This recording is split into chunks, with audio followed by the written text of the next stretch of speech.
then just go. He might have okay. misinterpreted saying. Yeah. Hey, that's it. I think we're back. Yeah, we are. Yeah. Okay, so we need to sort out what Hiroshige is doing. Yeah. So. Welcome back, everyone. Yeah, welcome back. So we currently have Vermillion in Blitzball. Every runner's favorite part of the run. This juicy little section where nothing ever goes wrong. He got a grav on the first blitz off, but nothing bad happened. So we basically just run the clock down for the first half. Because there's not a lot we can do in the first half, and then we look to score in the second half. Vermillion also got a Thunderbolt drop on a Blitz Rater whilst the stream was down. And we all cheated. Which is a Legit. very nice drop. So that's going to be good for him in in the Sahagas fight, and then later on in the Extractor fight. We have Foxy just coming out of Killiker, and we have Hiroshige on the Machina fights coming up to the Obliterator fight. See if we can go 2 for 2 on Thunder Weapons. Good Thunder Weapons. Oh yeah. Nice Thunder Weapons. Not Thunder Moonbirds, not Rado Thunders. We want basically Lightning Steel or Thunderball. But yeah, it's always exciting when someone gets that. And also, Foxy got the early haste as well, so that might save him some time down the line. Oh, haste in Killiker. So Vermillion. Yeah, Vermillion didn't get that, so that'll be some time save. Cool, so Vermillion's through the first half, no issues. Excellent. Yeah. Right, so Vermillion is running through, and we're going to see if we get another grav. Nah, come on, we're going to get a Letty. It was another grav. Yeah. Okay, so when grav gets the ball, we switch to mark mode, which forces... It basically stops the 2 side players coming in for the tackle, which saves a bit of time. And then we immediately switch back because we don't want to be in mark mode because it's terrible for defending. And then hopefully all you guys are in the right place and stop Grav from doing something stupid like that. Yeah, Jasu got the ball. That's excellent. So now we'll see Vermillion just try to get away from eLmaGus, break his tackle, and then sit on the sidelines until it's time for us to score. Foxy currently making his way through. Yes. Through Luca, so he'll be starting the Machina fight soon, and he'll be super speedy in those with that early haste. So that means he'll probably save a few minutes there. And Vermillion is currently sitting in the corner, which is a really nice spot when Jasu isn't being, well, when eLmaGus isn't being horrible. And we're going to see if Hero's going to get a Thunder Weapon in the next 20 seconds. Indeed, we will. Not that I can read it because it's Japanese, but still. So Foxy is currently selling all of his items. We need at least 3,050 to buy the Stunning Steel. The Stunning Steel. Sorry, Foxy might be the richest man in Spira right now. Yeah, he had. That was a lot of heal. He had 3,900, which is. Looks like Vermillion got the dreaded triangle formation. He did. It was horrible. So in Blitzball, there's a few. So every the sphere shot didn't go in. So we're going to see him attempt to score with Walker in the final part of the game now. So every 30 seconds on the clock for Blitzball, the teams will change their formation. Oh, and he got the third grav. Oh my god, this is horrible. I'm so sorry for that. And there's a few we don't want to see when we're trying to score, because they make it awkward to get close to the goal with Tidus.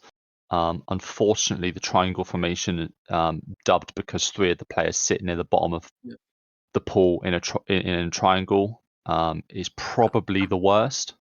Hopefully Jasu can get the ball. Okay, cool. So Jasu got the ball. So hopefully, this should be a round out, nice, yeah. easy Crimson Walker doesn't goal. realise this, but yeah. So currently, Tonberry and Choco are both Tonberry on the stream. That will be fixed momentarily, I promise. Crimson giving live commentary on how Vermillion's Blitzball for Team Tonberry's going is actually Quite helpful. pretty useful. Also, Hero did not get lightning weapon. Very sad. It was an arm guard. Boo. Boo. Disaster.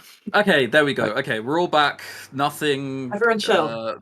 Yeah, nothing happened. We're all groovy. Cool. Okay. All right. That's that the most Walker, I've sweated and the fastest my heart has beaten in a while. That- Anyway, this Walker positioning doesn't fill me with joy. No, I think it's going to get to the goal on 9 shot. Yeah, So 13, 11, 9. Scores anyway. Oh! Okay, Rowdy complete excellent. min Very rolls. nice. Rowdy min rolls. Brilliant. Okay. That had me on the edge of my seat then, and not in a I good know. way. Like sports. That was almost overtime. Oh my God. So it looks like Hiroshige got a Grav on the first blitz off as well. Justin missed it, but the save. And keeper got to throw it to. Oh, it went to Tidus. That's okay. It's okay. I can pass that. Fine. Should be able to immediately pass to Jasu. Yeah, Avis is fine as well. And then so once we get it to Jasu here, one of the nice things about Jasu is he has more speed than everybody else in this game, which means that he's just fast enough that he can swim with the ball, and none of the Luca goers can ever catch him. So what we do here is we just pick them all up one by one, force them to aggro onto us, and then we can just swim away from them, and there's no chance. Unless the player accidentally just swims into the wall, directly into the wall to let them catch up. There's no way they'll ever catch us up. We just swim around in a circle. The Jasu train, so we all get our choo-choos out. Come on. This choo-choo Jasu train. Yes. Also, I like. No one's choo-chooing. Thank you. All right, Thank you, Jasu. I'll get my harmonica out and do a rendition of a train. I was taught that when I was like 8. Nice. So Vermillion is having a nice fast Saharians fight because of that Thunderball. Yep. It means that we can actually attack with Walker and effectively kill things effectively. So it makes for a nice fast fight. Doesn't look like he's opted to haste Walker though. Oh, Chia. So one Chia would have gotten some guaranteed. Would Chia actually help with overkills or not? Yeah. So I think there's a small chance of. I think it's like a 50-50 chance with the strength Walker's on and with the thunder extra damage of Walker killing. So one Chia makes it guaranteed. I didn't see what Foxy got for the drop actually. I don't know if you noticed. I guess we'll find out. I guess we'll find out in Sahagins if he's got a thunder weapon anyway.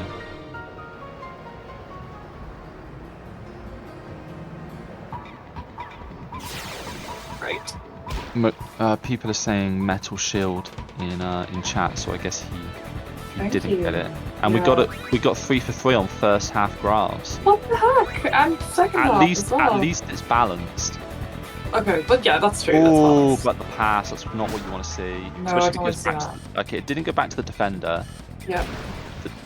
But this is still potentially bad. Yeah, Vixen's not fun. Vixen's got higher endurance than Avis. Oh, but he chose to pass, so we should see the ball getting set possibly. Dato's got the ball, nice. So looks like it was a double grab. We love it when Dato gets the ball. Well. Yeah, it was. The good thing. Sorry, go on.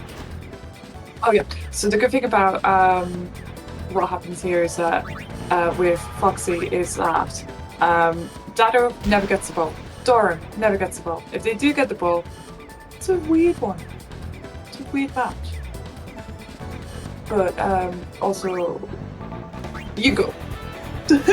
I mean, I was just live commentating on this intense sporting event. So Oh, right. The intensity of it is real. So we've got another. We don't have a Jossie train for this one, actually. no, both of them First have time no managed Jossie to both of them have managed to get away from eLmaGus and not aggro graphs. They're both. So there's a couple of dead zones in the pool. Yeah. Where because of the formations that the goers take up, they can't. Other than a few exceptional circumstances, they can't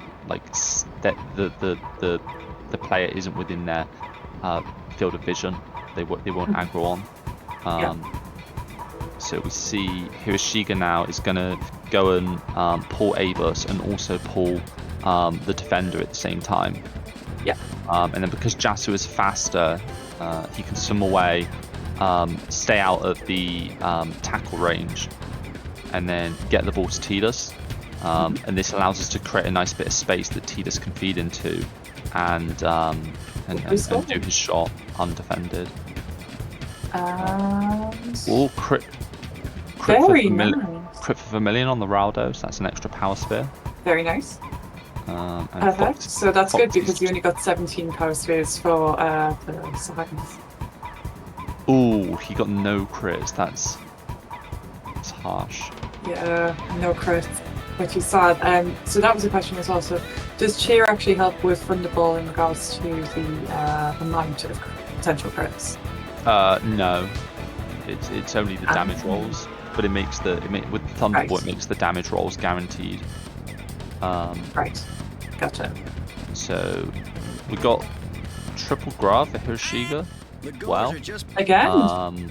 yeah, but he is 1-0 up, so unless Graf scores here, we should just see the ball go to Jasu and then finish out. Oh, miss. Oh, yeah. This should be fine. Oof, okay, keep it saved. Yeah. That's good. Yeah, keep it to this job. Everyone clap. And it went to Jasu, easy peasy. Easy.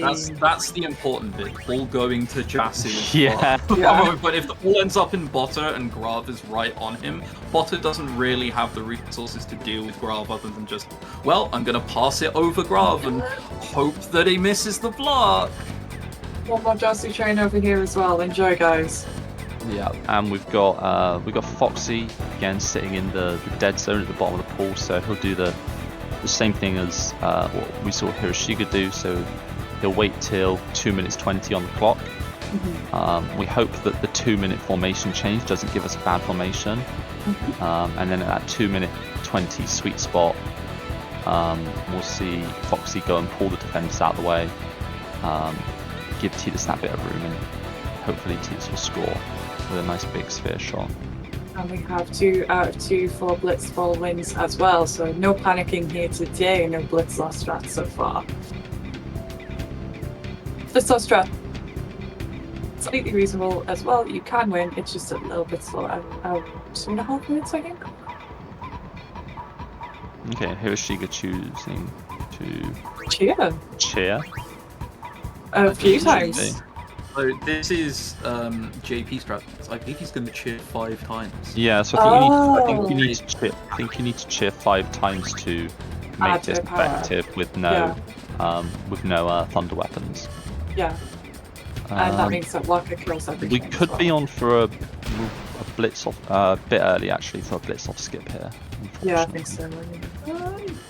Oh, with the graph defense, I think it's still a second too early, but we might see it.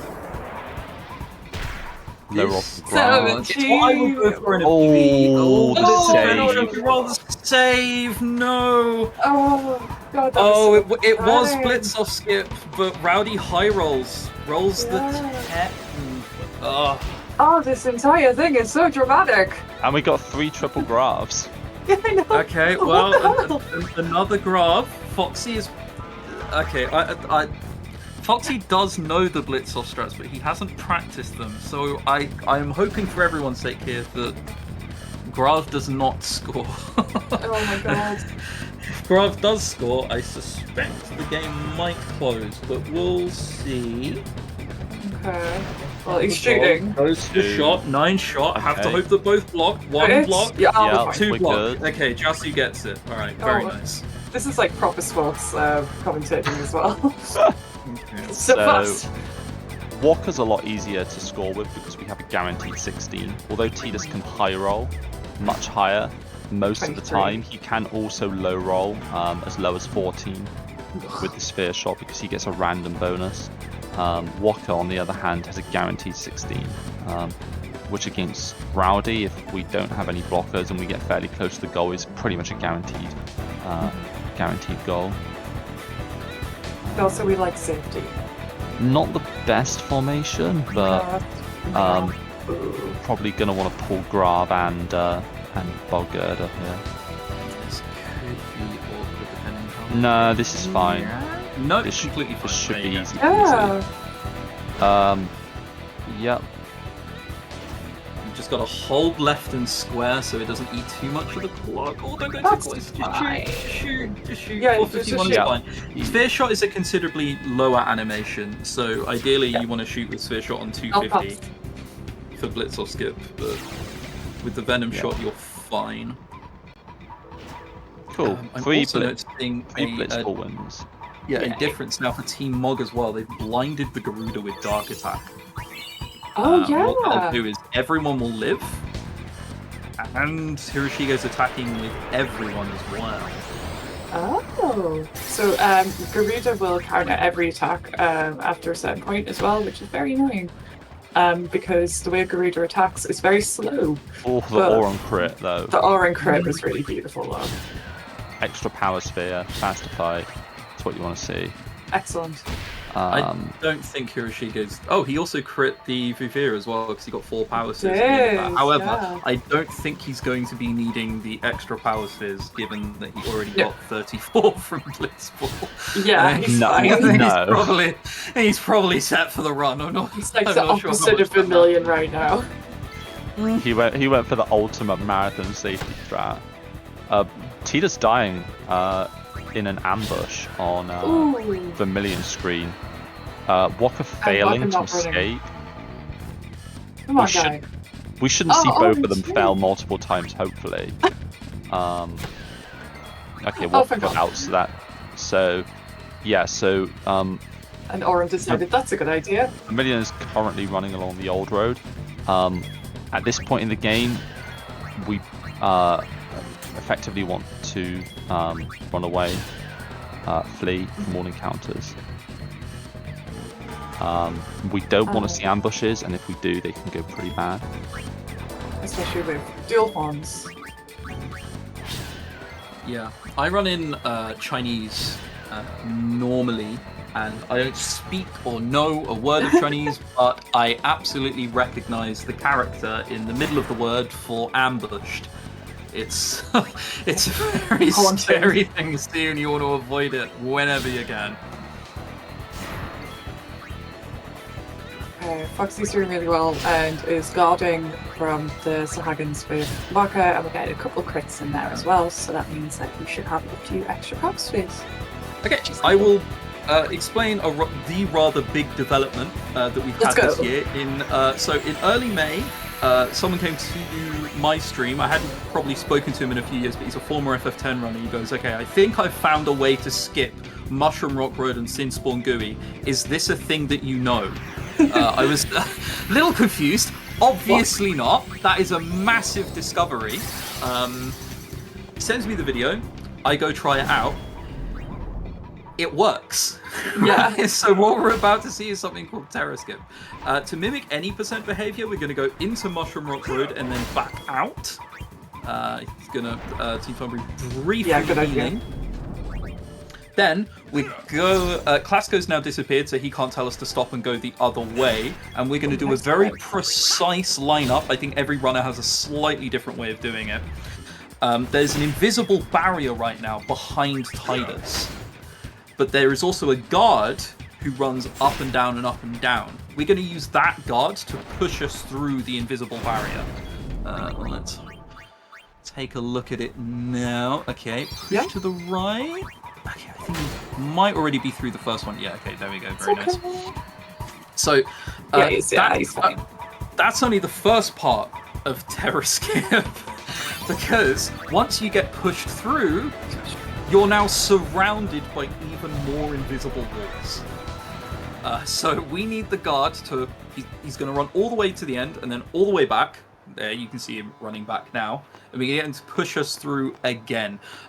There is a slight worry, because it's not just 2 invisible walls that we're being pushed past. There are also a bunch of different pockets, or like places to the left and the right, that if you unfortunately get pushed into, either because of bad luck or you've lined up properly, you will soft lock. Yeah, angles, the whole thing. You will soft lock because you won't be able to get into that. So we're hoping not to see that. This looks good. I think it's a tiny bit to the left of where I would do it, but this still works. That's fine, yeah. I mean, Chris is making it sound very dramatic, which it is. Everyone hold your breaths right now. Fine. Yeah, there we go. And he's through. Just like that, 2 invisible... being pushed through 2 invisible walls. And what this does, as I said earlier, it skips all of Mushroom Rock Road, all of Operation Mi'ihen, that sin spawn gooey thing with the old arms. The arms are for defense. Like, no, that's gone now, and we go straight to what would be the aftermath, where Tidus is pondering about the mission and then swimming after Sin. We go straight to that cutscene. In CSR, which is what we're doing now, cutscene remover, it saves between 4.5, 5 minutes, something like that. In any percent, it saves about 18 minutes. It was massive. The minute it was found, it was basically a soft reset for all the leaderboards. Oh boy, it's an ambush. Oh god, probably fine. Yes, no, Tidus survived. Yeah, oh no, he didn't. No, he didn't. No, he didn't.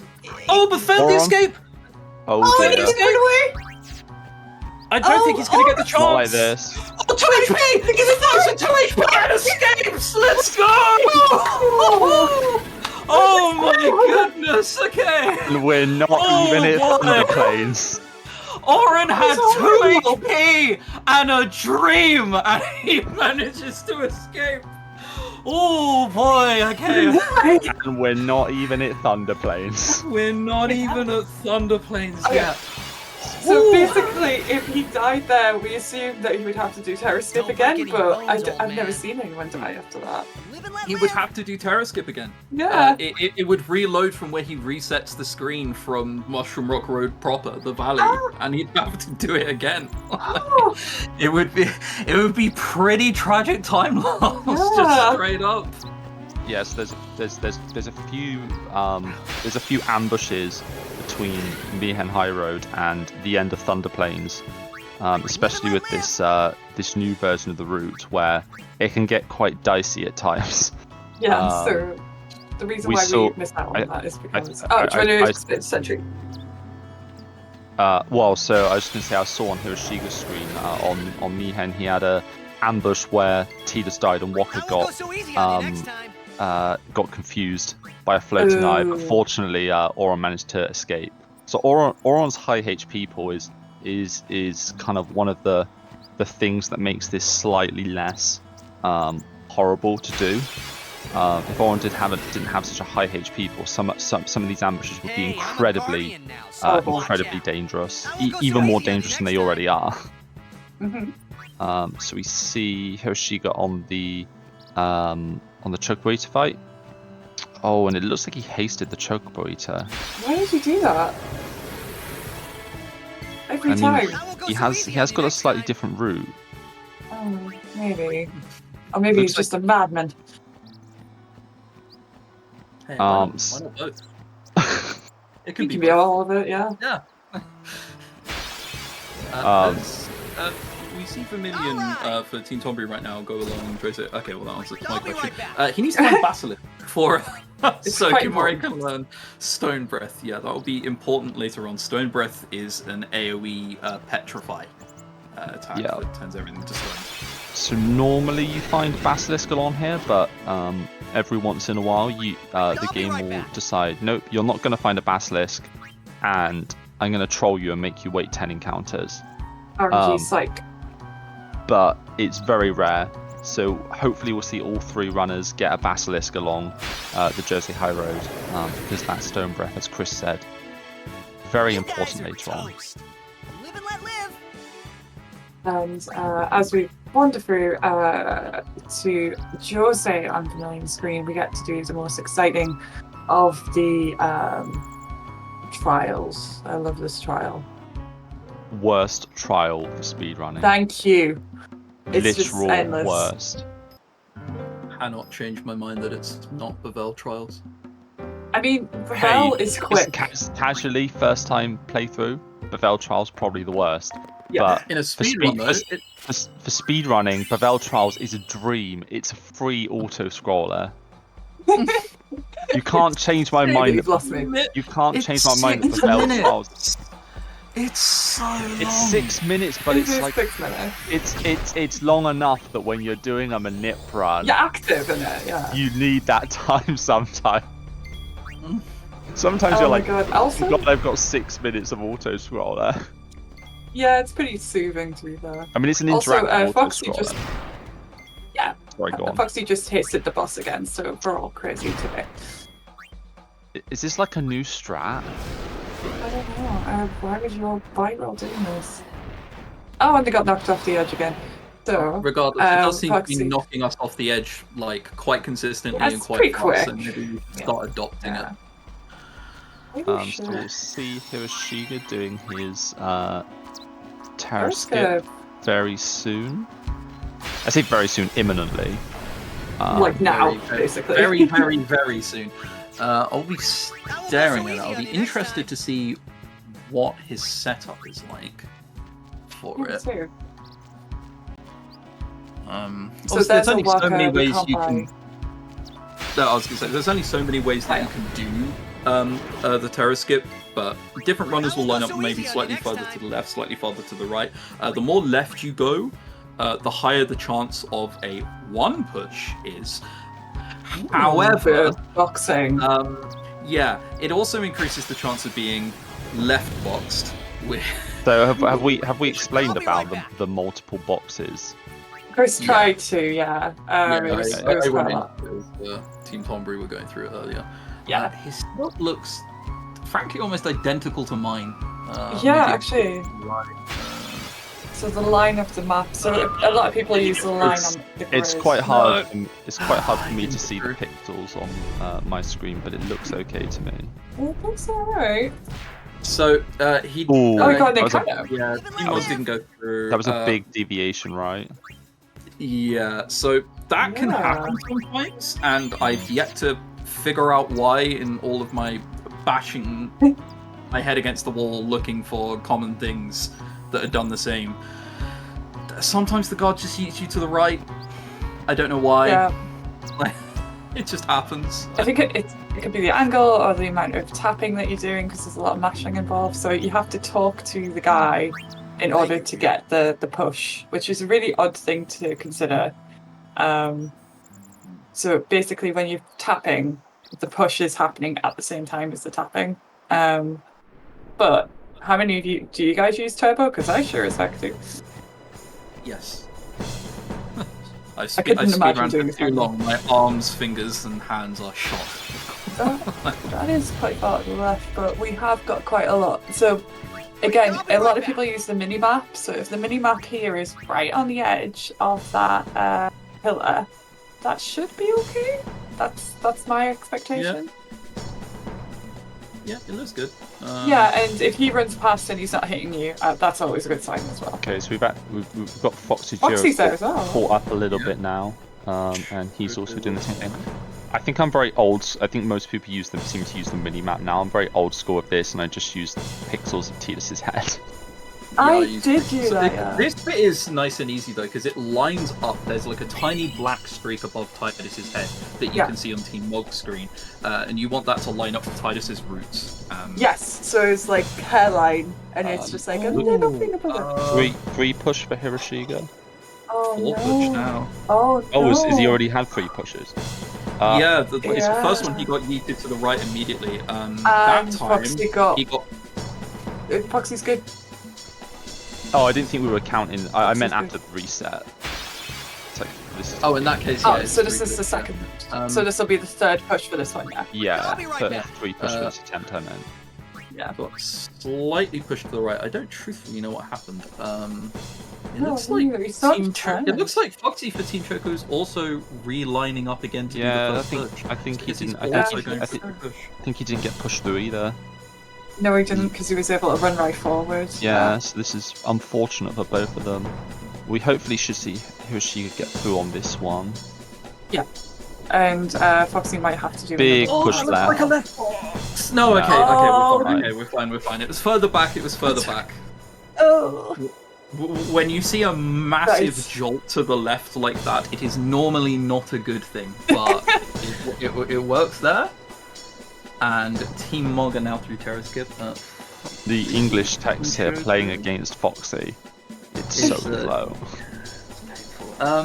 Okay, cool. Yep, part 1 done just fine. Team Mog is now being okay, No, it's fine.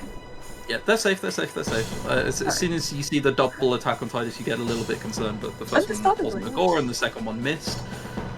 So Foxy's doing one more push, so it's a free push for Foxy as well. And the positioning looks absolutely fine, so good luck to you, buddy. Meanwhile, Vermillion's just having a nice time on the move, so avoiding ambushes and running away from everything you can. And picking up the level 1 key spheres as well.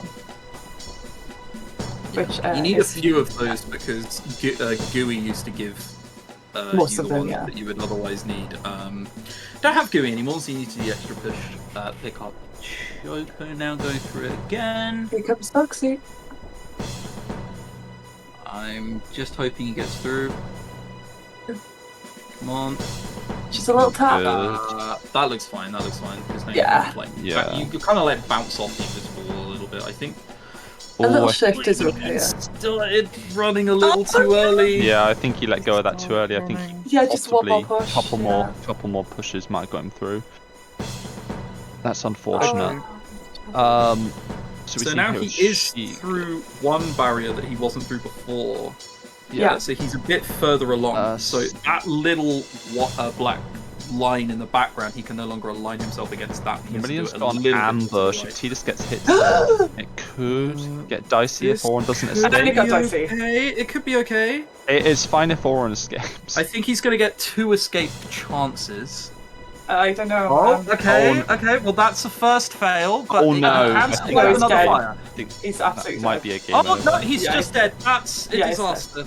Oh no. Right at the end as well. I think he's gonna have to go back to the start of the road. Yep. So the really really bad thing about Ooh. dying in somewhere like a Macalania, like a That like is a Moonflow, horrible. is that That's so these good. screens are really really long, especially Oh. Moonflow South.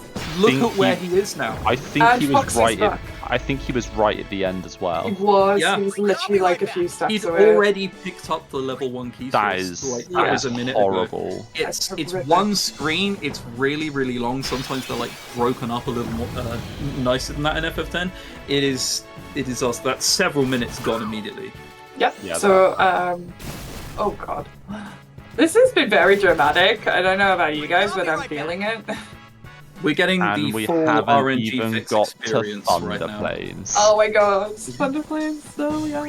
So as you can see, ambushes are horrific, and Oren doesn't like to run away. He likes to stare the guys down and I'll then be right die. back. Hiroshige just escaped from a double basilisk, so I assume that Hiroshige's for Team Mog has already got the I think so, yeah. stone breath. Kamari was already in the team, so I'm going to assume that's Or- correct. Yeah. Hear me out.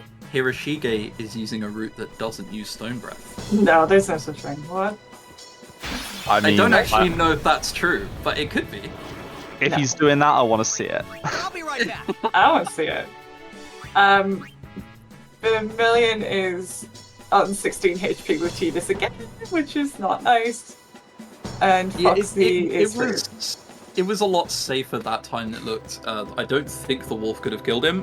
What you do got to be concerned about in that scenario is the wolves have a 10% chance of either silencing you or putting you to sleep.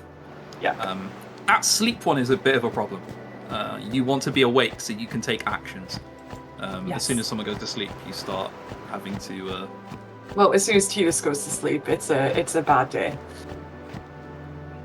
Or you could get hit by someone, survive, and then flee. Or you could get hit by someone and die. It's all gravy. This is quite dramatic. This is like commentating wise. This is a lot. We're getting the full RNG experience, RNG fix experience right now. In the back of my mind, I'm like dreading that Vermillion's going to hit another ambush close I to know, me. bless him. And Foxy's got his stone breath as well, so we're okay in that department. Excellent. Okay, Vermillion should, for Team Tonberry now, should be able to get to the end of the area without another encounter. Don't you dare say that! No, okay, well, got an encounter, but it's not an ambush, and we're fine. There you go. Alright, Magic. Okay, right. Chris trying his best to jinx it. Oh my god. If I subtly mention this stuff, next year we can do Manip again. It would be great. Anyway, Team Tonberry now, Vermillion, has got through Moonflow South and is now approaching the Extractor fight. Crimson, do you want to take us through that? Because I know you did a lot of the routing for what we now do for the fight. Yeah, sure. Also, on Foxy's screen, Tidus getting slapped is not fun, but the other two So are he's just doing escaping. some escapes. Yeah, so now he just has to die. I need to. Yeah, so on this fight, we used to have more stats here, but now that we skip GUI, we have less agility on Tidus, and we have less strength on Walker, and we have less strength on Tidus actually. So in general, our ability to do this fight is a lot hindered by not doing that extra content. So we previously in Luca bought the Stunning Steel, which has slow touch, and this is where it's gonna come into use. So we're going to start with hasting Tidus, and then Walker's going to basically just attack for this entire fight, and then Tidus is going to attack until we hopefully see a slow apply. So we have a 50% chance on each attack to have a slow applied. And oh, it looks like he got it first time. Excellent. Oh, that's tasty. So you really want to see this in the first two.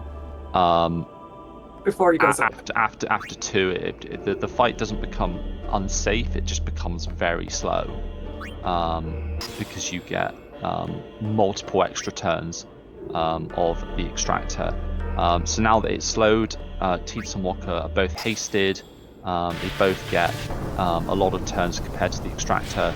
So Tidus is going to cheer up, and then he'll switch out to his Brotherhood weapon, and then it will be auto attacks. Plus a Walker overdrive to finish out the fight.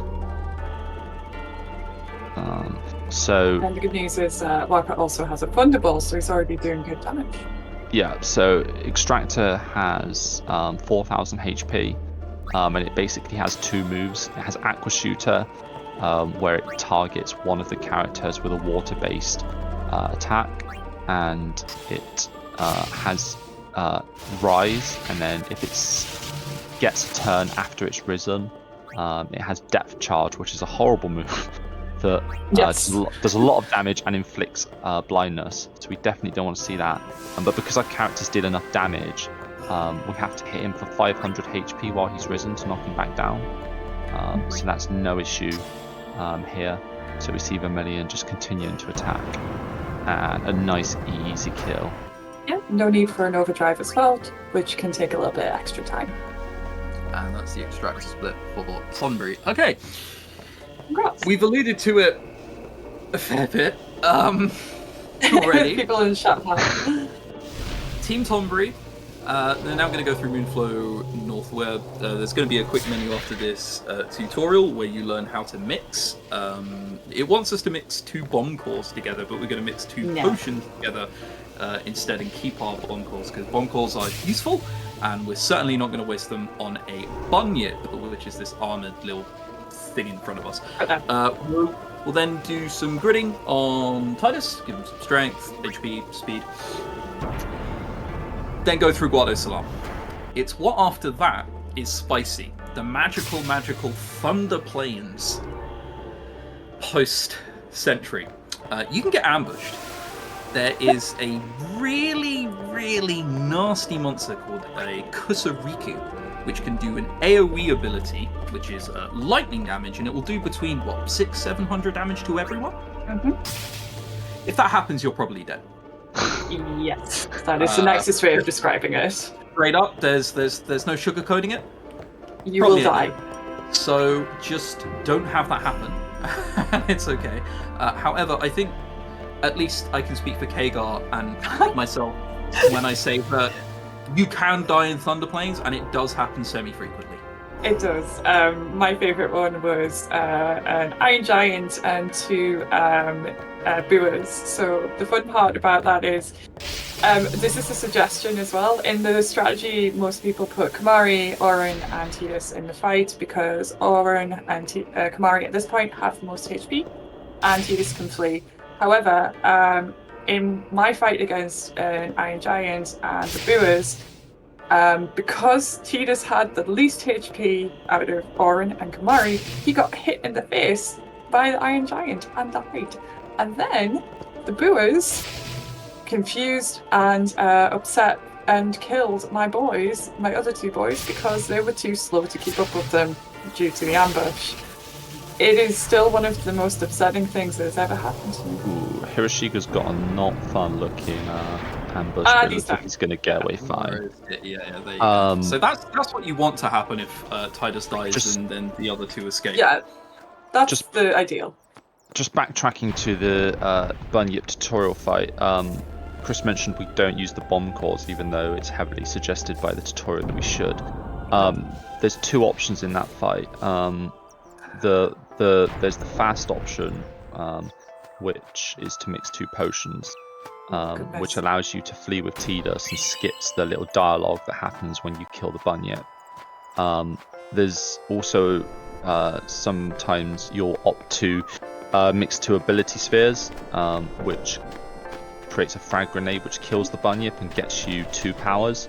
Vermillion opted to do that. I'm guessing he still needs some powers. So just taking the nice save. Yeah, because he only had 17. So. Yeah, so it's about a 6-second time loss, but very worth it if you need those extra powers.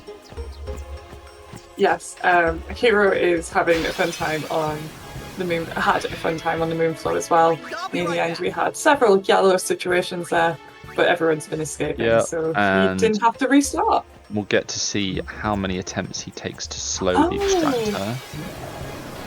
Yeah, extractor time.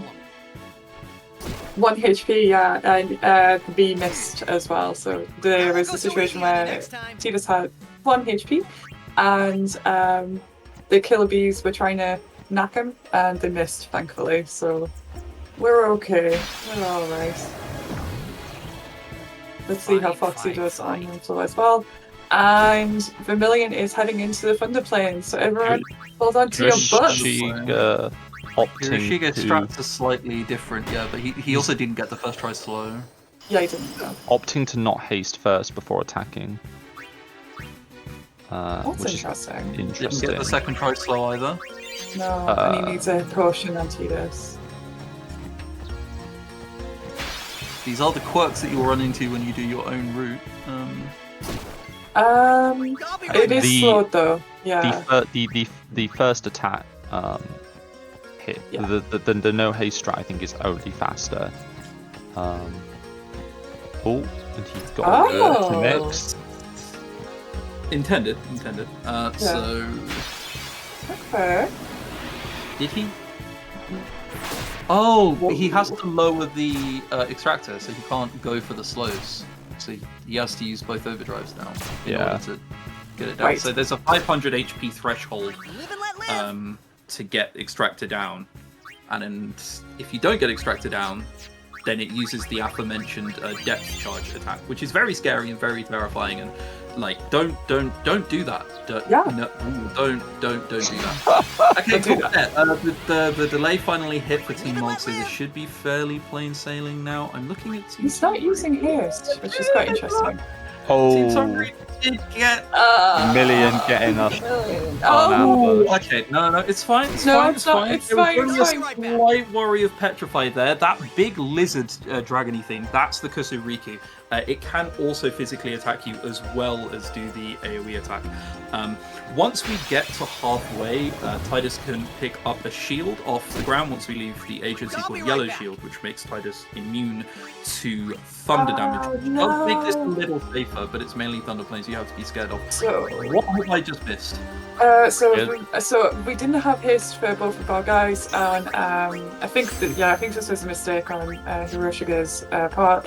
He did Did he not get haste death everyone in charged? time, and he got death charged. Yeah, Ah. it was intense. Yeah, so we are doing a restart for Extractor, which actually means that Foxy It's going to be is basically just on top of him. behind. Yeah.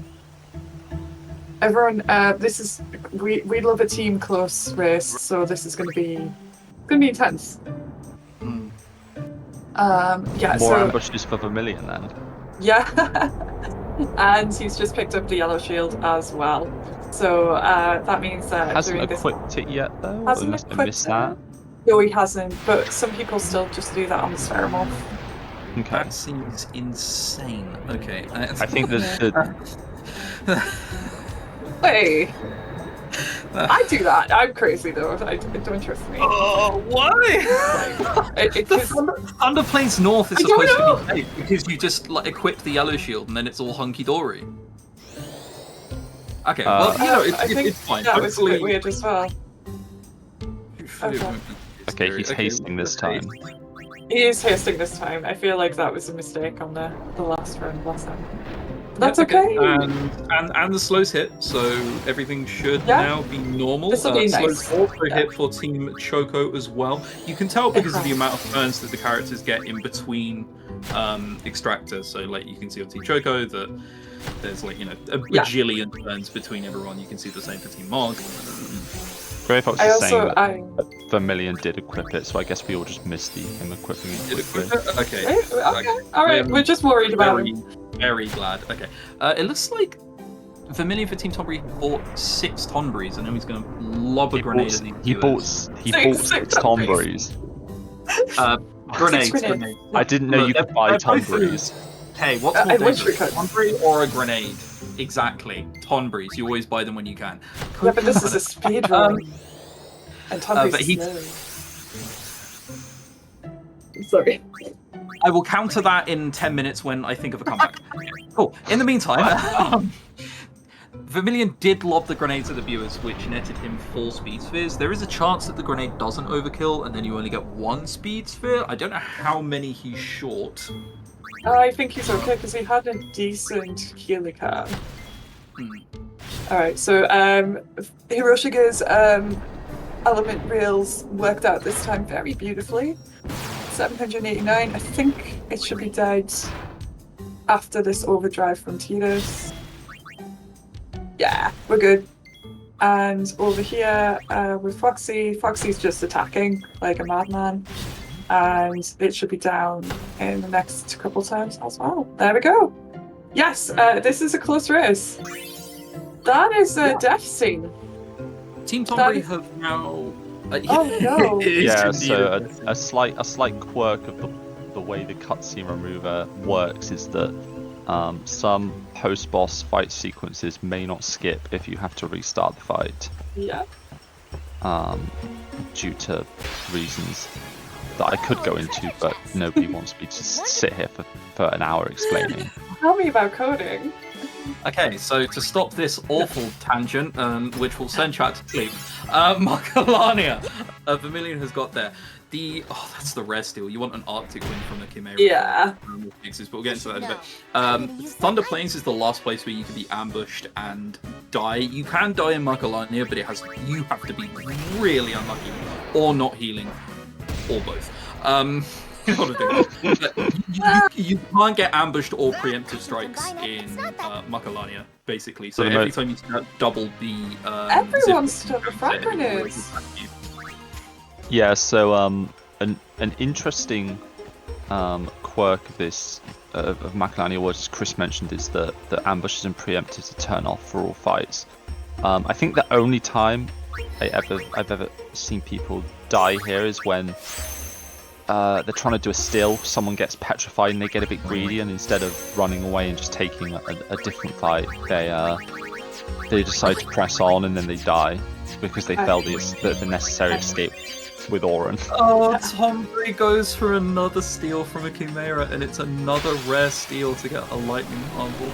Oh. It's not what you want to see. Hey, be right that's back. amazing. So useful for the next few fights. Yeah.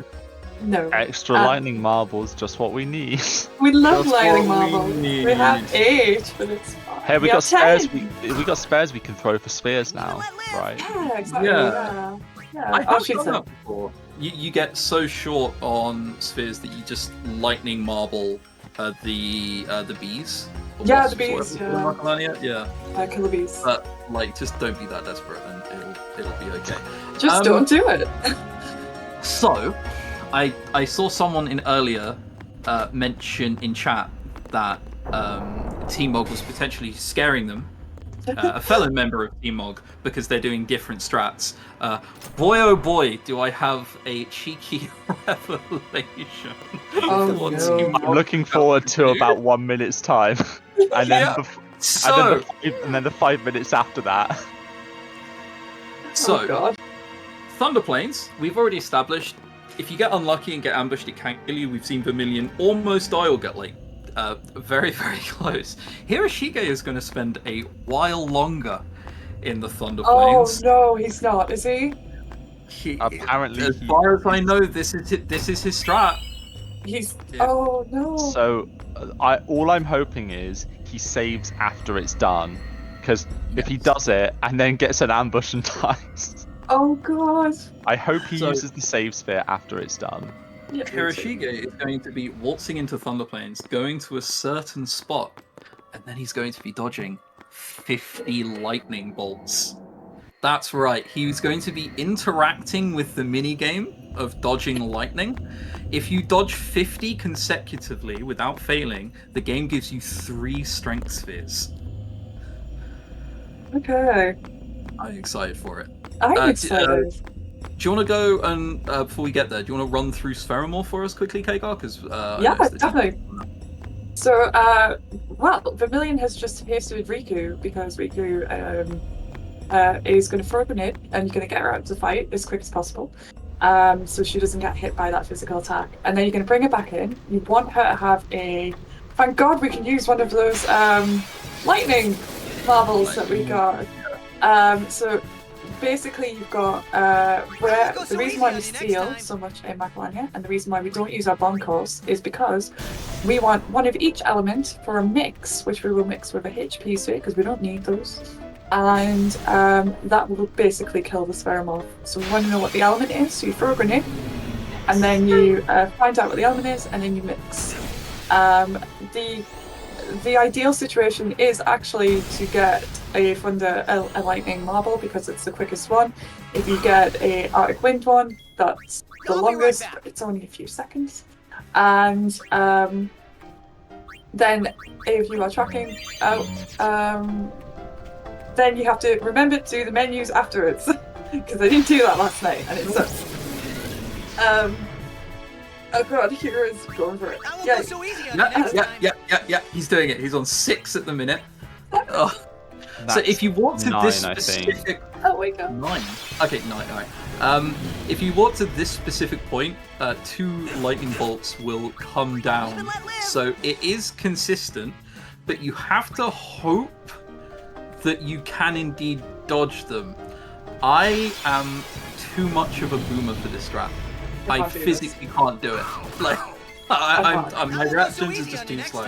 I'm not a JRPG speedrunner because I have a crazy reaction time.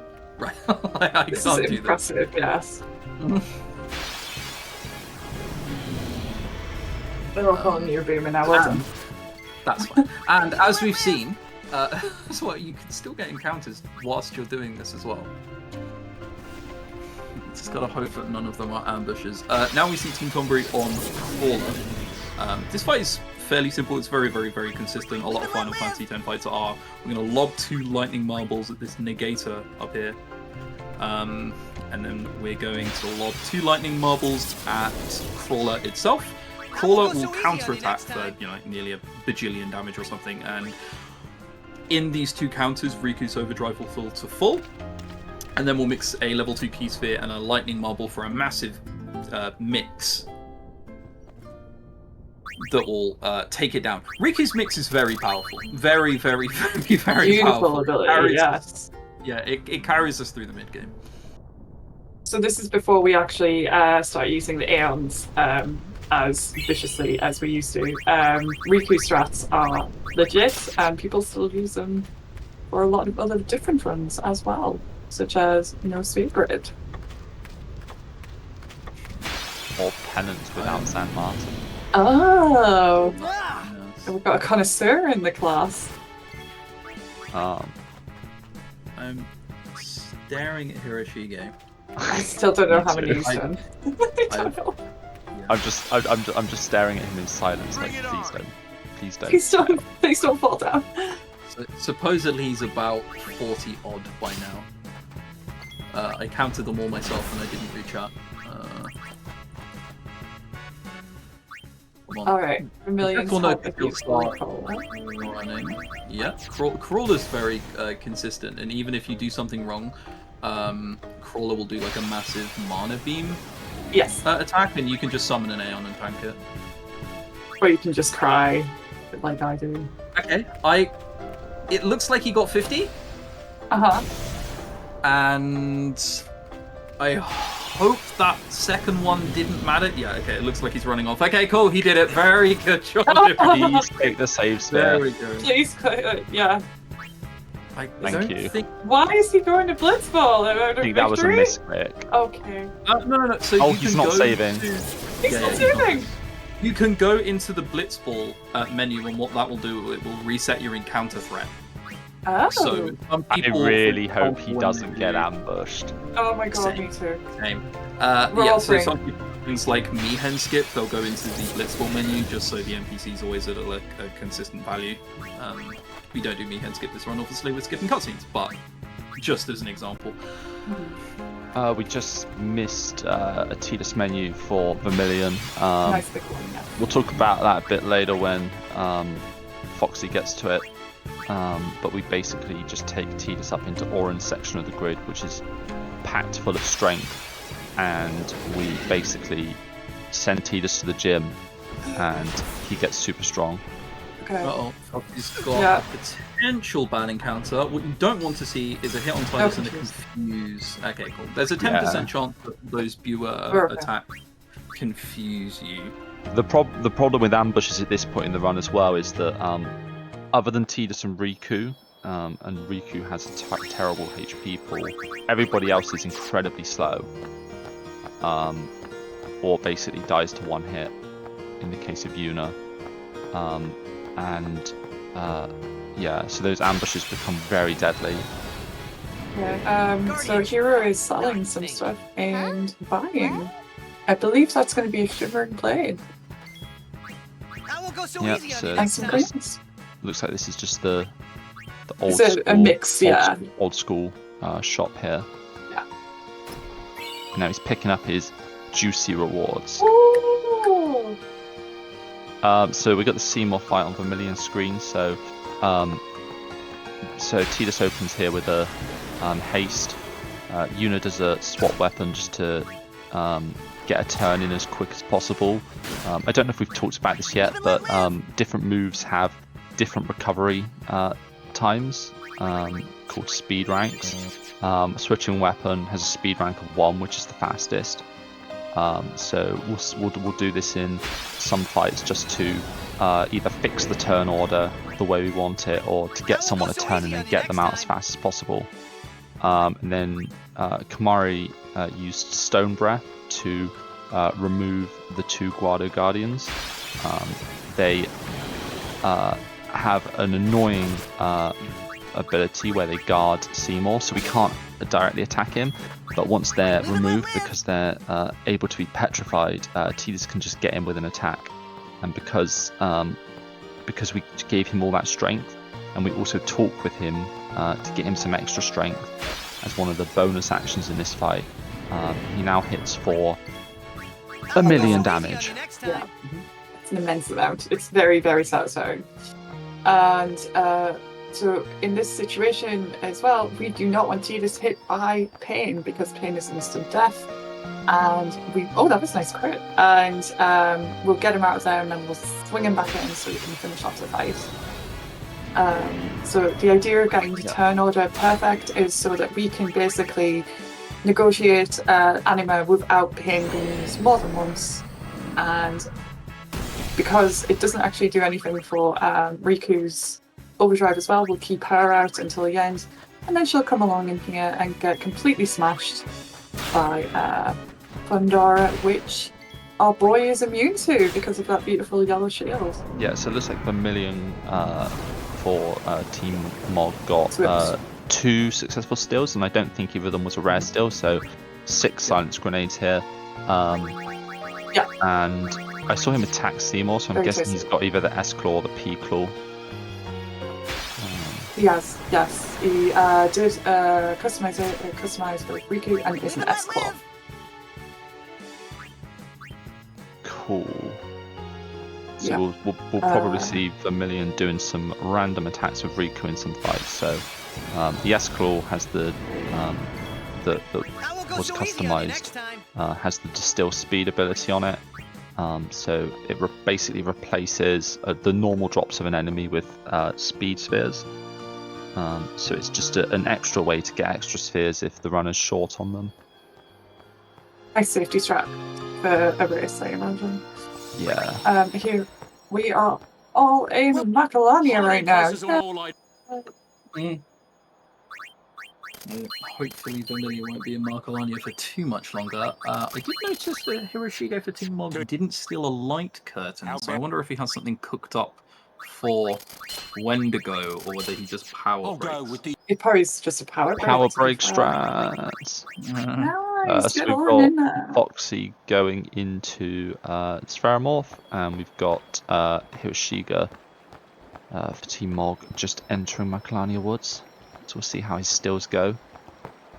Vermillion is doing a nice, fun, super quick trials. It's a nice one. Everyone complains about it, but I like this one. It's fine. It's just long and uninteresting. Yeah, it's boring. Like all trials, it's boring. Okay, so what we're gonna do? Lobs out the grenade. I don't know if he's missing Water, anything. nice. That's the fastest one. Yeah, we love So that he's one. gonna need a lightning marble. That's not gonna be a problem. Lightning marble not at the top, so I guess he didn't use up his potions. No, he didn't. And it looks like Vermillion's now done with the trial. Yeah. So now we're going to see if we can skip. So there is a really good skip on the bridge from Macalania Temple. Do not stand on that shiny thing either. Don't do it. I saw Vermillion run back. I think he was panicking. He took that as carefully as possible. He nudged his way onto that bridge. Because if you do that, you have to do the trials again. Okay, so quick thing here. Team Tonberry are now escaping from the Guado guards. If you move well, this is actually 100% consistent, and you'll always be able to escape the guard. On PS2, you'll always get, I think, 1 or 2. The way to tell is when the camera pans around, if the Guado isn't on screen, you're good. So I think Team Tonberry is very good now. Very good. There is a cheeky quirk in CSR that we've never been able to fix, that if you get caught by that Guado, there's just a small chance your game will crash. We don't know. Just a tiny chance. Tiny chance if it's too evilized. So yeah, unfortunately, like the boring advice we have for most people, like, you know, is there a way to prevent the game crashing? Yep. Move better, unfortunately. Yeah. I've been a victim to this crash many times. It's lovely. Yep, so now we're going to see Vermillion running up to the Wendigo fight after this final encounter. Yep. Hopefully, no Wendigo issues.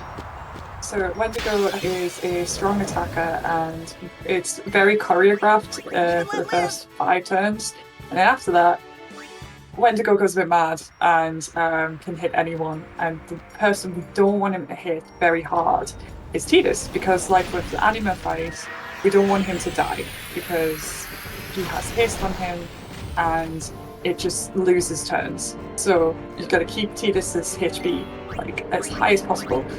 Potentially revive Luna, because that means that Wendigo's got chances to hit anyone but Tidus. And another way to avoid him from being killed by a hit by Wendigo is either to use a light curtain, which we steal from Thunderplanes, or a power break from Orin. But Orin's very slow compared to Riku, so a lot of people prefer to keep Riku in the fight and use a light curtain. Yeah, another quirk as well. That auto potion means that Wendigo's going to need another attack to kill. Yeah. Potentially, never mind. Just high roll a crit, and you're. That's what we're doing. Yeah, I used an overdrive as well. So.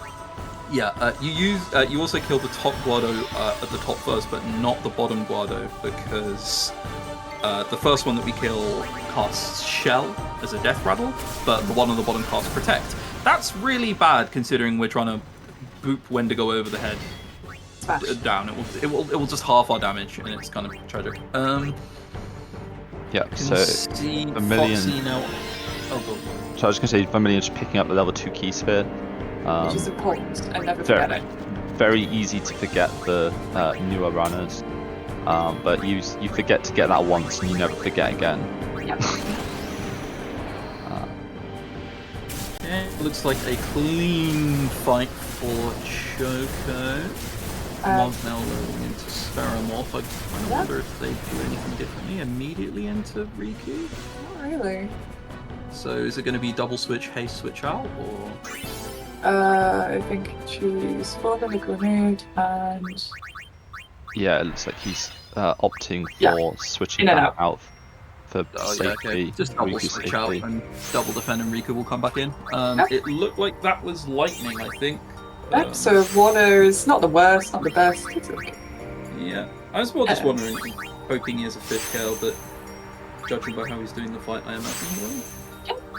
Also, this is nice because no one's had to use a bomb core, so everyone's got their full bomb core situations. So going on to the value later on, that's a nice little thing to have. Yeah. So Vermillion has his bomb cores, and he also has 6 silence grenades. So I think he doesn't need any steals here now. Yeah.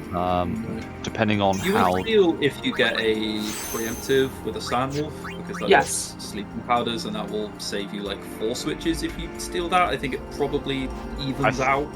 Yeah. Yeah. We're coming up to everyone's favourite skip as well for Vermillion. I think we may have just missed the Tidus grid again on Foxy's screen, so I'll catch that for Hiroshige.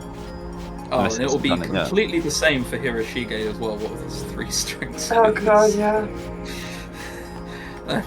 So basically, I assume he's still going to the same part of the grid, though. Yeah, you would hope so. Yeah. So we've got a little bit of a. Oh, he's doing something different with Riku. Oh, he's doing something different with Riku, I think. No, he just moved. No, it's not. He just moved a little bit further.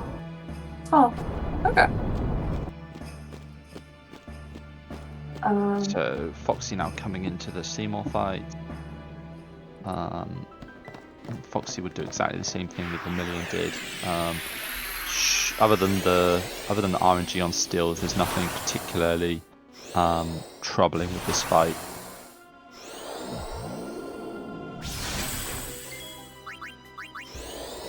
So yeah, haste up, switch his weapon, and then Stone Breath again.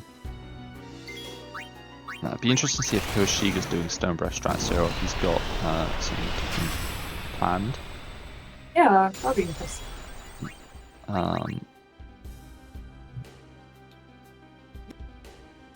Extra HP. Very secure. Lots of HP. Oh, no Una, so that's something as well. So originally, when we used to do these runs, in the original strats, we would do a Una grid around about here, and then carry on, because we would already have done some Una grids on Mushroom Rock Road.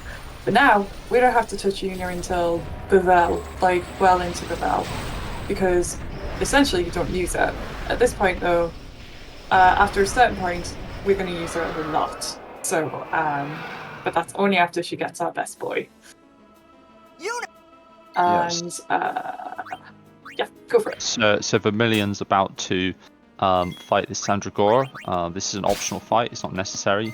But the Sandragora is guarding a chest which has 2 teleport spheres in, which are very powerful items for gridding. So fortunately, we can use Shooting Star to immediately end the fight here. So we just Shooting Star the Sandragora away, pick up the teleport spheres, and then move on to the next Sandragora, Which is which a we're lovely definitely gonna fight. Yes, we are. Okay. So this next Sandragora is intended to be forced, but a while ago, Mr. Seraph himself found a nice little skip that we're about to see Vermillion do, where we can position ourselves on the side of the pit and get Riku to push us through. It looks like he's got unfortunate. There's a small chance that Riku doesn't push us through, and she just ends up running into the side, so we'll see him run back a bit to reset here. Hopefully he'll get it this time. There you More Yeah, to the road. so the way that the game works, if Tidus isn't moving, it doesn't check for encountering the Sandragora. So because Riku pushes us through, we actually are able to avoid encountering it, even though we're moving through. So now we're on the home fights for Vermillion. So this is where the Stone Breath that we got earlier with Kamari will start to pay dividends. There's some particularly strong fights here that would be otherwise a little more troublesome if we didn't have access to it. So we won't use it on this first one. This first one we're just able to attack everything down with Tidus because he's pretty strong right now. He's very overpowered. Also, Tonberry just got ambushed. Yeah. Am I correct in that, or did that not No, happen? that wasn't an ambush for that fight, but hopefully okay, we'll get so- one for the next one. Ambushes on the next 2 fights are, Horrific. for lack of a better term, probably a reset. They'll almost always kill you. If you want an ambush, you want it on that bombs fight. It's slow, but you're never going to die to it. Yep, so Vermillion for Tonberry here. We started with Tidus in the party because he has Sonic Steel, which gives Quick burst thing right. to mention, Team Mog is on the Tidus menu. If you Oh want yeah, to talk so about that. we've moved Tidus up into Orange section, so we use one of our level 2 key spheres here. And then we basically pick up all of the HP, all of the agility, and all of the strength nodes. So Tidus is fast, he can survive hits, and he can hit like a truck. And we're also seeing Hiroshige grid those extra strength spheres he's got. So he pops them all down. So Tidus is going to hit like a massive truck now. Yeah. Hot. Also, no ambushes for Vermillion in home. Cops every month. Yay! He's okay. We always worry about him.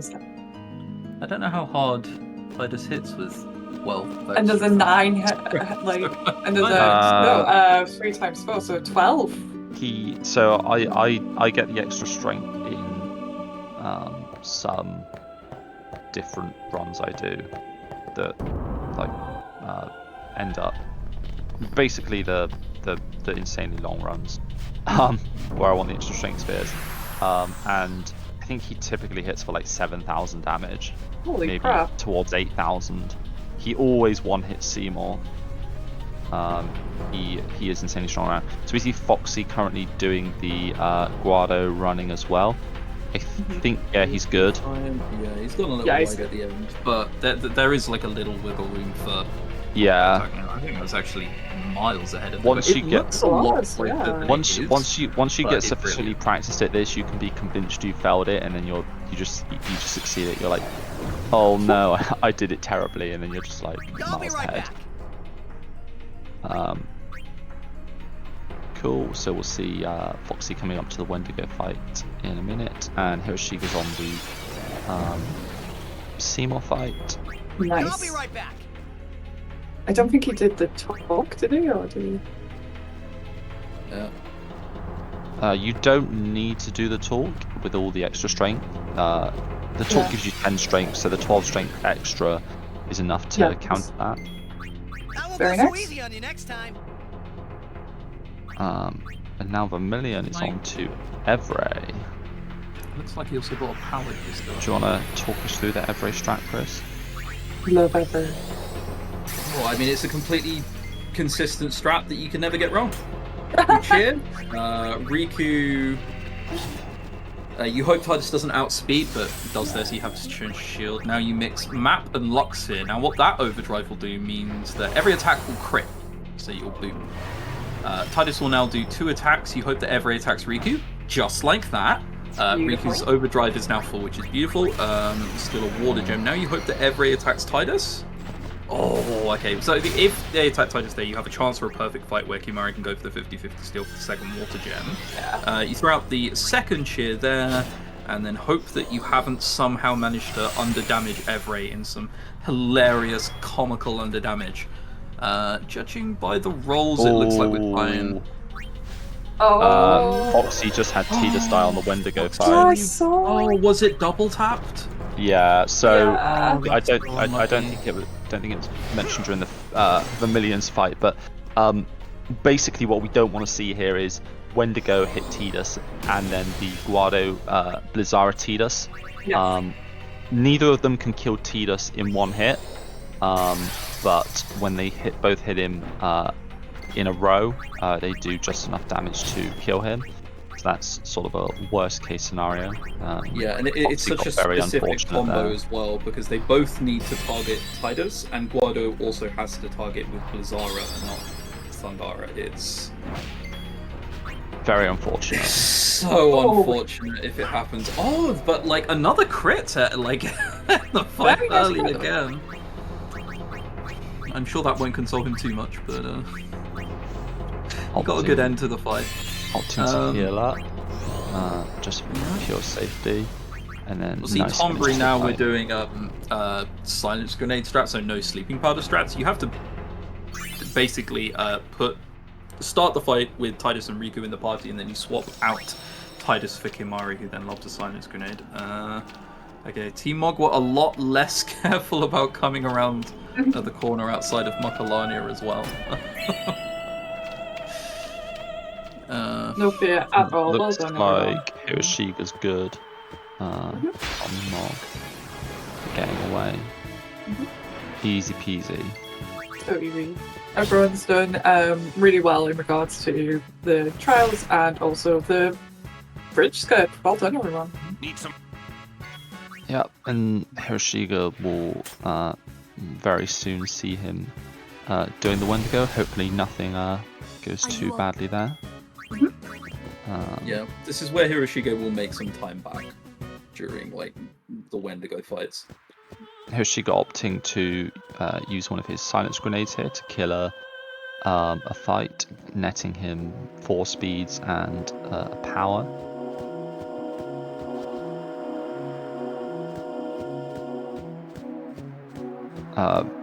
Hiroshige with the extra strength actually will have a much smoother Wendigo fight, because there'll be less opportunity for Wendigo to attack Tidus, because he'll kill it quicker. He can get the extra strength and Oh my god. agility as well. Yeah.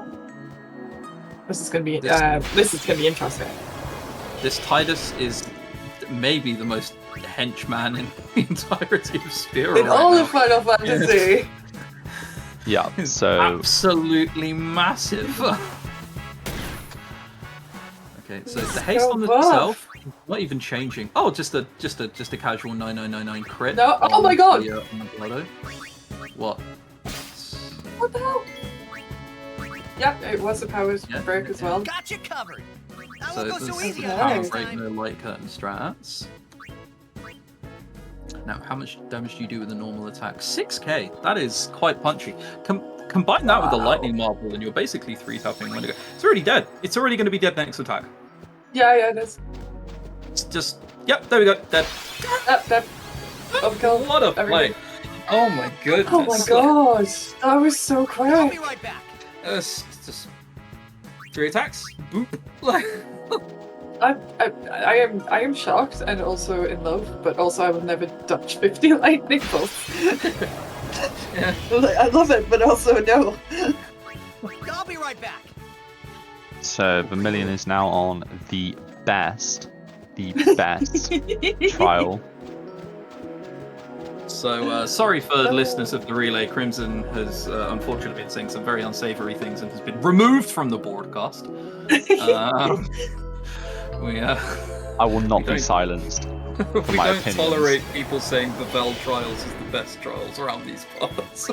It's a side scroller. Oh, there's no way of getting around it. Even when I like practice offline, I'll just You just killed the zoo. speed booster on. Oh yeah, I guess that's a quirk as well. Hiroshige is so fast that he doesn't have to wait for any How can a bird grow so for Orin and Lulu to come in and then flee. He can just kill the zoo. And now he's that was impressive. Okay. I think it still might be maybe faster to just flee anyway, if I'm honest. I don't know, man. He's It's a catching nice up with Foxy. strat. Like, Ooh. I'll be right back. both in big enough. Yeah, they are.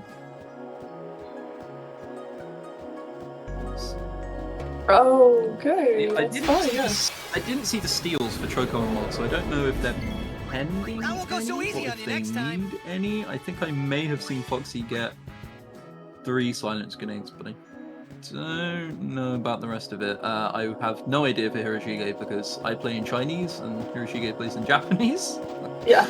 Um, We'll find out. I don't think Foxy's done any additional steals yet. I'll be right yeah, back. it looks like he's probably going to be fine then. Yeah. Foxy going to be doing the Sandragore skip very soon for Everyone get your hopes up. Team Choco. Oh yeah. Star 2.94 left on the shooting star. Pretty decent.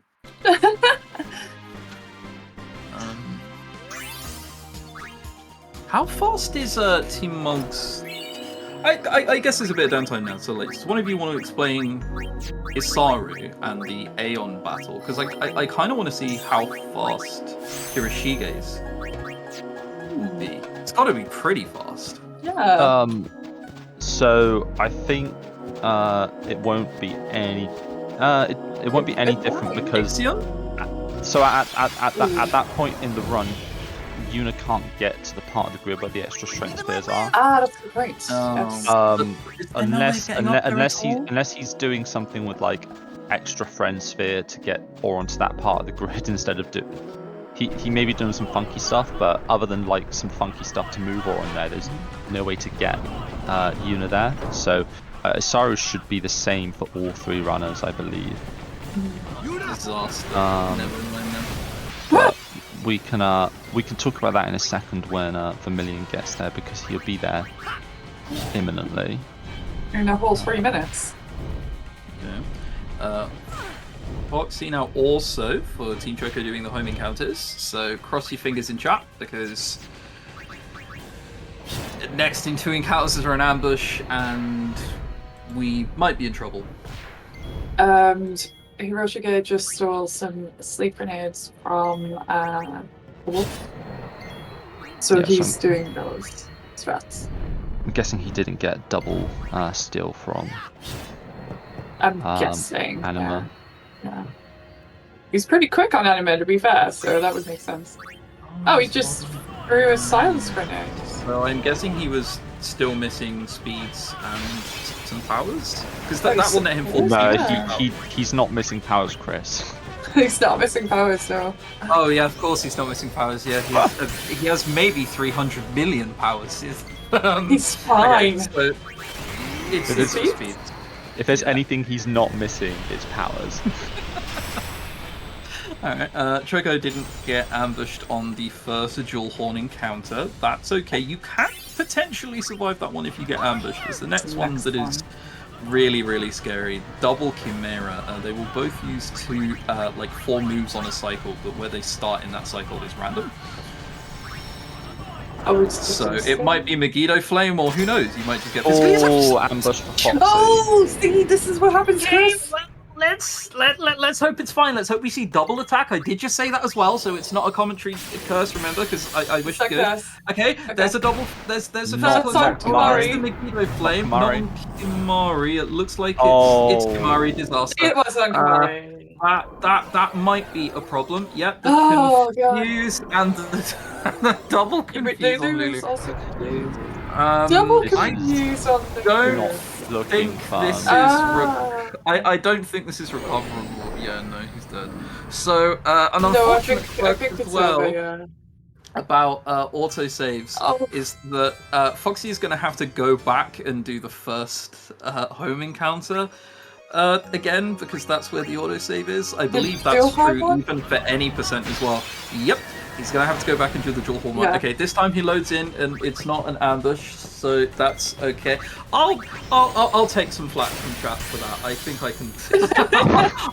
I'll hold up my hands. I'll hold up my hands. That probably seems like my fault. In nice news, Vermillion has completed the VIII trials and is currently doing some of our favourite menus. So moving away from that, so we're doing some menus for Quina, and we're going to get real beefy. Meanwhile, Hiroshige has made it into home as well, and has just launched a bomb, which is really good because it means it's a good safety strat for an ambush on dual horns. Yeah, Choco gets to the Chimeras this time. This time, it's not an ambush. It's a lot easier when it's not an ambush. So on Mog screen, what Vermillion's doing here is he moved Oren up into what is normally Waka's section of the grid, and activated a node. He then used one of the teleport spheres that we picked up in B-Canal to teleport over to that node. Because it allows us to teleport to any node activated by anyone else on the grid. And then he's now moving around Waka's section of the grid to pick up strength, agility, and a few extra stats that we need to buff up the Aeons. The Aeons in this game have stats based on unistats, and so we're picking up just the stats we need to get enough strength on Ixion and Bahamut to be able to effectively deal with Isaru's Aeons. And speaking of strength and flexing, yeah. Oh boy, I like that. Just boot the dual horns over the head. That's amazing. Oh yeah, that is a thing you can do with the extra strength. Oh, it's fantastic. I really enjoyed that. Yeah, Stone Breath of Chimera still, but and he had the he had the overdrive already on Kimari, so ambushes here were not actually a problem for Hiroshige. That won't go so easy on you next time. That is a lot. And also he did not pick up the level 2 key sphere, but he did pick up the level 4 key sphere. Oh. Fascinating. I hope that wasn't a mistake, but we'll see. Meanwhile, Vermillion is going for your Purifico, and we're doing some counting again. So we're counting how many Maze Lava he's going to kill. I think it's 2 so far, actually. I don't know. Is it just the 1? So just responding to McSwells in chat. The way the scaling works for the Aeons in this game is that each of the Aeons gets a base amount of each stat based on unistat. So for example, for Bahamut, Bahamut gets 1.6 strength for every 1 strength that Yuna has. And then they also get another bonus based on her overall stats. So each, depending on the stat, the total stat is divided by a different value. and then that gives you your bonus stats from her total stat pool. So we grid some magic nodes just to buff up her total stat pool to get a few, just to get an extra point or 2 in strength, just to get us over the line. I wonder, is Hiroshige just not going to Do the crits. You don't need to mix on this fight with the extra strength. It's something. Yeah. It's something that I've done in non-NEPSM runs. Wait, what? Oh, it's the damage you mix. Okay, so you have to haste to get a steal in, and then the next 2 attacks kill, right? Do they not? I mean, it's the same amount. No, yeah, no, I'm blind. I can't count. But Alright, so Okay, the Rick is down. Yeah, I think you're right, yeah. So That's it. No. The eagle-eyed viewers may have noticed that Bahama just crit Isaru's Ifrit for 25,000. So that is so his normal attacks will do around 12,500 damage. And that is the benefit of stacking all of this strength on Yuna. And this will only get amped up as the run continues. Alright. That every fight for Hiroshige was amazing as well. Basically, Tida's once again murdered everything in his sight. It's gonna be close, guys. Yeah, so on the guards fights, there's effectively two different variations for the first 4 fights. So fights 1 and 3 have 3 guards, where we just use Tidus to attack them down, and we remove the flamethrower guard before it gets a turn. For the second 2 fights, we don't have enough turns to effectively kill everything that we need to before they get turns. So we use sleeping powder to sleep the guards, and then kill off the robot, and then finish off the guards while they're asleep. Or alternatively, as Foxy just did there, you can also switch Tidus to Kamari, throw 2 grenades, and then switch Tidus back in and attack. Both variations are pretty much identical, but just different ways around of doing it. And then on this final fight, depending on what you have left in terms of bomb cores and throwables, there's a couple of different variations of this fight. Either throwing 2 grenades and then a bomb core on the robot, or if you've got 2 bomb cores, you can opt to kill the guards with Tidus and then use Riku and Kamari to throw the bomb cores on the robot. We see Team Tonberry now is going to be approaching Evrael Tana. Evrael Tana is a very unique fight. So what Vermillion will be doing is going behind. You can use an extra action to unlock the locks behind you. And those you need 2 characters to do that for each lock. And you slowly make your way through. Or if you don't want to do that, you can just throw 2 Phoenix Downs. Because Evrael Tana has zombie! It's that fight. Every Final Fantasy has one where a boss is a zombie, and using Mega Phoenix, I guess Vermillion noticed he only had 1 Phoenix down left and needs 1 for you. Yevon is just throwing out the Mega Phoenix now because it's a quicker animation on Evrael Tana. He did have an X potion, interestingly, that he could have thrown out as well. Yeah, more swag to use the Mega Phoenix. Absolutely. And, more swag to Mega Phoenix, you Yevon. Yeah, true. And a tip for prospective new runners as well. After you kill Evrael Tana in CSR, this bit is quiet. Very quiet. Very quiet. So it's just enough time to play the entirety of Waka's Gourmet Race. So just bear that in mind, it's a tip. Keep yourself sane, guys, it's very important. Yeah. In the meantime, talking about sanity, we have both Hiroshige and FoxyJira doing the VIII trials. Yay! Let's see if anyone falls off the edge accidentally. They're enjoying their chill 6 minutes here. Enjoying the 6-minute break, which I'm sure they embrace every time they get there. Anyway, Team Tonberry's about to do another menu. Yeah, so Vermillion's just made it to Higher Bridge. At this point in the run, we get all of our party members back, so we use this opportunity to jump Una up to Tidus' section of the... Well, it's normally you're on a section of the grid, but it's now being commandeered by Tidus.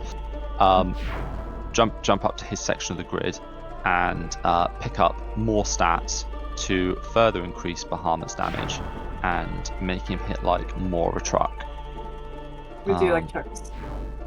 He's very soon going to be hitting for a lot of damage, as you'll see in this upcoming fight. So Una just did, we just had a preemptive with Vermillion and a crit for Una, which was really hot. We like that. Nice. Getting that extra AP. Hell yeah. So at this point, so when you're in via Perifico, we like to count how many fights you get into in there. If you get 2, then we count 2, and you get 2 robots on the high bridge, which is where we are now. If you get 3, then you get 1 robot, which is what's happening with Vermillion. So Vermillion's killed his single robot with an overkill. Overkills count for basically how much you would need. Those robots there are actually a really good place to train if you're ever playing casually. They just have all the AP. It's very handy. Yep, so Seymour Flux now for Team Tonberry. Opting to switch in Lulu, I guess, just needs a few extra levels on her. We need her to have a minimum amount of levels for an upcoming grid. Is it 35 or 37 now? I don't know if it's changed. I think I it's don't know 35. it hasn't changed from 35. Yeah. So does a single attack with Tidus just to make sure damage rolls are okay, and then Bahamut comes in with a 38k smash in the face. He's very dramatic about it. We love him. Yes. At this point in the run, Bahamut is very, very, very, very, very punchy, and you will notice a similarity in the rest of the boss fights as well. Maybe. I have a question to pose though. Oh. Do you reckon, because there's only one real thing that can go wrong from here, do you reckon they'll grid the Lux Sphere? Yes. Absolutely. Oh, they should, yeah. Even I would do that in a marathon. I wouldn't take a chance. Like at this point. So there's a Lux Sphere that you can grid on Una. If you don't grid that Lux Sphere, the 2 chests are in the way on Zanarkand. There is a 3% chance that you can miss on either Unalesca or Omnis. And if you miss the last Unalesca attack, it's really bad. If you miss the Omnis attack, it's really, really bad. You lose however long it takes to get back to that stage. Or you can just spend, 8 seconds getting the chests and gridding them. Fine, and it's comfort. And this is a race at the end of the day, so I think intellectually it's a good idea. Emotionally, it's also a good idea. Something tells me that when Crimson and I ran this, we didn't grid the Lux Sphere. Really? Yeah. Oh. I'd like to think I have a say in the head now. I'm pretty sure we didn't back then. Yeah, I'd absolutely do it now. But it's good to reminisce on how you've changed, right? Like that's what we're doing. Different strats are important. That's why we're enjoying everyone. Don't need to grid luck if you are already lucky. True. Oh. True. I feel the luck. Grey Fox also points out that last year he didn't grid luck either, so Nice to live on the edge. yeah. Yeah, sounds like Grey Fox. For those who don't understand the joke, no Sphere Grid last year, it didn't matter at all. There must be an... Honestly, in cutscene remover, the time loss of missing is actually negligible. So Yeah. if they did skip it, I'd be like, It's a comfort thing. It's a few minutes if you miss. if we had cutscenes and they missed, oof, rip 10 minutes. Yeah. Goodbye. Okay.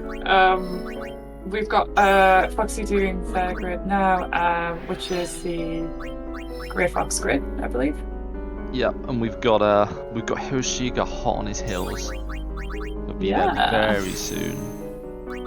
And Bahamut is in the possession of all of our guys. Very important. Okay.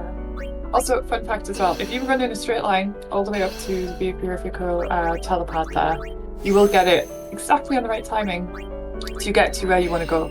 You don't do it in the right amount of time, but all you have to do is run in a straight line, so it's so easy, right? You'll end up in a little space to the left, and then you'll have to wait and go back. However, that can waste a few seconds. if you did this without the cutscene remover, you have to wait a cycle. Yeah. Yes. You can't get there CSR fast skips enough. the prompt at the start. Yeah. So. Funny little quirk with Okay. CSR. Oh. So Hero's doing the same. Guys, what are we gonna do about this big giant block in the road? I'm tempted to flee. Can we flee? No, smash the ground. I don't think running away from the thing blocking the only way we want to go is a good idea. No, I'm down to go back to VIII. I'm in way too far over my head at this point. We've betrayed Yevon. Vermillion came up with an interesting strat. Just hit it. Smash! Oh, okay. Well, yeah, I guess you could just summon Bahamut and hit it too. What's that? I mean, it's just this big robot thing. We've killed robots. Oh, quickly. Hiroshige is actually doing a strat reminiscent. It is different, yeah. Where he goes and gets the 1 agility and strength in that little cluster on the bottom. Interesting.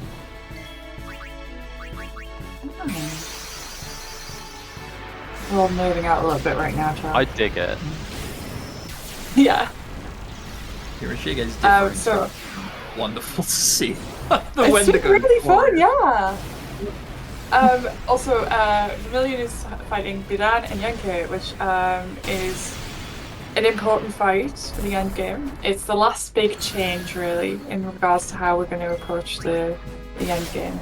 So, he's going to steal a level 3 Q-Sphere for Lulu, and then he's going to use that water gem that we got from Every. When we get 2, then that's great. But we also pick up a fire gem from Flame Plant in the Calmlands.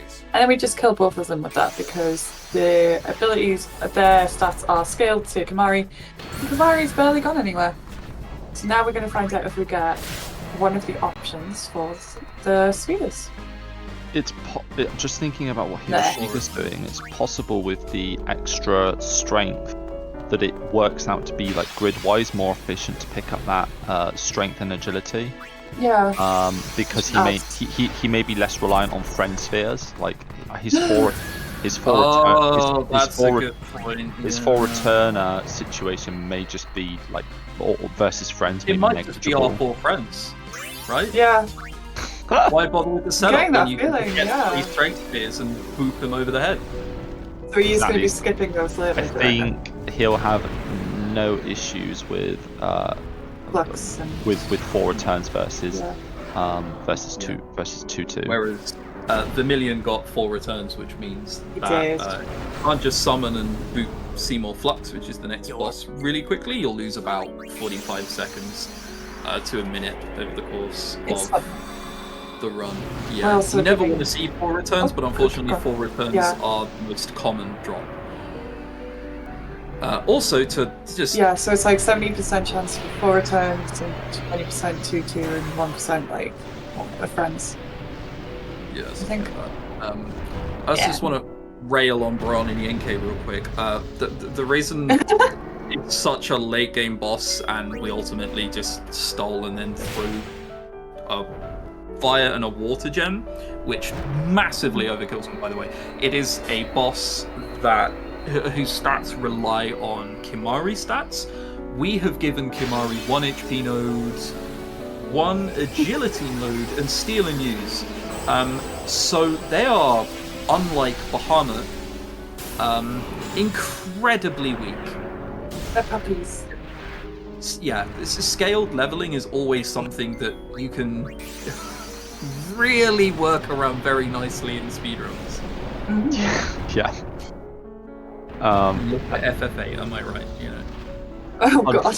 Unfortunately, their overkill threshold never doesn't scale though, so we have to hit them for 2,500 damage in a single turn or more to trigger that overkill, which is why we need those. Which is why we need those gems to get the overkill.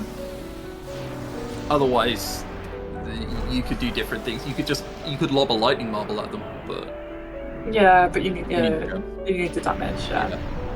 But their actual HP in that moment, I think, is like 1,200 or something. Yeah. Not much. Yeah. Really neat. The gems are like I think Soph was saying it the other day, like there's always items in this game that you can use to your advantage and always just keep up on them because like the game is quite generous with the amount of items it will give to you unless you really, really want them. Whoa. Vermillion skipping once. What is going on? I can't believe this. Oh my god! That man walked up half of a snowy mountain in freezing cold like temperatures and situations. He beat us there as well. He did. There. And his brother got arrested and everything. He just waltzed past the Ronso. They were like, "Yo, dude," and he was like, "He runs very fast." I'm just gonna wait up here for the Yuna. You're gonna let her through. You don't know it yet, but you're gonna let her through. Yeah, I am. She's lovely. I like it. I just like the general way, like throughout the entire game as well. The walk is like, "Welcome to eLmaGus," and once is just very gentle and the "Welcome to eLmaGus," and I like you. Also, once is the only place in the game where you can buy weapons and armor with four spare slots, and they ain't cheap. Yeah, not cheap, but if you want customization, it's... So the one thing about what Hiroshige's doing is the grid he's doing, which is one that I helped to work on early on in rerouting for Terra Skip. There's a small chance on that Bahamut fight of actually underdamaging, but it's like 1%. So it's very small. But it does exist. But he got through it fine, so no issues. Vermillion is currently fighting Seymour Flux as well, which can be a very scary fight. But if everyone is in a unit just bopping things, get ready. Unless Bahamut does what Bahamut needs to do, really. We're praying for a crit. Will we see a crit? Let's do a crit! Oh. Sad. This is where ChrisTenarium would just reset. Yeah. No flux crit, not good enough. Nope. Alright. So, I'm gunning for a time where if you get 4 returns, it's just too slow. So you just summon Bahamut and hope for the crit. Oh! Oh, well, Yuna hit the last crit, one. yeah. I think Hiroshige will possibly be able to just we'll be able to guarantee Bahamut killing even with 4 returns. I can't remember off the top of my head how it works out with the extra strength, but I'm pretty sure it's like 4 returns is effectively like the normal 2-2. Yeah. So when there was rebooting going on for Terra Skip, I believe yours was described as much more secure for 4 returns, whereas Grey Fox's was better for 2-2 and 4 friends. So yeah, this route that Hero is using is very good for 4 returns. He's also got the extra 12. And he's got the extra 12 strength, so yeah, it's all going pretty well in regards to his menuing, and it's very close as well. I'm really invested in Mog and Choco being so close together. Meanwhile, Tonberry is in Zanarkand. Well, almost. So easy on you next time. We are going to watch him go through the cabin just before we get to Zanarkand, and there are a couple of trials in here. I say trials, I mean nonsense things that we have to do, but one of them involves throwing a ball. So let's see how we do there as well. And I've seen people lose a lot of time to this ball game. Hold on, Kamari. I won't go so easy on you next time. Luckily, the ball game is consistent. It is, yeah. If you throw it at a certain point, you won't ever miss. Luckily, it's one of those things I've only ever seemed to miss in practice. Can't remember the last time I missed it in a run, but when I get here in a practice, I just weirdly miss it. Just hands lock up, apparently, throw it late. Oh, okay, well, no. Okay. Cool. Okay. Blitzball minigame. Love it, don't you? Okay, We'll, let's see if we got the hopefully question. we'll see it first time. I believe. You want to throw on a half rotation. That looks like good timing. Yeah, easy. Yeah, Okay. perfect. It's always nice to see that one done really well. Team Choco comfortably getting through Flux. Yep. And we'll see Hiroshige there in a second. Hiroshige probably won't, or shouldn't even need the attack with Tidus. Bahama will just stomp on his own. It's like, hi friend, bye friend. I wonder if we'll see Tidus haste Yuna to avoid the possible blizzard, the RNG blizzard. That's what I do when I get the extra strength sphere, so it's interesting to see if he does the same thing, or if he just opts to double defend. Goes for the double defend. Also a good option. Did he summon Ixion? Yeah, he did. What? We'll get through this. What is happening? Oh, we made a mistake. I've seen this somewhere before. Yeah, I was gonna say it's not a mistake. It's a tribute. Okay. Okay. It's not so true. If you gotta believe me, please. Oh god! Oh no! Yeah, so Oh it god! kind of happens if the unit doesn't get hit. Mega Phoenix, Or- Mega Phoenix okay. and Prey. Oh no!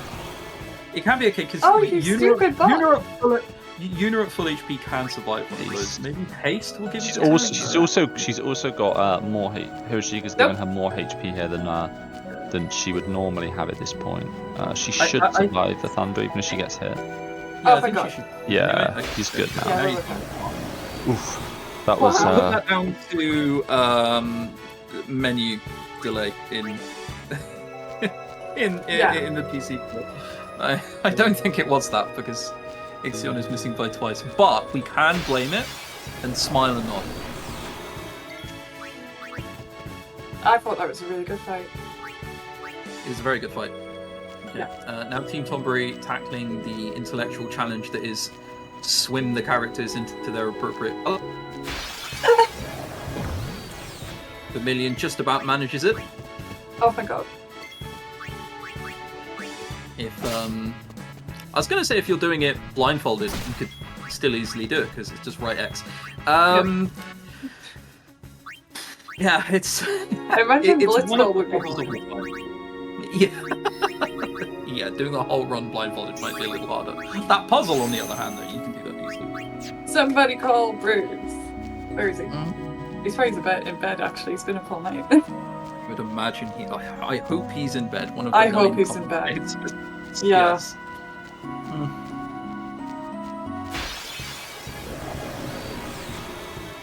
Yeah, Heroes up late as well, bless him. So we're almost. This is the part of the run where it gets quite chill in certain ways because. And then it gets very not chill. And then it gets very not chill. But this is kind of this is an okay bit. This is a bit where you can just sort of, as long as you remember everything, you're okay. We don't have to worry about ambushes anymore. I'm a little bit concerned about So we Ruby's got- Self-Drive. We've got Foxy approaching Defender X, and we've got Vermillion approaching Sanctuary Keeper. Both of which are easy prey for Bahamut. Yes, especially if you have armor break. Please don't forget to armor break. I've done that. So Sanctuary Keeper is one of those situations where we use an armor break from Tidus, which we learn, and it's also used. Armor break is very important for a boss later on as well. Pray it doesn't miss. Does anyone? Foxy getting a troll crit on Wow! that. Yeah, that was terrible. Does anyone want to explain how armor break can miss? Because I want to know the secrets. Yeah, so due to the way the game is programmed, the game requires you to armor break has a 100% chance to hit, but because of the inequality used, a roll of 100 fails to be lower than. So it basically rolls a number between 0, I think it's 0 and 100. Yeah. And that number, it needs to be less than 100 to pass the check. So if it's exactly 100, it's not less than 100. So you have a 1 in 101 chance of failing that check. That makes me feel so much better. So basically 1% chance for any status to fail to apply. You can track that as well if you were doing R&D tracking, I believe. Yeah, that is something that you can track. Yeah, I think so, isn't it? Like, as long as you track every attack, it is. Yeah, FFX does have Gen 1 miss. Yeah. Slightly more common than Gen 1 miss as well.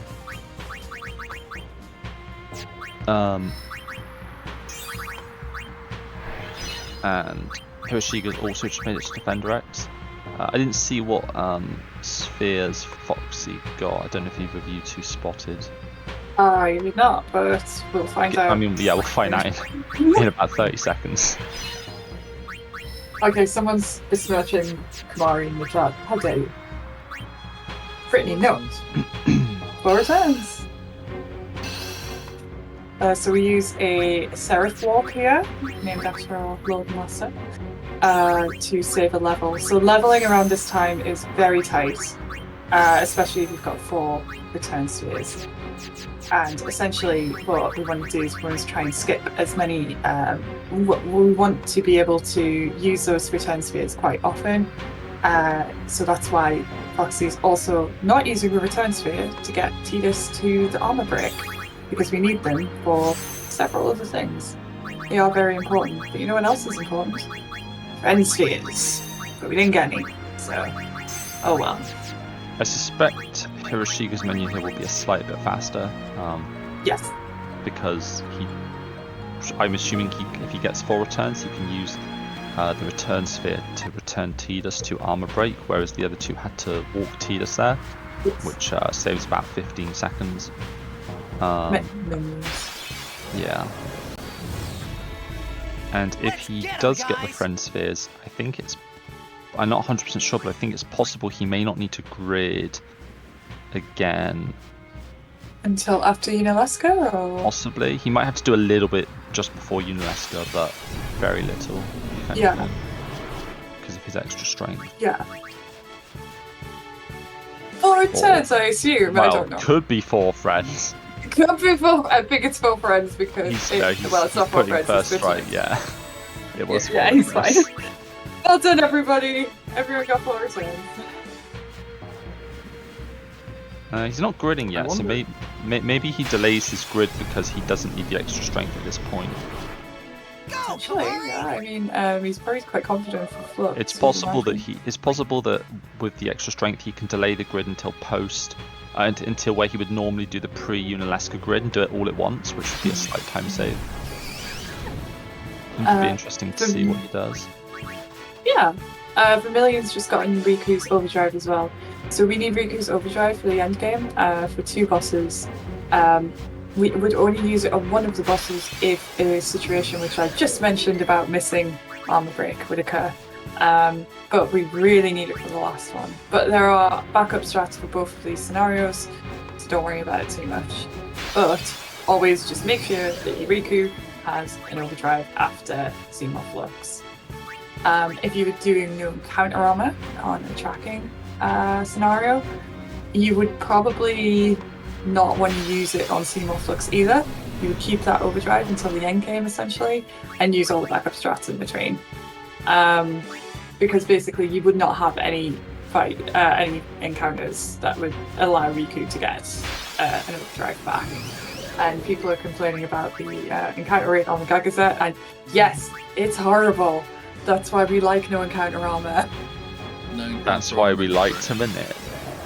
That's why we love to minute. It's not an issue. It's how can I put this? Tedious. Tedious isn't nice. That's a Vermillion grilling the luck. But you do lose. I got the look. Oh yay! What are you doing now? Oh, and he's using the Seraph Orb again. And he's going to use it one more time. Yeah, that is right. Yeah. Okay. It's been so long since I ran this game. I don't know what the current strats are here anymore. That is accurate. That's fun. Yeah. So it's because of the amount of levels. It's insanely tight. So we do just use the return spheres as a manip in that sense. But yeah, that strategy is completely correct, and it took me a while to figure it out. Grey Fox yelled at me a lot. So Foxy is now doing Flux, see if he gets the crit that we all want to see. I believe in one of them getting a crit. I want something. It's totally not too unlikely that they'll all miss it. That's totally not the most likely outcome. Oh, totally not after 4 returns. It's on Hiroshige now. Yeah. Hiroshige's got a crit. Death awaits you. Grey Fox does yell a lot, but that's because he cares.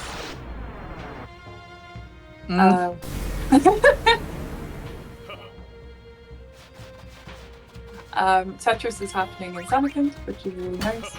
I'm going to have to interrupt real quick. I now have to bow out because, as well as trying to do all of this commentary stuff, I also have to swap everyone over and keep 8 different plates spinning. So, of course, yeah, no Have problem. fun, Chris. I I don't will leave envy chat you. in the very capable hands of Crimson and Khaegar. Enjoy Thank the rest you. of the run. Thanks. Thank you, Chris. So you'll probably see Chris again later, probably during the relay, but we're gonna riot! No, we're not. We're gonna be good. Promise. Hiroshige not mixing here, opting to save the mix. I guess with the extra strength, probably doesn't need the extra damage from Chaos Grenade, so just goes for the Silence Grenade. And now we see if Yeah. we get a Impulse. big Impulse, big juicy crit. Let's go. Nope. No. Nope. 52k damage though. That's really good. Yeah. I think you will only have to whack it a couple times. Yeah.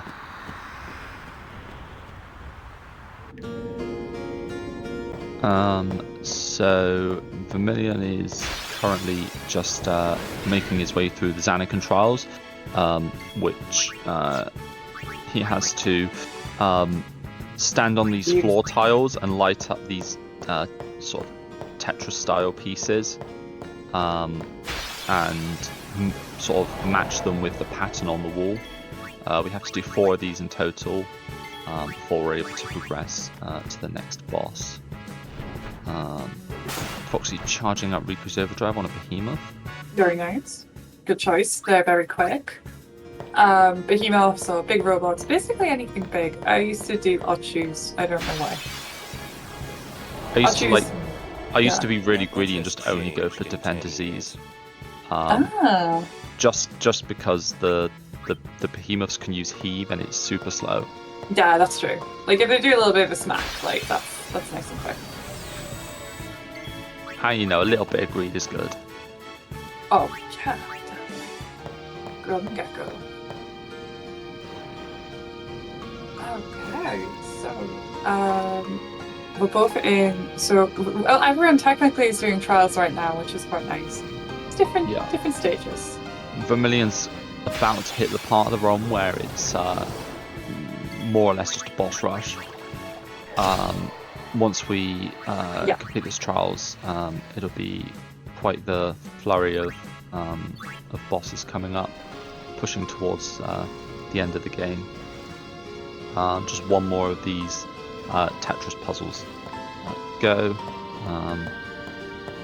Nice. And yeah, Foxy gets to show his two... blitzball throwing skills. Oh, here we go. Yes. First try. Come on, Foxy, I believe. That looks good. Mhm. Easy. Let's go. Yeah. Yeah, And perfect. Hiroshige's going to be there very soon, hot on his heels. These two have been separated by maybe like a minute, Seconds. a minute for quite a while. Oh yeah. It's really nice though because we love a tight. We love close race. We're all team close race here. Indeed.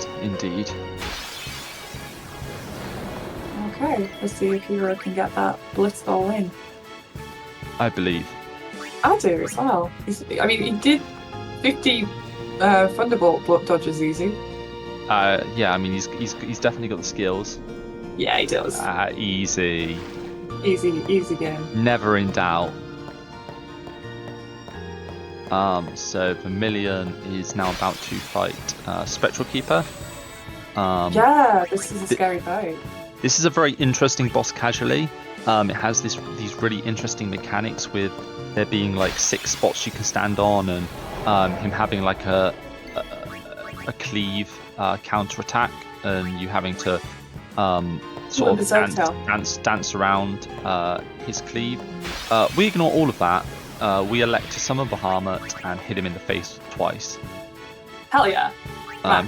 He gets 2 attacks off on us, 1 for a counter attack and 1 for a normal attack on his turn, and then we just finish him off. Nice. Or if we're lucky, we crit him on the first attack, or if we're unlucky, we crit him on the second attack, like that. Which is a very normal thing to happen.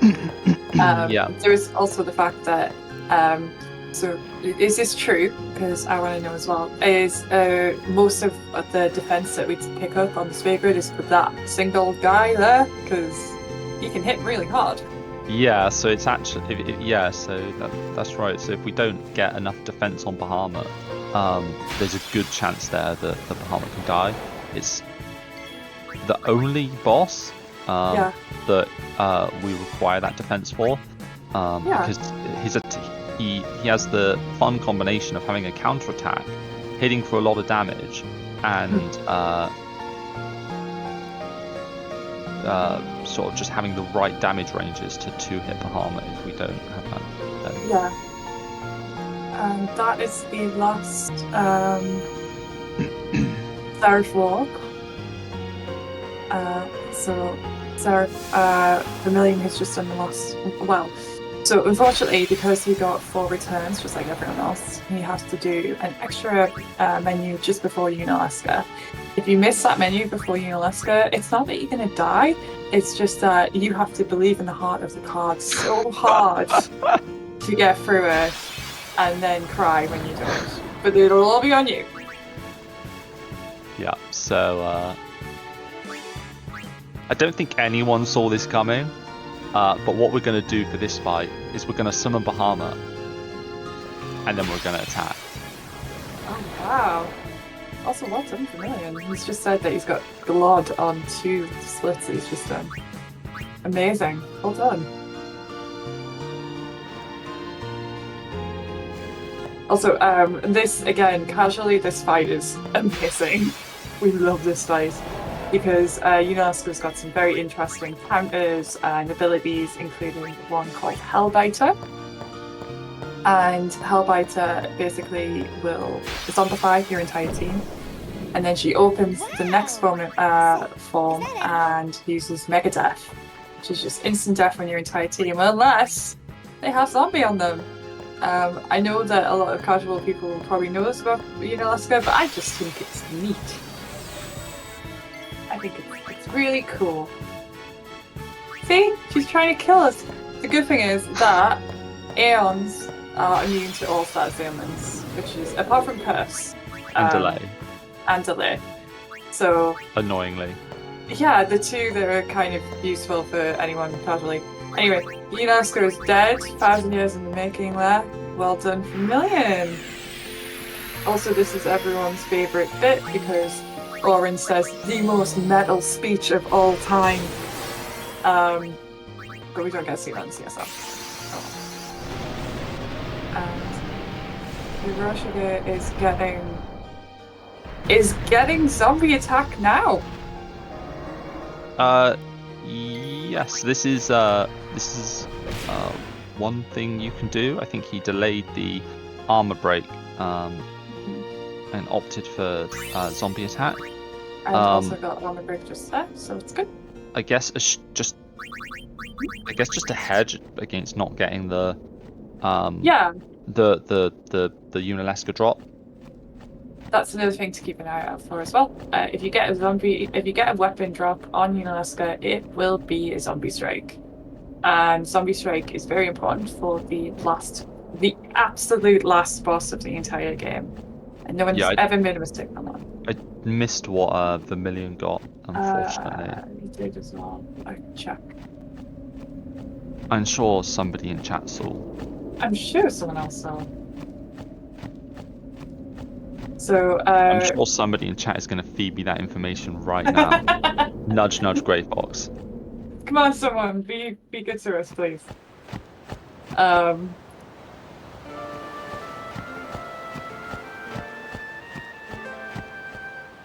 So Vermillion is now doing a little bit of story progression.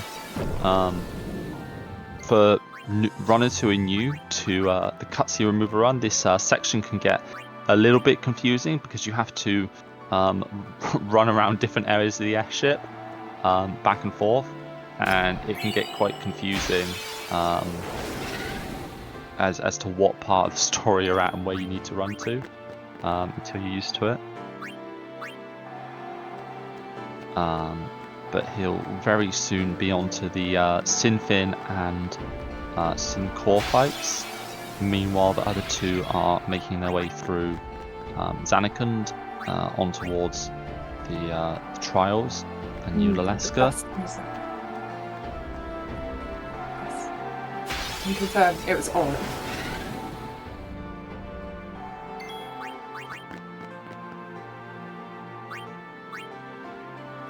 Right, so we've got the best music going on here, and we're going to flee from everything still. In the meantime, we've got Vermillion summoning up Big Boy Bahamut to do, guess what? Not attack. No. We're out of range here, so we impulse. Different. Fortunately, impulse uses Bahamut's strength stat. Yeah. So, And because you it's can a crit. physical attack, and you can crit. We didn't crit, but maybe we Sometimes crit. Maybe we troll crit the second one. That normally happens. We didn't troll crit the second one, but maybe that means we'll crit the next one. Oh, maybe. So all of these fights are really good as well because you're getting the last AP that you'll need for Una for the end game as well. There's a very important grid that you should never forget before you start fighting the last boss. Shimmering blade for Auron. Okay, yeah. Auron's weapon is fine. Yeah. It's not the best, but it's fine. Yeah. So the reason why Auron's it's no Riku weapon. Yeah. Shudder. No. So the thing about the Auron weapon as well is that you will need to swap his weapon because actually no, you need him to have first strike for the FA, don't you? Yeah, so so you'd have to leave it on. With Tidus, Una, and Auron, we have to swap it in the fight. For the other four, we pre-equip it because their weapons aren't relevant to the end game. Yeah. Vermillion speeding through these Sin fights. Also, fun fact as well, if anyone is feeling like they are low on AP or really want a zombie strike weapon, you can kill the Genux, which is sitting in front of the core. Now, I don't recommend this because Genuxes are very dramatic dying things, and it will waste about 15 seconds. But it's really good if you really want that weapon, or if you feel like you're under-leveled at any point. But Vermillion's fine. Yeah, exactly. Also, we have Impulse there, which allows us to attack. Zoom around.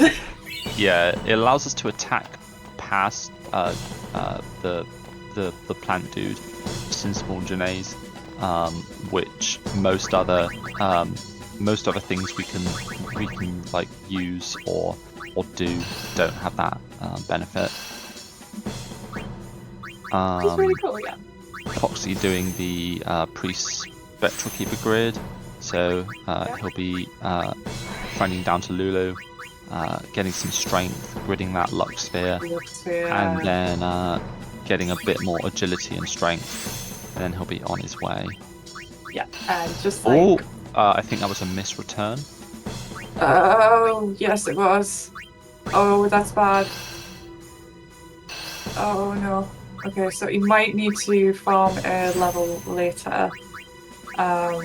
He could also kill Janae's for return spears as a backup if they're absolutely necessary.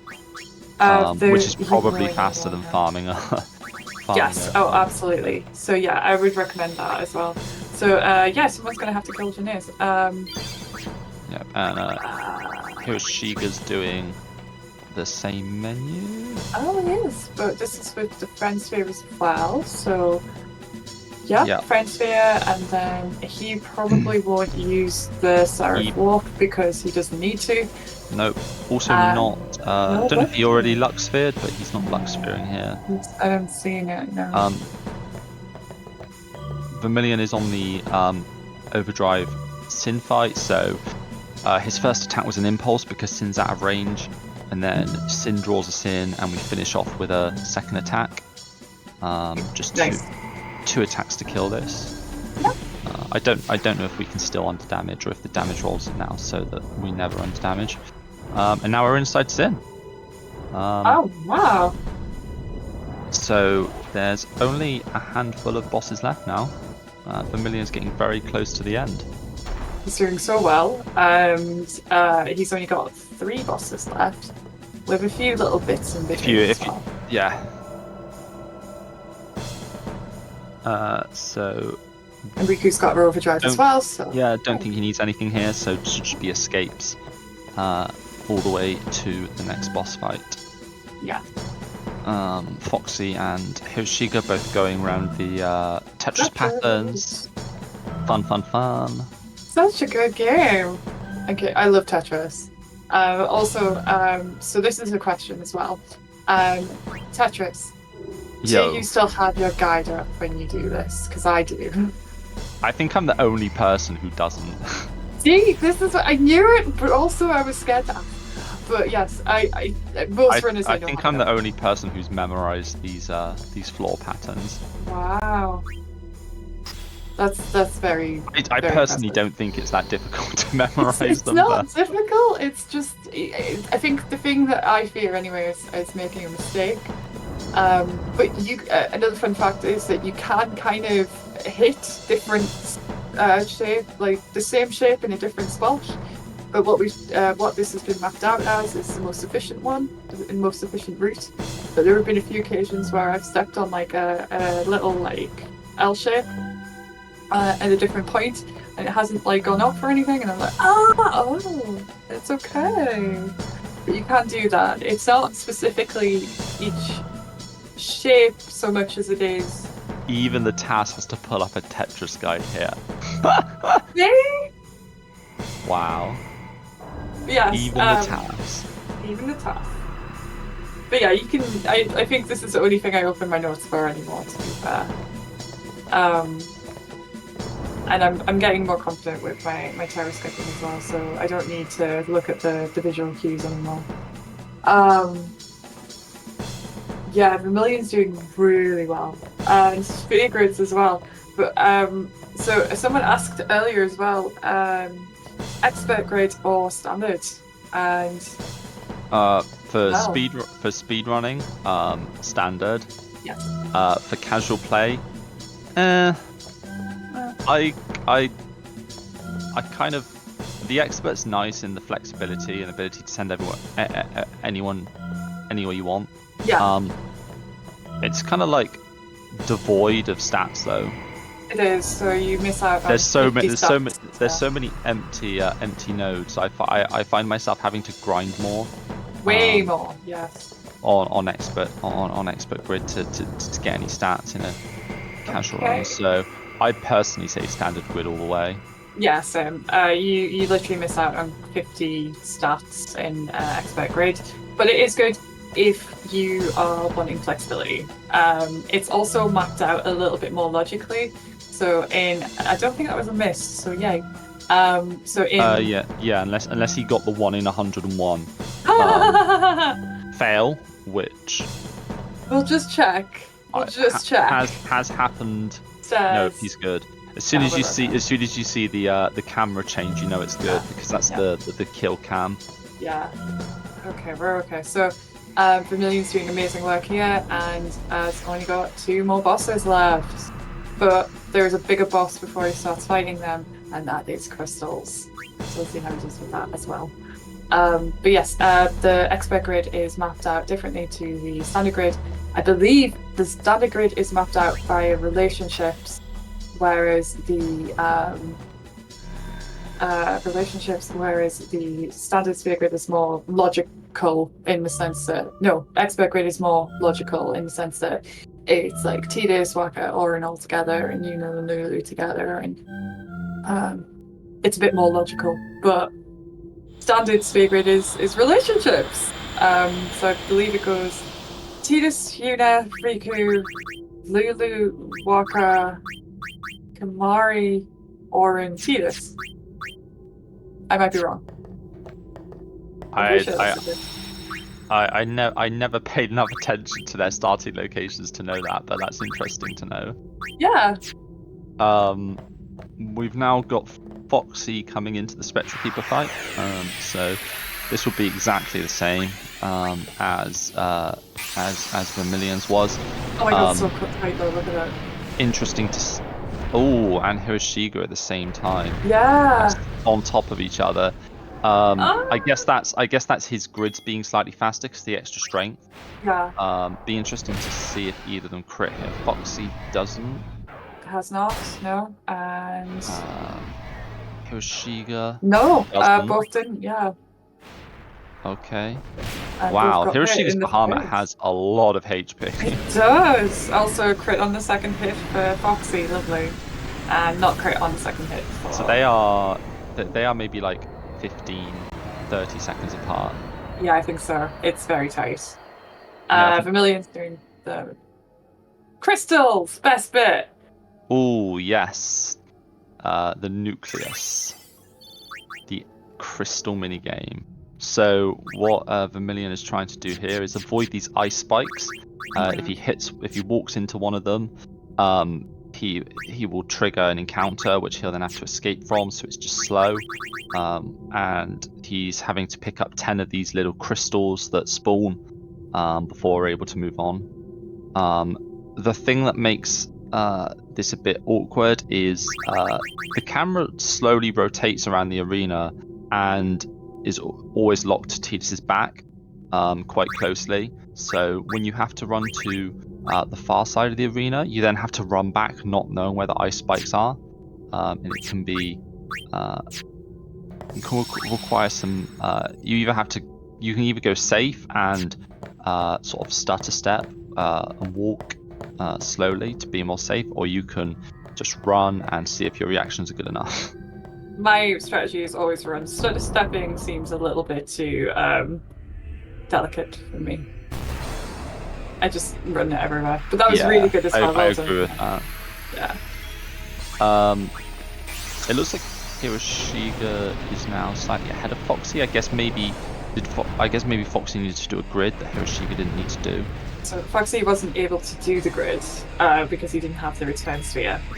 So okay. We are just going to go for it. We're going to pray. He can under damage here. He can. Is he going to do the shield strat that buys you an extra attack? I don't know, but we'll have to find out. Interesting to see if he knows it. On the third phase, he cannot do a shield on the first turn, which will mean that the absorb that eLmaGus does is reduced in damage and won't kill Bahamut. Right. And then the next attack she does in her rotation is Osmose, which obviously just drains MP, which we don't care about.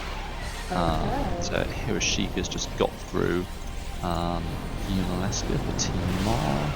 Alright, pray for a crit. And gets a Riku weapon, I think that Pray was. for a crit. I think that was a Riku weapon I saw. I think so. He has the zombie attack that he already gridded though, so I guess what that drop was irrelevant. And zombie attack will certainly be faster than Riku's weapon. Foxy's stalling here. Oh yeah, he's just thinking. He's a little bit scared. He is going for the shield. That's a good choice. That's a good choice. Okay, so yeah, because she won't do absorb twice in a row, will she? Or will she? No crit, but a little bit of tiny counter. Oh god. And Osmos, which we don't care about. And now he can attack. And it's all gravy. So Vermillion is now on Braska's final layout. Switch hitter! Waka! Nice, Waka that's is a on fast his one. That's a really fast one. So Vermillion is on the second to last boss, if you exclude the Aeons, obviously. So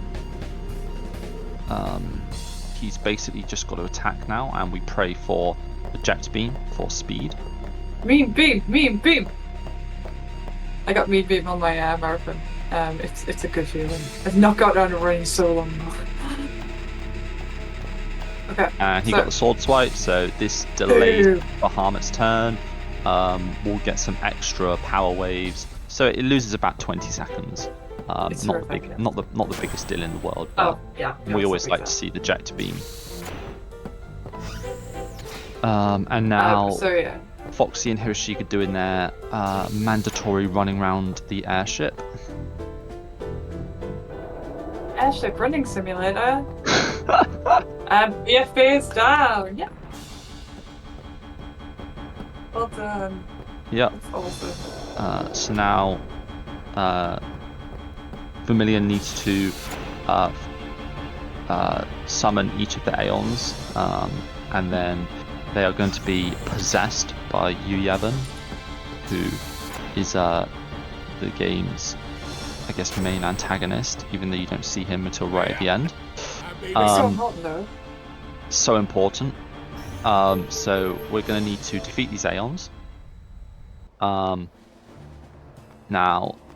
what do you think is the best way we could do this? Smack him in the face, obviously. I mean, how can you not? Use Bahamut and smack it in face. I propose a different strategy. What? I think we should throw money at our problems. Oh, Well? I love that. What are you doing? What are you doing, Vermillion? Don't do that. Okay. So, yeah, go on, you can Capitalism explain. wins. Let's go. Yeah, I was panicking there. Yeah, so we didn't touch on the BFA grid because we were looking at the two Unalesca fights. We'll touch on them later, but Vermillion picked up the spare change ability, which allows us to throw money at the enemy, and it does 10% of the amount of money we throw. So if we throw 20,000 at Valor, it does 2,000 damage, which is enough to kill it. And we basically repeat this for each of the Aeons, throwing just enough money to kill them. It's quite genius that the guild reading on this is so perfect as well, that you do literally have enough guild to throw all of your money at your problems. You are poor, but you saved the world. How do you feel? You don't care, you're not playing the game anymore after this bit anyway. So, we've got everyone killing Singh at the moment. The allegory has come to life. We're knocking off its arms and we're trying to get as much of its body ripped apart as possible. So we've got 3 more Aeons to go and then VIII, so we are getting very close to time for Team Tonberry. Well done, Tonberry. I think it's pretty clear that they've won this little race so far, so... Should be about, I think about 3-4, maybe 3 minutes now. Yeah.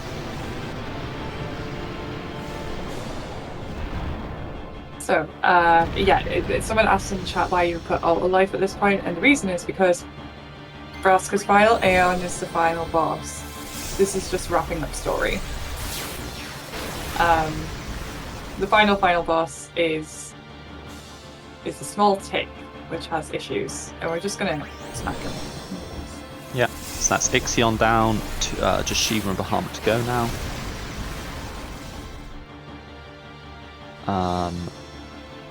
Foxy is just clearing his way through the Sim Pins and Sim Core fights, and I think Hiroshige is making his way towards Overdrive Sim now. Yes. These two have been exceptionally close for quite a long time. Yeah, they really have. It's been a really good race. There's Shiva, the only time we see Shiva in the entire run. Boo! Oh, makes me sad. She's so cool. Oh, 20. The 20k throw it, Shiva. It's I know, very metal. Okay, so Foxy has killed the Janaeus as well, so we get to see that lovely dramatic death. That is to compensate for the lack of return spheres, which you will need because... Can't wait for him to get double zombie strike weapon. That would be fun. I know. Well, he already has I know. the Riku one, so yeah, he's gonna get another one. I think he had the Walker one. He had the Walker one, which is the best one, yeah. Yeah, Walker is the best one. Walker is the best one, and it's a Yuna one as well. So it is important for him to do this with the. So it's very, very important to clarify. You need all of these stats before you go into Vraska's final Aeon because it is that tight in regards to how much speed and power that you have. You want to be able to kill this guy in as many turns as is recommended, and in order to do that... Okay, so we're on the U11 fight now, so we are very close to time. So, Tonberry, get ready. We are switching weapon with Auron. We pray for not a 1 in 101 status spell. Let's go. Looks like you got it. Yeah, I did, yeah. So now we just need to see a Phoenix down. A single Phoenix down. Oh, I need to put it on the right guy. And that's time in Tonberry go. Time for Tonberry.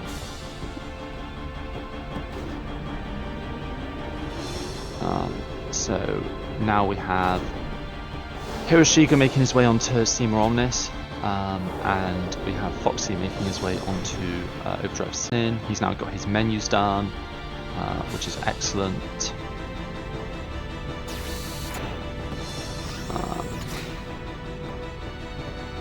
That's really good. And then once the 10 runs are done, we'll be moving on to Mystic Quest. Oh, the most dramatic of the runs. And here it comes. Do the Mystic Quest guys just want to quickly introduce themselves while there's a tiny bit of downtime? Yeah, go for it.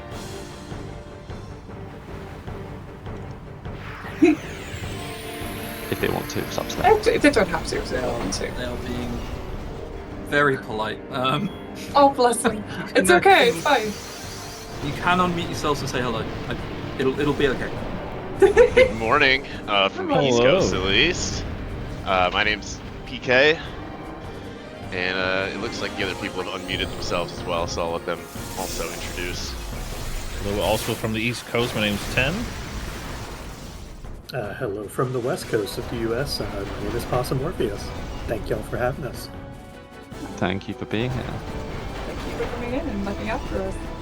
We are just finishing up Five Nights at 10, and our two guys are currently literally just beating up Sin in the face. Literally in the face. Smacking him in the mouth. So dramatic, we love it. And now we're inside the main character's father. This is not a nightmare. This is a real thing that happened to this poor boy. And we are going to beat up Yuna's ex-husband as well, who's also dead. Do they actually get married? Is it official? I mean, they kissed, so yeah, totally. That makes it official, But- right?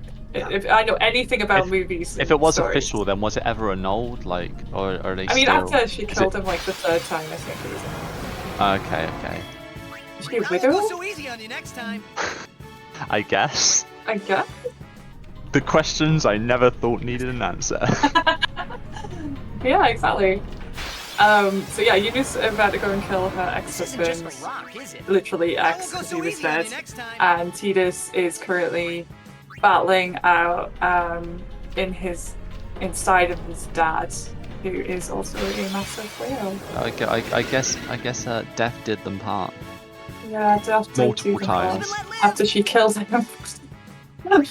And her boyfriend, her boyfriend who she's currently traveling with, also killed him. Alright, no miss? Oh, No miss. And now we just hope Hiroshige didn't get the 1 in 101. Live and let live. Oh. It never happens. It's never happened in my life. It never happens. I cry when it does, but it's never happened. Okay. Oh, there's the kill cam. We're okay. Everyone's okay. Foxy, it's up to you. To be clear, when you say it's never happened, it's happened to us all multiple times, right? Yes. Yeah, Okay. All right. Okay. No, just It's making okay, it's not just you, Chris. Oh, okay. All right. Oh. I don't think it's actually ever happened to me. I've missed a lot of times. I don't think I've ever actually got the fail. I got the fail. Yeah. It was so horrible. I got the fail like a few weeks ago. It's grim. So Hiroshige is gonna run away from the last few fights and do some crystal skipping. Yeah, crystal minigame. Love that bit. It's so exciting. The best part of unexplained random stuff you have to do Yeah. at the end of the run. It's like souls or something. I don't know. The area that you're in when you're doing this is called the Tree of Death, I believe. Or Tree of Life. Tower of the Dead. Tower I of think. Death, yeah. So it's Tower of Death. So I assume they're little gifts from people who died through the game, Gifts from the dead. gifts from the dead. But I'm giving the game a lot of credit here, and as everyone's aware, the most of it can be explained with fireflies. It's a meme for a reason. Fireflies are the best get out of jail free card this game ever gave itself. I know. Alright, let's see if Foxy gets the miss as well, because we've not had it yet. No, let's hope he doesn't get the miss. No, we don't want him to get the miss because he's had such a hard time with it. So let's just hope it's all kosher. He gets the hit. And we pray for not the 1 in 101. We are believers today. We are indeed. We just want everything to be super, super nice. I just had a glance at Mr. Quest. It looks like June. So Hiroshige's onto his nucleus. Amazing. Not a great start. No, this is Not why many, you run everywhere. Not many crystals showing up on screen. Not really, no. Sometimes they all spawn behind you and you just never see them, and it's a pain. Yeah, because the camera's awful. You can't move the camera either. Like in most modern games, like you've got full access of the camera. This is not one of those games. Yeah, this is What makes this it is- difficult is like the camera is I will go so permanently easy on you panning in next one time. direction as well. So Yes, what's circular. straight Yeah. in front of you is never there, and once you've gone for an egg, and suddenly running back is a really bad idea because you can't see almost anything beside you. There's a way as well. Oh, I have go. this thing I do where I like run to the side of the arena and then run like clockwise around the edge, because it seems to like it counteracts the rotation, so you end up at the back of the screen, and icicles don't tend to spawn right on the edge. Okay. Fairly safe. It's not necessarily the fastest way to do it, but it's the safest when you know you just need an okay nucleus. Yeah, I think so. It's worth pointing out as well because neither of the guys who've done it so far have actually been hit. If you get hit by those crystal spikes, you get into a fight, and if you get into a fight, you've got to flee from it, and it's a whole 16 seconds that you don't want to lose. If, for example, so these spikes can come up anywhere, including when you're picking up a crystal. If they do that, when the thing pops up with the item that you've got, don't click it and just wait until the crystal, the spike disappears. That is a very handy way of avoiding that. And this just looks like. So Hiroshige's doing his final menu, so using an attribute sphere to get that speed sphere, that agility node that Rico activated earlier, get a bit more agility. We then pick up this spare change ability, which we saw Vermillion use earlier, and then apparently some MP. I guess he needs that just to round out his stats. Yeah. And then the last little bit of agility. We need to stack a lot of agility for this fight. Yes. Because the delay mechanic of Vraska's final Aeon and its general high speed as well makes it so that it can get a double turn on us and actually kill Bahamut if we don't have that high agility stat. We have a stutter stepper here as well, guys. Oh, and he's doing the technique that I just expressed. Doing the smart thing and holding onto the text box because you can't actually get hit by the ice spike while the text box is active. It won't start the encounter. That was very smart. This is looking like a pretty good nucleus so far. It is. I don't think he's going to go. Oh, that was too far away. Yeah. He's got 7 pretty fast. It's really good. Just needs 3 more. Yeah. Hiroshige through BFA nice and easy. Yeah. Let's hope for a mean beam as well. Yeah. Okay. Last crystal for Foxy. Oh yeah, definitely that one. Yeah, easy peasy. Beautiful. Very nice. Very, very well done, everybody. Yeah. So Foxy's just got his last menu to do as well. We have to do the menu after this nucleus because the attribute sphere that we need we don't get until we're and Hiroshige gets the direct beam. They grow on trees. Just ask and you shall receive. Well done, everyone.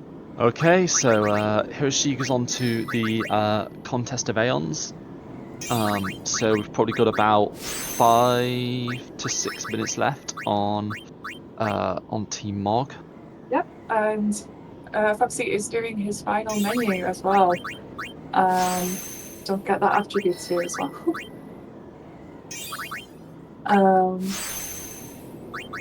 Yeah, very good. All good. And yeah, that's perfect. So you don't have to change your party arrangement for this fight either, because all the really important characters are placed into your team. Yeah, and we have a forced formation here of Tidus, Auron, and Yuna. Yuna is the fastest, so we get her out. We use Riku to mix a Chaos Grenade, so it's a grenade plus a purple sphere. And then Tidus is going to talk. This just causes BFA to skip his next turn. Reconsider his life choices. and then Auron goes back out to Yuna, and we bring in our main man, Bahamut. It's so sad we have to kill Bahamut. I mean, we pay him off well. Oh yeah, we pay them all well. It's because money is the most important thing. It's a shame we don't get Yojimbo, because I think that's what he wants. He'd want to die this way, yeah. Showered in gold. Yeah, this is what I wanted all along. Yuna gets me. I knew I liked her. Okay, let's see if we got another mean beam. Come on! Ifrit is being taken down on Hiroshige's screen, so 3 more Aeons, and then you Yevon. Yep.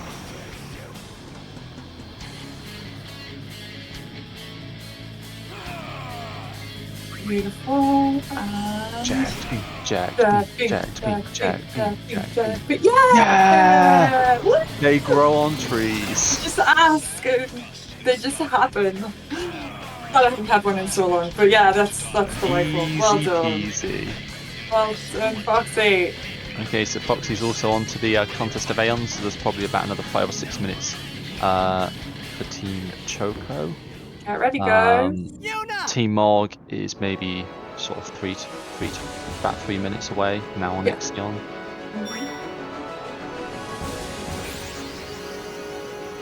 So this is the really exciting bit where everyone's like crying, obviously. Like, Obviously. It's the end of the game! Goodbye, Aeons.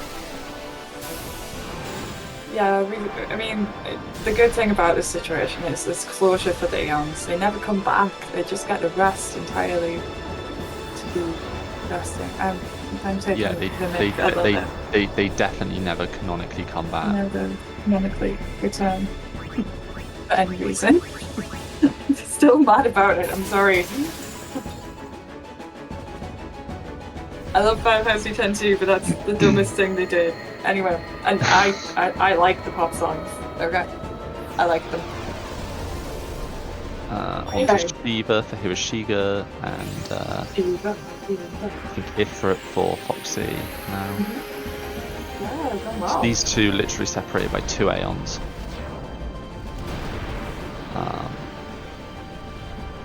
Cool, just Bahama left to go for Hiroshige. And we all have zombie weapons today as well, which is really nice. Yes, although I Very suspect rare. we'll see Hiroshige use the zombie attack that he gridded earlier on. I don't know, we'll see. He's got the Riku weapon, it's definitely faster than the zombie attack. I think so, yeah. I think he did equip it to her in his menu, but I can't remember, so we'll see. Also, we shall sing the song of our singing people at the end. No, there's no time, we have to move on. Definitely Sorry. don't think we've got time for that. Sorry, we have to run, sorry. Yeah, Cool. they'd love to sing, but they just don't have the time. Sorry. Yeah. Absolutely. People management driving them along to the next game. Play months. Yeah. Trying to keep the world turning, Chris. Yeah. Yeah, you. Done a really good job, by the way. Even with the technical difficulties, it's gone really nicely, I think. Hiroshige throwing himself down to 0 gil, emptying his pockets, lightening the load on himself. Amazing. It's capitalism won again, guys. We did Cool. it. So we're now moving into U11, so we are very close for Team Morg. Yeah, good luck, Log. He does go for the zombie attack, Zombie's back. and it hits. And it's fine, and GG's. There we go. A few more seconds. Yeah. Time, Team Morg go. Time, Team Log. Whee! And Team Choco hot on their heels. Very hot on the list, yeah.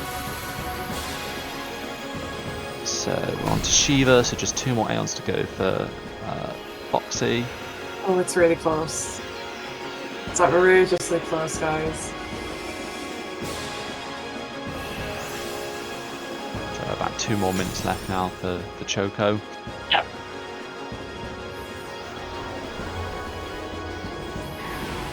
Yeah, a couple of people have pointed out that Choco is actually leading at the start of this race, at the start of the relay. So this is we've got an up and down situation going on here. It's going to be really exciting. So keep watching, because I want to know who wins. Okay, getting very close now. Just Bahama left to shower with gold. Throwing money at the problems. It always works, I promise.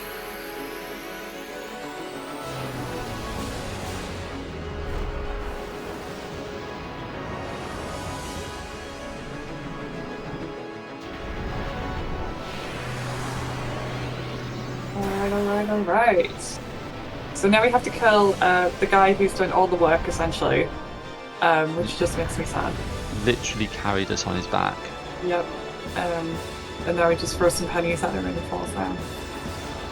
Lots of pennies. Lots I of mean, pennies.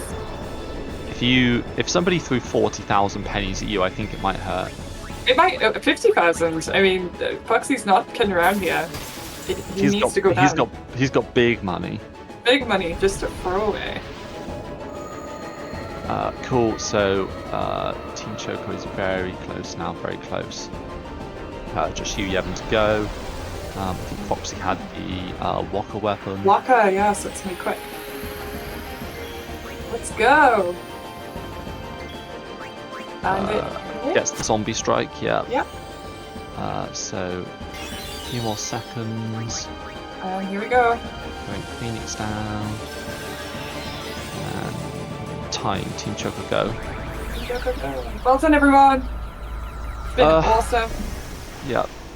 Just before we depart and pass over to the Mystic Quest guys, just want to say thank you to Khaegar and Chris for joining on commentary, and also thank you to Vermillion, Hiroshige, and FoxyJira for those fantastic runs at 10.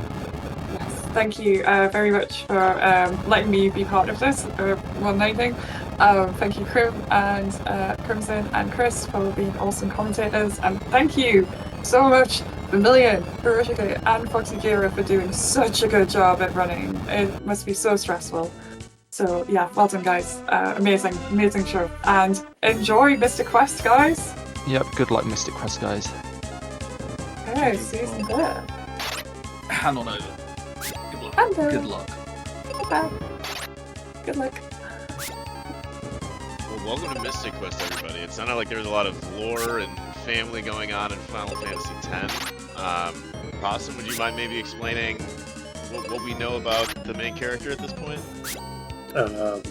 Yeah, he exists, and his village basically is now under the mountain that eLmaGus is currently fighting a behemoth on. That's about the extent of the backstory for Mystic Quest, so I hope that was a good explanation. Yeah, our main hero, Benjamin, just kind of walks in, and this floaty guy just goes, hey, don't worry about it, that your whole village just got destroyed. You have to go on a Mystic Quest. Yeah, it's gonna be a good time for pretty much everyone but Benjamin the entire time. Worth pointing out, though, we have Tybalt in my favorite room.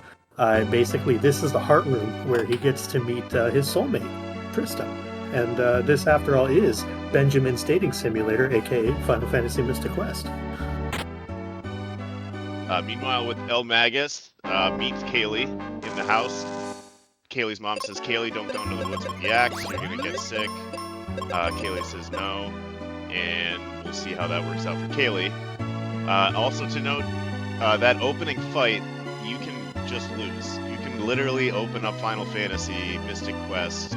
The only thing you can do is attack, and it's literally a fight you can lose about 20% of the time. Yeah, there's a lovely chance for the boss to crit you for 24 health when you have 40. And, well, when that happens, it's a really sad time. Worth noting, slightly sad times happened earlier for Quina while the Final Fantasy X run was still happening. An amazing job by all those runners and commentators as well on that run. Quina ran into a bit of an issue with Flamerous Rex, which is going to be coming up here soon for eLmaGus and Tybalt. Flamerous Rex was on a Rip Earth streak like I have not seen in a long time. I think there were 6 out of 7 attacks at one point that were Rip Earths, which is just brutal. And speaking of RNG and misses, you're going to see a fair amount of that if you enjoyed that in Final Fantasy X. I know as a former runner of Mystic Quest, I did not, but Kaylee's opened up with a miss on Magus' side, and if you keep an eye on Tristan for Tybalt, you'll see why, the word missed gets worked into that name quite regularly. Yeah, Mistum is more than a meme. It's an unfortunate way of Mystic Quest life. But one of the ways to kind of combat that is to heavily rely on magic. Black magic cannot miss, which is super helpful. White magic can miss, things like the Cure Spell, the Life Spell, stuff like that, because it's based off the accuracy stat of physical attacking weapons. Why? Your guess is as good as mine. Rely on black magic, it's more reliable. Wisdom, true to nature, threw out a nice little miss there. The strategy for this cave is you're going to notice runners are going to be doing two things. Number one, they're going to be running away from encounters that have more than 2 enemies within them. And second, they're going to be what is called duplicating seeds, which is another of the first maybe of many problems with this game that get exploited in order to be able to complete it as quickly as possible. Yeah, and speaking of some fun little things that are going to happen here, we have probably the easiest of the boss fights coming up here that Quina is fighting right now. The squid is quite a nice fight. Basically, Phoebe can solo this. So Benjamin is going to fall down. You can life him. You can opt to leave him unlifed. Really unfortunate for Quina that a blind comes out there because she already also lost part of her magic stat from a stat decrease. So Quina is continuing to have some bad luck with bosses here, but is just going to rely on Phoebe's bow and just kind of shoot the squid right between the eyes and hopefully make some real nice dinner for her and Benjamin. And that is just kind of the beauty of Mystic Quests, especially in races. It doesn't matter how far ahead you are, because there's nothing you can do to stop the game from ending your run or giving you RNG that puts you behind 5 more minutes. And there's Phoebe blinded getting a crit. I was just about to say, while this fight is relatively free, the damage rules on things like physical attacks and crits can completely change the outcome of, or at least the speed at which you're going to hit some of these splits. Yeah, and I do want to make sure that we thank everyone for jamming out in chat. While we all love Mystic Quest both to watch and play it, and for at least 2 of the 3 of us in this booth to speedrun it, the music, I think we can all agree, is the best part of this game. I would say the time and thought they put into naming the different towns really, adds just that additional layer to the game. As we see, Quina is going to be returning to, what is it, Ice Town? Well, it's the Water Town. It's currently ice, but it'll be water soon, and it's called Aquarium. It's clever. I will say as well, it's a very interesting position given the runner's relative experience. We have basically right now Quina, who has just learned this run, out in the lead. Tybalt, who I would say has the second most experience, with a slight lead given against Magus, and then there is eLmaGus, the world record holder, and easily, I think everyone in this room can agree, that the best runner that exists in this game. So it's going to get interesting. We'll see how well leads stay in, but this is a good ordering right now to see if Magus can make back some of that time.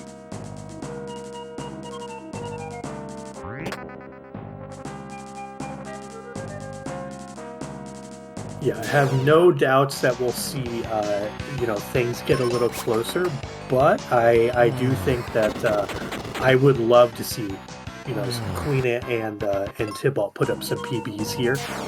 It's probably unreasonable to expect eLmaGus to put up a PB, let's be real, but that would also be extremely cool to see. Wait, did Quina just buy 0 potions? Did I see that correctly? I mean, in Final Fantasy X terms, that would just mean that capitalism is, I guess, losing this time around, since you didn't have to pay anything, and you got, well, I guess 0. Or did we? What? One of the big manipulations of this run is the fact that you can purchase 0 items, and then utilizing that item will cause various issues, or purchasing X number of items for whatever reason will actually manipulate your inventory, and we'll continue to see some playing around with the inventory. There is a separate routing strategy that Ten and I employed when we ran this that we're not going to see, but the overall goal is don't have to do anything in fire.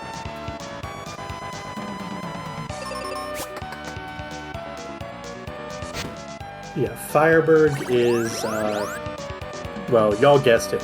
It's the Town of Fire. Again, very clever name choice.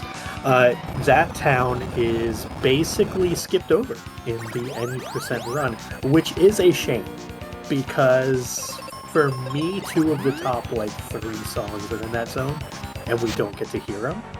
But it's okay. If y'all ever want to listen to those tunes, just go do so, or play any percent, and then move on to the Hundo run, or just play the game casually for the music. It's a real good time. What's not a good time is eLmaGus getting a little bodied there, but is good now against Flamerous. That was a good clutch. Yeah, Tristram could have missed there, and that could have cost Magus tremendously. Fortunately, did not. And all 3 runners are now through the first dungeon. Yeah, we got Quina here, kind of doing an alternate strategy to the pillar puzzle. Not doing it the way that the devs intended, but doing a little kind of shortcut here and starting the crab fight, snow crab fight. This was already giving me PTSD. 10, what is your favorite part of the snow crab fight, and why is it when Phoebe gets confused? Well, yeah, you just said it right there. When Phoebe gets confused, it makes the fight super easy and definitely does not ever end your run. The nice thing about marathon running Mystic Quest is if you die to a boss, you just get to start right over at the beginning of the fight. The awful thing about trying to PB Mystic Quest is almost at any point, a majority of the boss fights can just go immediately south without you having any control. And not just the boss fight, just the regular encounters. There are multiple throughout the run that can just completely kill your party with nothing that you can do. Just stoned twice immediately. Good luck. Yeah, half the time in this game, you're really hoping for a quick death, not necessarily no deaths. Yeah, I don't think we've ever seen, outside of a task, nor will we ever see, an RTA run with 0 deaths. Maybe it's happened, but I can't recall one that didn't at least have some quick, like, double petrifies or something like that thrown in there. The RNG is just categorically absurd sometimes, the things that will happen to your party, primarily with statuses. Just want to point it out, since we haven't mentioned yet, eLmaGus finishing up the Flamers fight. As he's leaving Bone Dungeon, he does pick up the shield there, and then what that does is kind of gives you a little bit of an agility boost. If you do forget to pick up that shield, which I have definitely never ever done, you actually do end up getting outsped by quite a few formations in the Ice Pyramid. Yeah, and one of the long-standing points of this run is you keep meeting and re-meeting these characters along the way, and they have a static grouping of stats. So you'll see right now, for example, Phoebe for Tybalt is level 15, whereas Benjamin is sitting at a lovely old level 5. What this means is Benjamin is typically always entirely underleveled, and depending on the spells they have, it almost always falls to the secondary character to carry a lot of the weight of these encounters.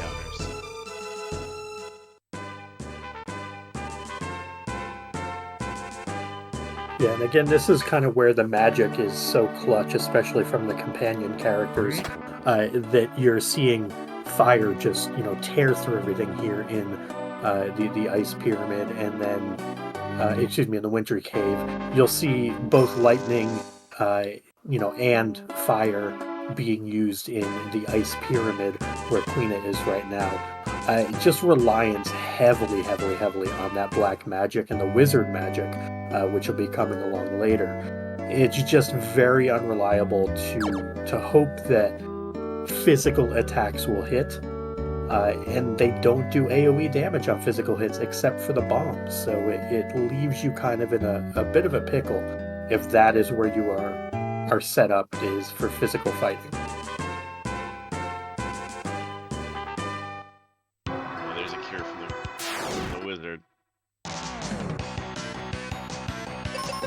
The other thing is you have a finite number of spell casts before you have to refresh your magic.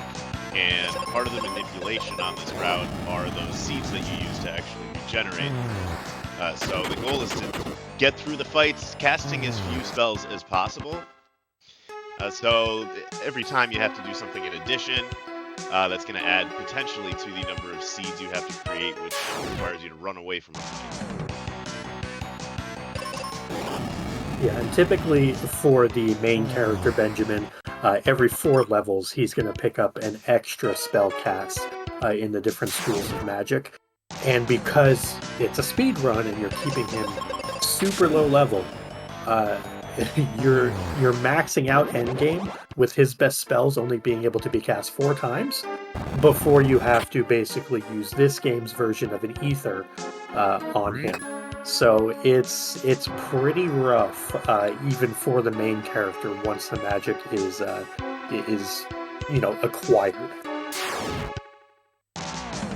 One of the great just little moments of Mystic Quest, Phoebe letting Benjamin fall on eLmaGus' side before giving the cat claw. Yeah, Phoebe has a penchant for not giving you what you need to succeed until after you have already failed. She's a real bro like that. Now you will notice in this ice dungeon that for whatever reason you can't see the enemies. This is part of the story of this dungeon. You're supposed to find some sort of mirror, whatever. We're not doing that. Nobody's got time for that, so we're just going to leave them invisible and beat them down as we come across them. Yeah, and basically in this game there are no random encounters. So what you end up with are the sprites that you see on basically the overworld or the maps for the dungeons themselves. Those particular encounters are the only ones you're going to get outside of bosses. There's no true random encounters. There are random formations, and there's a whole lot of science that's been done with all of the random formations that can show up. But as far as the encounters themselves, you would have to get that magic mirror. Thank you, everybody on Tybalt's side, for being confused and deciding that that you just don't want to play the game. Yeah, this is the exact formation I was talking about, or that I had in mind. Just a random, not a random, but just a regular encounter, and there you go. We've got a death, and well, we can just restart, so it's not a big deal. Yep, this is part of that speed that Ten was talking about. If you see on Magus' side, you can get lucky and get both of your casts off before these centaurs attack. If you don't get lucky, they can confuse your party, and you gotta sit there and slowly die. Yeah, fun and interactive gameplay, as the kids say.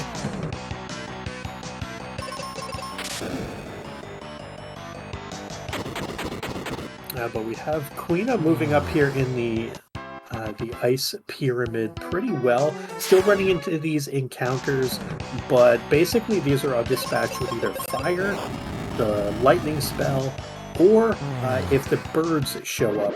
Birds are jerks. We know this from all different Final Fantasy games.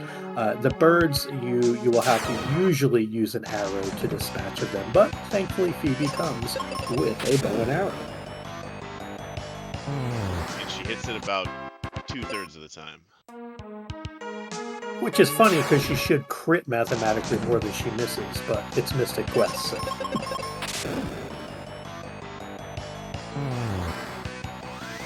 Tybalt is through the squid, moving forward, still with a, I would guess, maybe 3-minute lead over eLmaGus.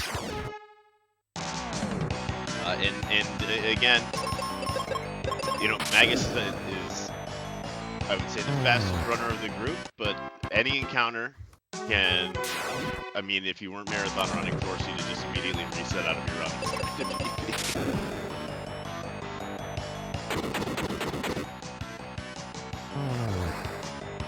That's 2 outspeeds there for Magus. That's some solid first fights. Yeah, I was going to say the first strikes there, preemptive strikes, are really, really nice against the centaurs or horsemen, whatever you want to call them, sphinxes. There's lots of different names for them, as you'll see some recycled sprites in this game. But those enemies in particular, yes, they are just devastating with the sheer volume of status effects that they can put on your party. Specifically, Confusion is just really weak.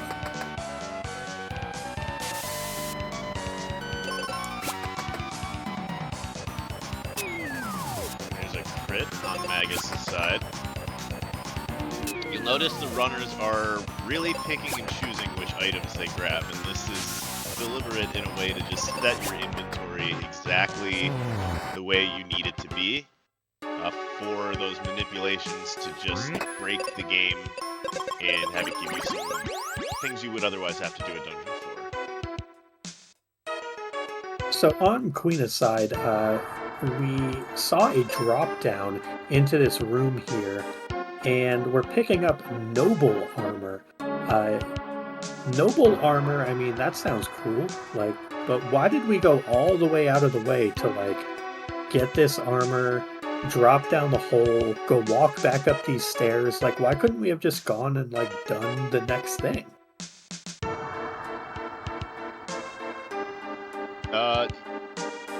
You need the items, and I don't think you can get out afterwards. You would have to do it after the Ice Golem fight. Is that right? Yeah, it was also a loaded question because you get water resist and the ice golem really? if you don't do that. Yeah, the noble I armor. forgot about that. Yeah, the noble armor is huge for the upcoming ice golem, which is the split that all our runners are facing right now. Quina going to be the first to that ice golem. That noble armor. You'll see, Benjamin still can get rocked by Ice Golem. I forget that he even has that, because Ice Golem just rocks Benjamin regardless, at least every time I try to get through him.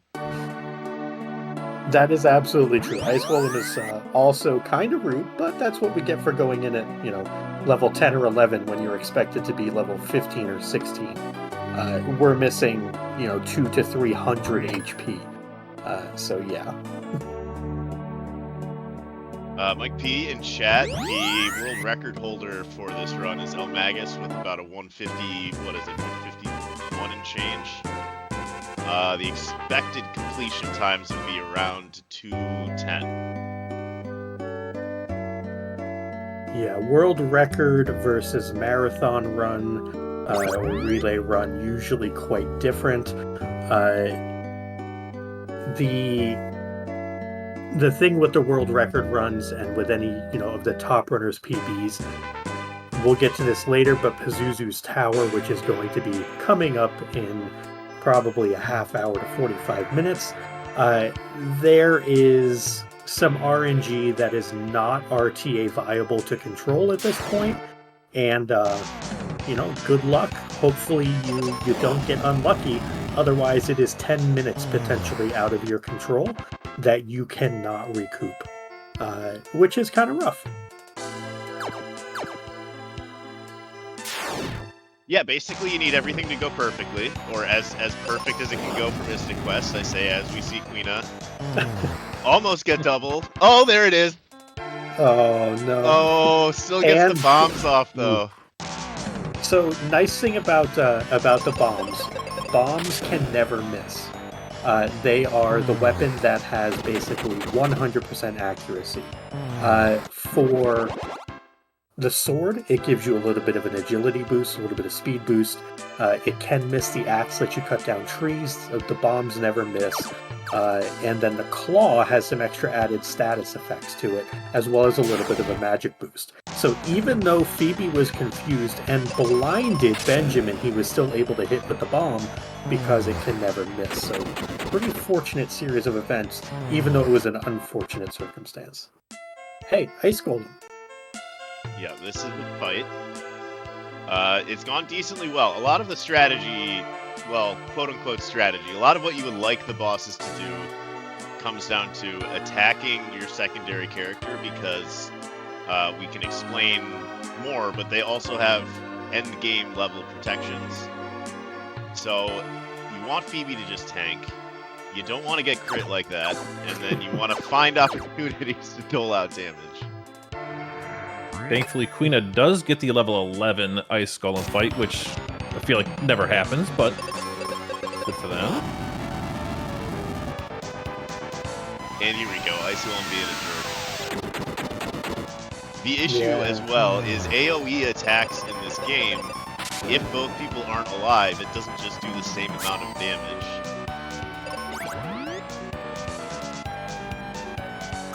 So even if Ben is not contributing so much from an attack standpoint, do need him to absorb some damage.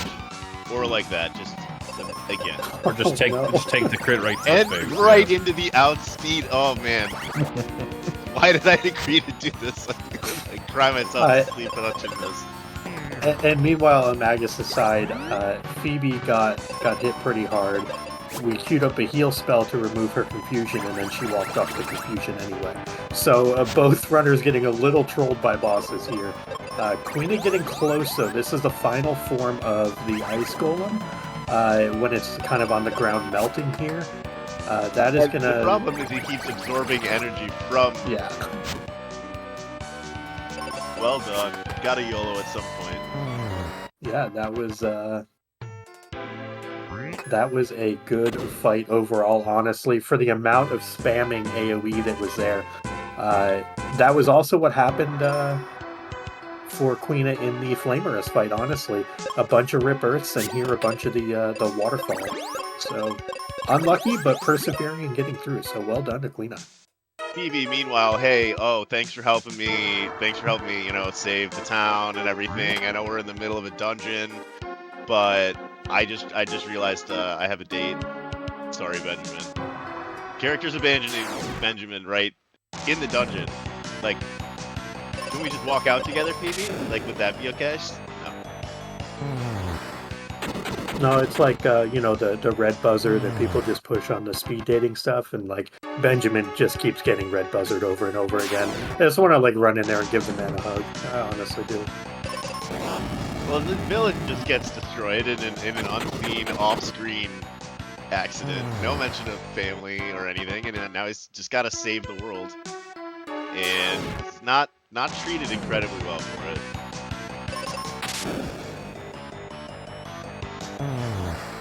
I'm sure one day that'll change. Maybe. Who knows? I mean, at the end, we sort of makes a friend at least, even if it's not, the friends you choose.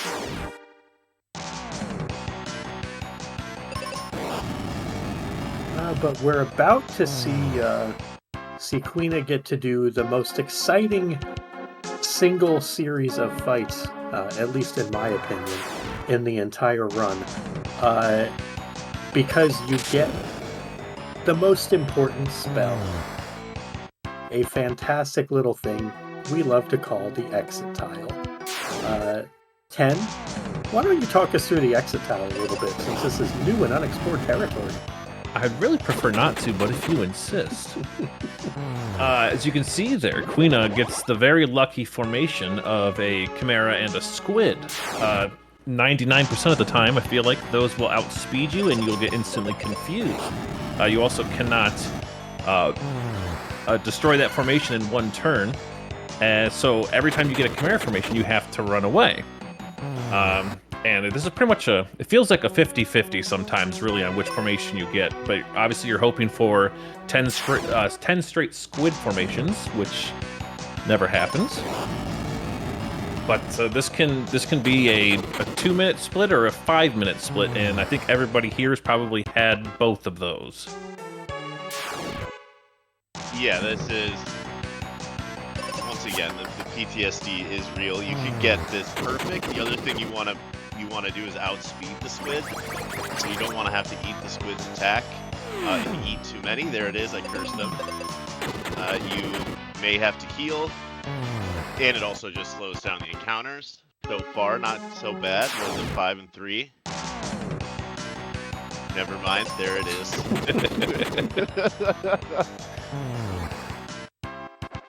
I've done commentary for a lot of things, and I've never cursed somebody this bad in such a short period of time. I only do commentary for this. I don't run this game. I'm considering myself the smartest person in the booth of the three of us for that reason alone. But as far as these tiles are concerned, and as far as Commentator's Curse is concerned, never feel like you are Commentator's cursing anyone with this game. It is just the way the game works. Oh, I'm spreading the love. I've felt all of this pain, so I can feel where the runners are at. But this is not a terrible exit tile, particularly marathon exit tile. Incoming Chimera. No, Very good. 4? As someone who has watched U10 have a 13 Chimera exit tile on what was a world record pace run, and watch you just cry inside a little bit, I'm happy that we only got to 4 or 5 in for Quina. That's honestly great for a marathon. Now we do see the Venus Shield being picked up here. I personally love this route, the Venus Shield giving paralysis protection. It's going to come in handy for Ghidra, and it's also going to come in handy for the last floor before the second to last boss of the game. And it just gives a little bit extra defense as well. So I personally love the Venus Shield route, but I know that Queen is going to be the only one of our 3 runners today who's going to do that route. Yeah, we hadn't really mentioned that before, but yeah, like you just said, Quina is doing a slightly different route, which there really, up to this point, haven't really been many differences besides the items that have been picked up and in what order. But there was the first major difference where Quina's obviously taking the time to go pick up that shield, whereas Tybalt and eLmaGus will not be doing so. I think it loses about 14 seconds, but in the end game, if you get paralyzed once and have to die, you lose at least 14, if not more, depending on how far into a battle you go. Oh, this is here comes Hardest fight in the game. Most difficult fight in the game. You just gotta hit exit. All right. Hey, Very what good. a god. It's where you also realize that Ruben has just been stalking you the entire time, and then gets kicked off a ledge. Hey, Ruben, you want to come? No, I'm good. I got other things. All right. I don't know if anyone else shows back up. I don't know if anyone else is going to catch that, but I love that you say Ruben was stalking while he's on a beanstalk. That was just chef's kiss. Wish I could say that was deliberate. We are now coming on to, I feel like we're just going to keep repeating this, a bunch of fights that can go incredibly well, or cause you to reset the game and turn off your stream for an indiscriminate period. Usually the latter. Yep. And there's the first exit cast miss. So again, Tristram is tanking. This is one way of attempting to get through. There's the second exit cast miss. So what seemed like a regular, normal, distant counter, that easily could have gone even worse. There are formations of 3 as well. I was gonna say, funny thing is, that was the good formation and still went very poorly. There are what would you say, Possum? There are 3 different possible formations for each of these, or 2 to 3? Generally, there's 3 different formations, and there's one that is air quotes rare, but it's only rare by a couple of frames in a cycle. But yeah, it's usually 3 different formations, and you just hope you generally don't get the bad formation, which is like 3 enemies, or later on, once we get to the tree, you'll see oozes that show up, and you just don't want to fight oozes. They're a bad time, and they're all the rare encounters that you just don't want to deal with. Yes, so one of the strats that periodically gets employed, or was at least employed by me in times when the game was getting incredibly frustrating, is just straight up run away until you get the encounter that you want. Because sometimes it works, and sometimes you just tank a whole bunch of time and end up taking the bad encounter anyway. But gotta give it a try. Another slight deviation in the routes here. I just want to point out that Quina used their last seed and is now going to Fireberg, whereas eLmaGus and Tybalt will be doing things in a slightly different order.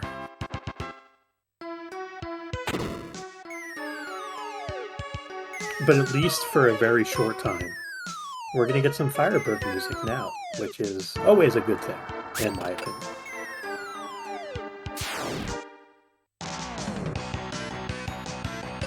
And we're actually going to have Firebird music for the Ice Golem. I am really appreciating the runners syncing up like this. Firebird music for the Ice Golem for Tybalt. Thank you, Quina. Thank you, Tybalt, for just coming together in amazing harmony for this. And here's 0 seeds. Now we've got all the seeds. And all the sky coins. Yep, buying 0 seeds, using the 0 seeds, and then buying 32 pure potions for whatever reason is the secret for the Venus Shield route. Yeah, don't buy 30 of them. Nope. I have no idea what you're talking about.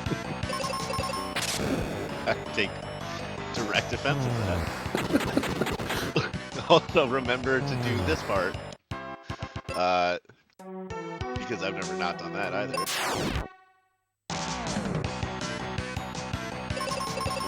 Secret tunnel. Alright, how's Tybalt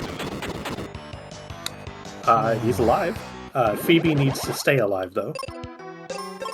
And that cure will help with that. Some early AoE spam coming out of the Ice Golem, though. Still in the second form.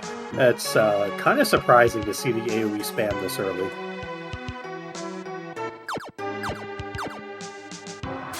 The best part is, as the Ice Golem kind of just melts away, if it absorbs enough health to put it back in the next phase, it will actually phase back up and basically, like, refreeze itself. It's kind of a cool mechanic in the game.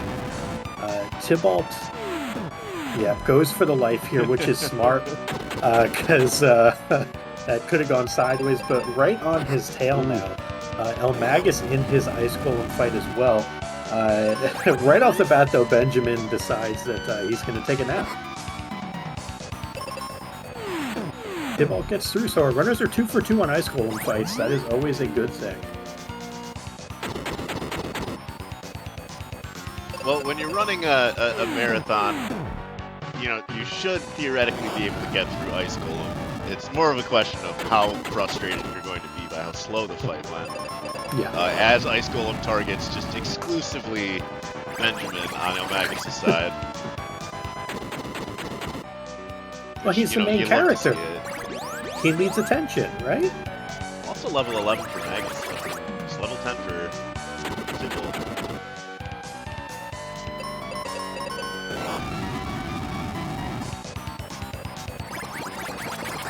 This is interesting on eLmaGus' side. He could just go for this, or he could go for a cure. I think he's probably just going to go for it. Yeah, PB outspeeding there, I think, gives him just enough. Yeah. As long as Phoebe outspeeds here, if that bomb doesn't kill, but it does. So, Well great done. fights by all of our runners on the Ice Golem there. Magus definitely going for the quick YOLO strat, which I'm a huge fan of, but we will see if that had gone poorly.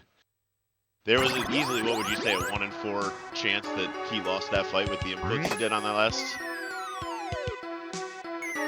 I think it only goes sideways if Phoebe gets hit physically and killed. Otherwise, he's safe at the end there.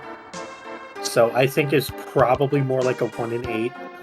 It's probably somewhere between like a 10 and 12% chance. I think it's pretty low because he only needed one more big hit there. So I think it was a relatively safe YOLO, if you can have such a thing. Oh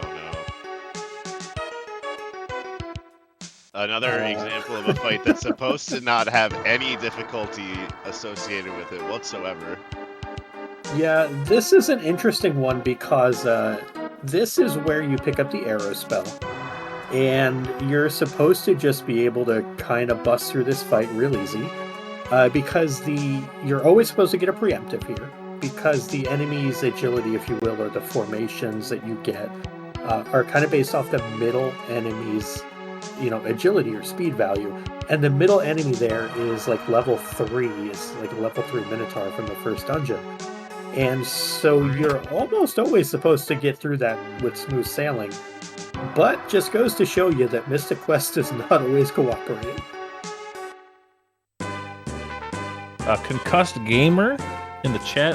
To answer your question, do we think they'll take more chances knowing that they're behind? No, and that fight by Quina, there was a perfect example of why.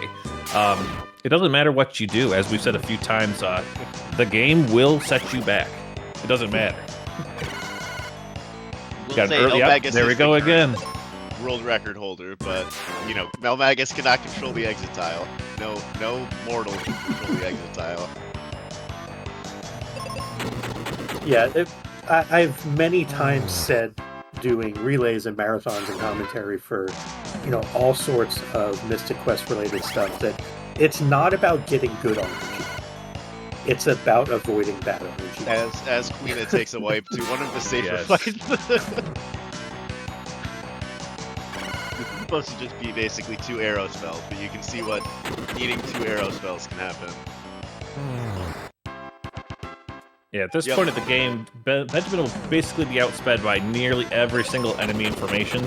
So if he gets soloed or singled out by the enemies, you're pretty much you're in a world of hurt.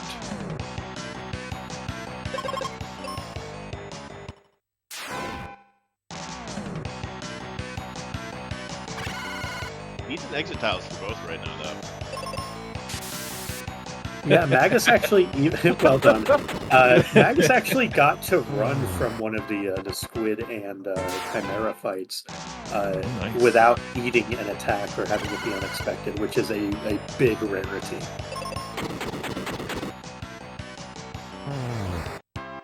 We could see Magus overtake Tybalt here, just straight based on the RNG we're seeing.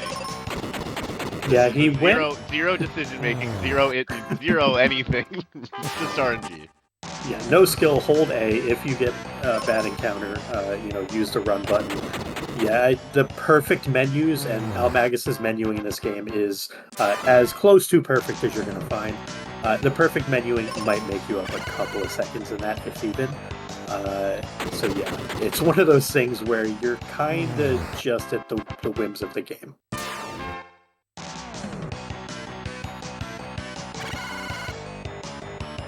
Pointing out again that we see Tybalt there skipping the Venus Shield.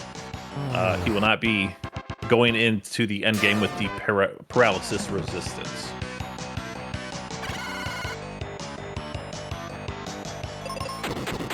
And one thing we haven't really talked about, one of the added benefits, which might seem like a detriment from the outside looking in, one of the added benefits of using the exit spell is that when you use that exit spell, you actually don't get the XP from those enemies that you exit from battle, basically removing them. It's quite nice because fast forward an hour from now, hour and a half from now, you actually set yourself up in the perfect damage range to do some very funny stuff to the last boss by being in a particular level range. So by using and really relying on that exit spell, it is so vital to the speedrun for both the any percent and 100 ones.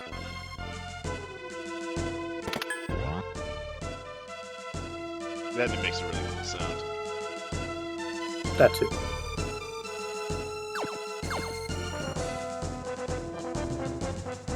Yes, climbing the tree. You'll notice we have this auto and manual for Kaylee. What does that do, Tom?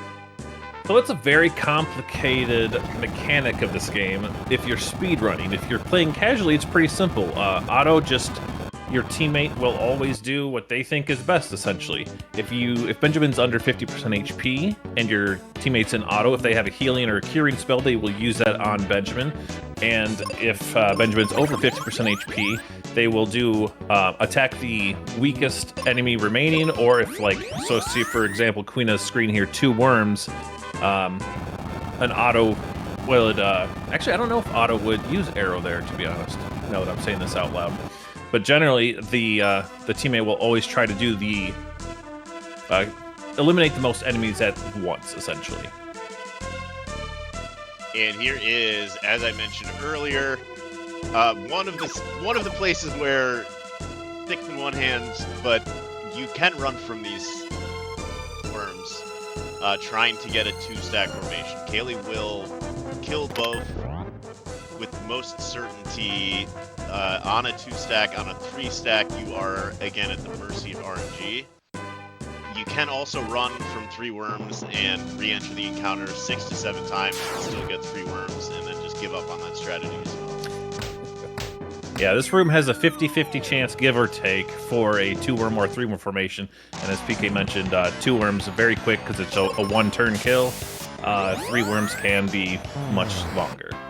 We'll be seeing, I would assume, some 3-worm fights regardless, because this is the end of 2-3. This is just the only time when it's a 50-50. This next room is no longer a 50-50. So the run strategy dies there. There's the ooze that Possum was talking about earlier. It's the least desirable formation here. Generally, you don't run from this formation in this room, just because it is more of like a 33% chance to get a good formation. And they're easy enough to take out this way. Especially if you crit. Yes, yeah, that was a very good claw crit there.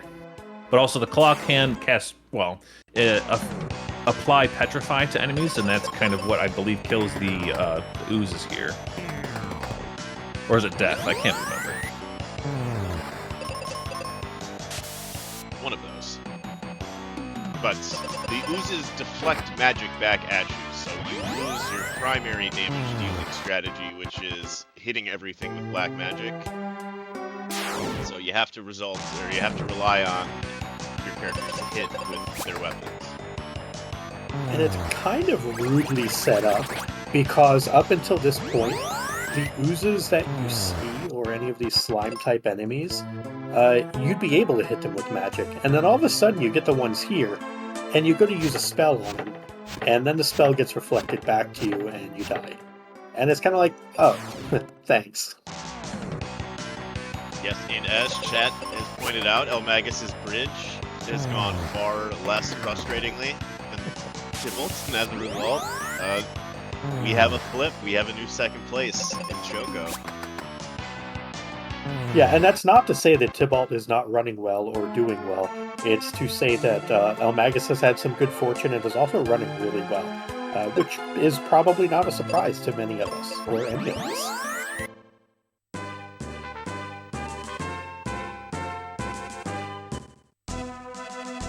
Yeah, the bridge is not fun. A 30-second lead right now. Honestly, even between Tybalt, who has recently picked up any percent, and eLmaGus, who has been running it for a very long time, can all be mitigated down the road. So this is not over. Quina's side. Oh, I thought that was gonna wipe Ben. That was very close to just being frustrating.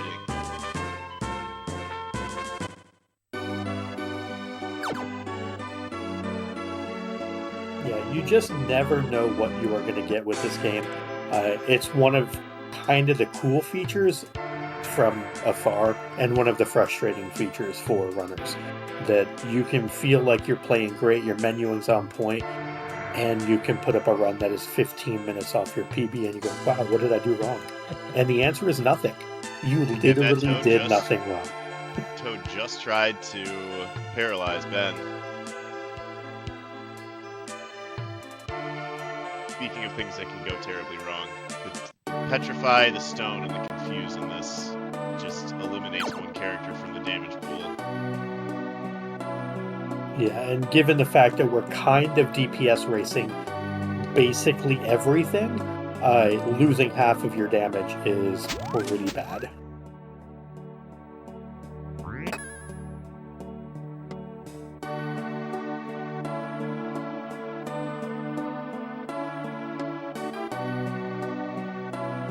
But the one nice thing for Quina here is that all of the triple stacks of worms will actually give quite a bit of XP. So we probably will see a pretty safe Ghidra fight, which is the boss coming up at the top of the tree here.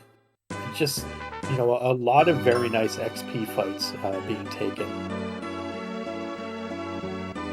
And you'll notice the different weapons, obviously, for Benjamin have these different applications. You need the claw to climb things and grapple things. But you will also notice the runners switching between them in combat, even if they're not actually utilizing that weapon? What's the reason for that? As Pasta mentioned earlier, each weapon kind of has their own in-battle buff as well. So the sword gives you sometimes an agility boost. The bombs never miss. The claw specifically is the one we'll see the most from here on out.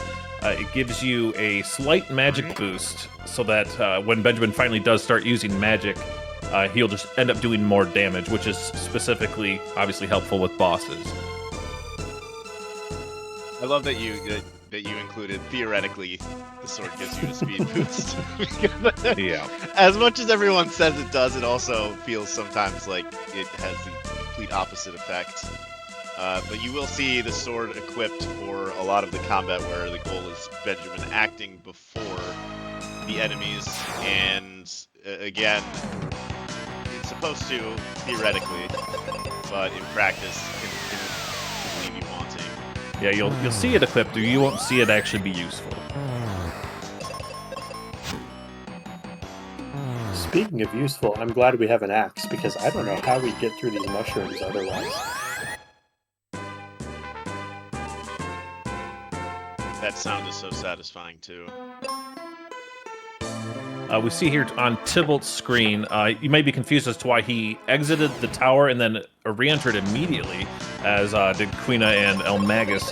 So the overworld use of the exit spell is actually to take you out of a dungeon and put you in the last known entrance point.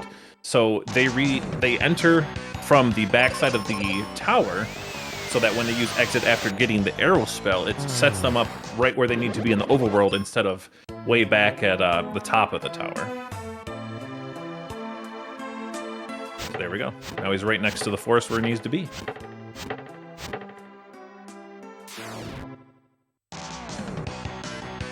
And also interesting, and I applaud our runners for doing it. You can tell that they're all fairly experienced at this point running this game, because they are all using Benjamin's menu to cure outside of battle. This is inherently risky because a single missed down input to get to the cure spell can sometimes result in you casting exit. Casting exit in a place like the tree is horrific, because it resets the encounter set. So you do not want to accidentally exit with Benjamin. Everyone I've ever watched play this, it's happened to. I would never wish it on anyone, but it is definitely something to watch out for if you are ever interested in running this yourself. One of those things to keep in the back of your mind, that it can be dangerous to do your curing with Benjamin instead of, in this case, Khaegar. I felt personally attacked there. Yes, so did I. Horrific is one way of describing it. I would call it devastating. Yes, you've never lived until you've exited out of the last 10 minutes of the game.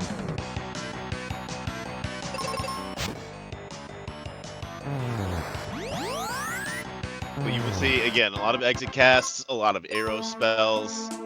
There are some situations where an exit or an arrow would get the job done. Exit technically is faster, but does have that opportunity to miss. And great question from Gannerdan in chat. Penwyvern. Reading is hard, y'all. Why is Mog's UI different from the others? So Tybalt is opting to keep it basically the HP in the bar setup. Each bar represents 40 HP, and it's just a personal choice. So most folks in the Western world opt for the numerical representation, where we see the 600, the 1280, or, on Magus' side, we see 480, 1280. Tybalt is running it more. What I've seen in the Eastern world is where folks leave up the bars to represent the 40 HP. And it's just a stylistic choice. Whatever you prefer, whatever you can keep track of better, go for it. I mean, I think it's just completely savage to use the bars. It's so confusing to watch. Default. Because the thing is, when you have your characters on auto, if they're below half, they're going to, if Benjamin is below half, the secondary character is going to heal. And more power to Tybalt, but I can't tell when I'm slightly above or slightly below half based on a representation of blocks of 40. I believe I tried it once when I accidentally missed the menuing for switching it to the numbers, and it may have been the quickest reset of my life.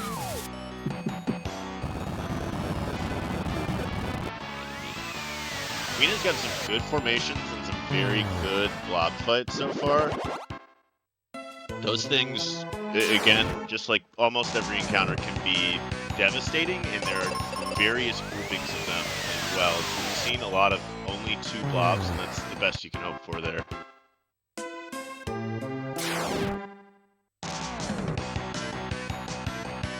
Possum had mentioned earlier, one of you guys mentioned earlier, that you can use exit or axe or arrow on a lot of these fights. And I just wanted to point out that a lot of this second half of the run, a lot of the skill comes down to knowing exactly what's the appropriate thing to do and how much risk to take, and like how to react to everything. This game is super easy casually, but in a speedrun sense, there is so much that these runners are thinking of for every single fight, even though it's just a normal formation. You've got to think of like your health, like you mentioned. If your partner's on auto and you're under half, they're going to heal you. So you always have to be keeping track of every little minute detail in this game. And if you've run the game before, you understand. If you haven't, just know that these 3 runners there's a lot going on that you can't see, and it's all very impressive. Especially Quina here, who just picked up the game. They said a couple months ago. They're doing very, very well for not having a ton of experience. I do want to just chime in. We had the first of the this never happens show up on Tybalt's side. There was an instant death that hit Kaylee from a scorpion. Wow, That I can that. count on one hand the number of times I have seen that. It is almost a never happens. So continue on with the Ghidra stuff. I know PK. Speaking of never this happens, is your favorite. This is Ghidra. Ghidra can be fine. Ghidra can play nice. Ghidra can, just have a regular encounter that you get through, or at any point, Ghidra can just say no and underspeed, outspeed stone on both members of your party, and you lose. Or my personal favorite is the initial Doom Dance from the random skeleton on the right-hand side that hits Kaylee, yes. And then everyone sits there doing status effects that aren't stone, and it takes you 60 seconds to actually perish for your main character while you go, really? Can we just make this quick? Oh, there's one! Oh. There's one! There's the Come on. underspeed. Hey, the paralyze right there. Save the run. The Venus Shield pays off because that Needs one more. paralysis... No! There it is! There it is! Oh, no. There it is. Oh, I thought they had it. I thought Quina had it. Again, I would apologize for cursing, but Mystic Quest is doing this all of its own accord. Yep, that's Ghidra, folks. I was gonna say that the Venus Shield saved Benjamin 3 times that fight, but the Venus Shield does not protect against the stone status. Dang, one attack away. That is devastating. And as you can see, if Ghidra just regular punches Kaylee, it does 70-some damage. It's totally fine. But then, here we go. If Ghidra gets stone happy, there's just absolutely nothing you can do.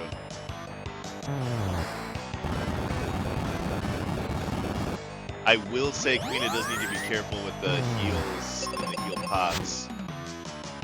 Yeah, if you end up using all 3 of your heal pots before the completion of this dungeon, you can end up having to go to backup strats for your inventory manipulation. And doing that on the fly is a harrowing experience. In a PB attempt, it's just run over. But in a marathon or in a relay, you have to employ those backup strats. Going slightly more smooth. There it is. Way to go. It's not like Quina did anything wrong. Just as a reminder, it's just Mystic Quest being Mystic Quest. These are not scripted fights. Nothing is as scripted as these fights can be. But there is Goon Kid. Whoever in the dev team decided to spell out "Go on, kid" in the trees while they're riding the giant tree through the forest is just a hero. There are some very small instances of boss scripting in this game. The primary example is if you basically use the defend strategy opening against bosses. Against certain ones, it will change their AI, and they will instead use different moves. It's basically non-existent in any percent, though. But there are some AI manipulations that can be done, but again, just not for this run. Realistically, the impact is negligible even in the Hunger run, so it's not something that's even really explored or talked about because it has no true benefit.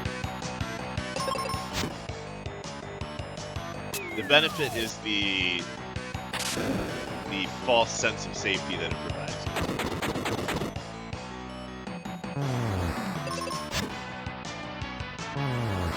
This is a big spell pickup for Quina. We are going to be seeing, we're beginning to collect the more powerful spells for Benjamin as we approach the Windy City.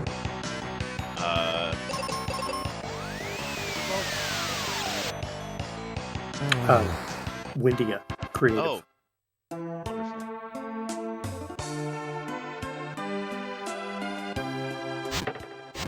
Can't believe it's been an hour in and none of us have explained the biggest glitch in this game. I don't know if one of you that are way more knowledgeable than I would like to take care of that.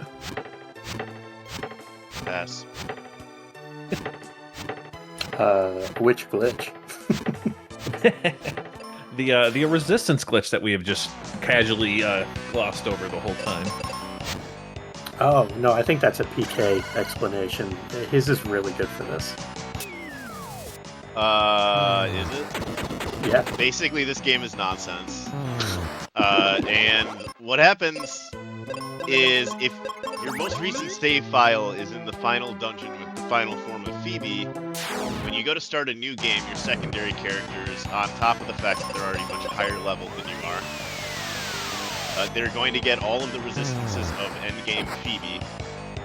So that's just another fun little thing that you utilize, which is also why, again, it's so important when you're trying to get through boss fights quickly that your secondary character gets attacked, because they are beefier not only from an HP standpoint, but they also actually have real armor, which we typically really aren't picking up for Benjamin besides that Venus shield.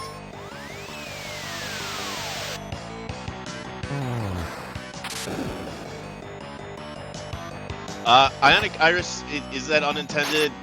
Who knows? It's Mystic Quest. 50-50. You've got to imagine that it's unintended. Yeah.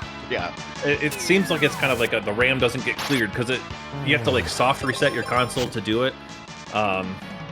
It's just so weird. Intended. I think they had a meeting at some point where they realized it was going to happen and then just decided, whatever, just go to market. All right, who's going to figure that out anyways, right? Yeah. I mean, a lot of the time, stuff like that is, yes, it could be fixed, but the sheer volume of effort that would have to go into it, it would be quite the undertaking to fix. And agreeing with chat here, it's always a feature, not a bug. That's one of my favorite sayings, with speedruns and glitches and all sorts of stuff like that. I think they anticipated 33, 32 years later that this would be going on right now, and it's giving us something to talk about. Well, I appreciate their foresight. That's excellent. Okay, with the miss. Alright, we got eLmaGus and Tybalt working their way towards Ghidra. As we saw, wipe at the very end for Quina, and these two runners both have a good opportunity to either make up time on a good Ghidra fight or die repeatedly to Ghidra and fall further behind. Either is possible. Alright, I have a question. How many runners of the three are going to go for heal strats? Before we explain what they are. We all know it's one. We know Magus is going to throw that out. At least I hope so. I'm hoping for 3, because I think heal strats are the coolest thing. So what we're talking about, Quina is coming up on Dullahan.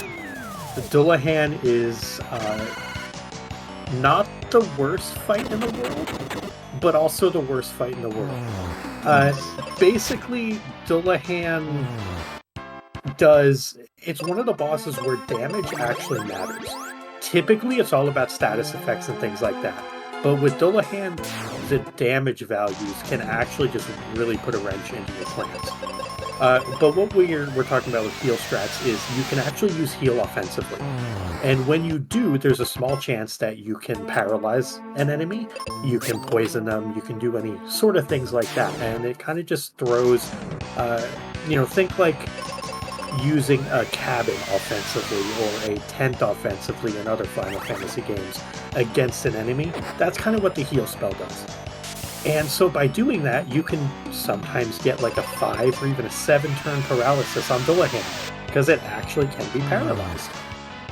This is done in most of the top 10 runs, I think, at this point. I know at least 10, I believe, for yours it is. For eLmaGus's, I believe it had like a 6-turn or a 7-turn. eLmaGus's was insane. I was so upset watching it because you just know how the probability is so low for each and every turn that he stays paralyzed. And his world record run, like you said, has like a 6 or 7-turn paralysis. It's just crazy. Oh. Yeah, this fight is theoretically free-ish. Until it's not. Doesn't do very much besides damage. You just have to mostly mitigate damage while making sure, as you see Quina do, that you get an extra seed out there on Benjamin, as they are the primary damage dealer. This has been a great fight, actually, for Quina to this point. Lots of sleeps trying to be cast on Kaylee. But then you get something and like Benjamin. this. Like it is one saying, of these, it can be slow. That's really the biggest fear. This is one of my worst splits in my PvP. And random Doom Dance. And the Doom Dance obviously being an instant kill, and he can feel free to cast that on Kaylee or Benjamin multiple times in a row. Oh, it happens. It's time to do one. But eLmaGus, at least to this point, just crushing Ghidra. This is just a masterclass in skill and fortune on this fight. Just easy, very well done. Yeah, that's a massive Ghidra fight. In a perfect world, and there's go on kid for anyone who missed it the first time. In a perfect world, all you do is just cast arrow at Ghidra. Yeah. And then you win. And that's mostly what Goose got there. All things considered, though, Quina, I think one spell away from this Dullahan going away. So a really clean fight, all things considered, for Quina on Dullahan. Yeah, while it was slow, it was very safe, and nothing bad happened, so you really can't complain about that, especially in Marathon. That was very good.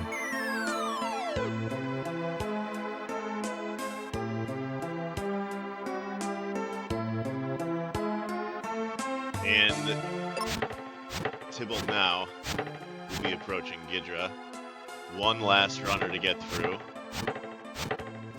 And it is, the more we talk about it, the more we're watching, it's like, each boss, I feel like I've said, this is the worst boss of the game. From an RNG standpoint and a fighting standpoint, it feels like that's what either makes the run fun or awful. But it really is. Every single one of these encounters this is not your typical scripted one-shot kill speed run. As Ten said, you have to constantly be paying attention and adapting to what's going on. I think the best part is actually the strategy and the sheer fear that is instilled into runners in all the boss fights. Until the end, and then at the end, that's when you actually get to do some cheese stuff. This is dangerous. I think that's it. Oh. Yep. Tybalt taking a wipe that he could do nothing about. With AoE attacks by bosses, it does basically a set amount of damage, and it splits it over 2 people. If you only happen to have one person available to take damage, it just immediately doubles the damage that you would take. So while Ben would have only taken 300 there if Kaylee was up, Ben being the only person capable of taking the damage is just gonna probably die every single time.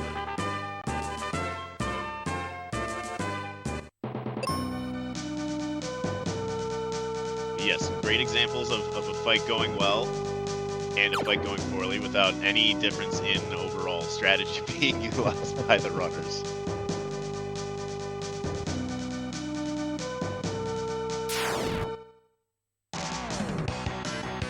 And oh my, just reset. Just give up, Tybalt. Go back to 100%. Oh no! Ghidra gonna Ghidra. I guess.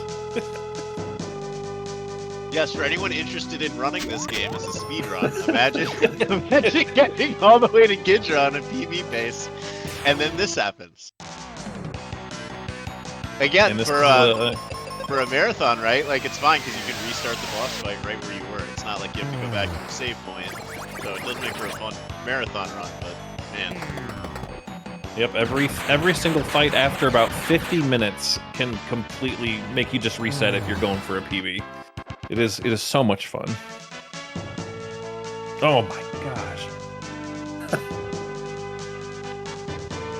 Anything that one-shots your secondary character, I mean, in any encounter, is almost essentially just a reset. That's 3. Kaylee getting stoned is just nothing you can do about it. Yeah, and as I mentioned earlier, Benjamin's pretty much slower than every single enemy, so if Ghidra does anything to hurt or status Benjamin, then you can't use heal on Kaylee, and that's an instant death.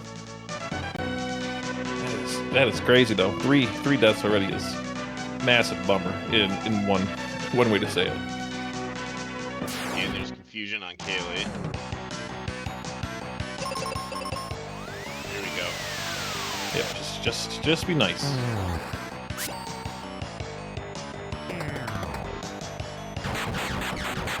And meanwhile, we have Quina giving us some new territory here and some new enemies. Recycled sprites, a common theme that you'll see in this game. But one of the cool things is these now do different things.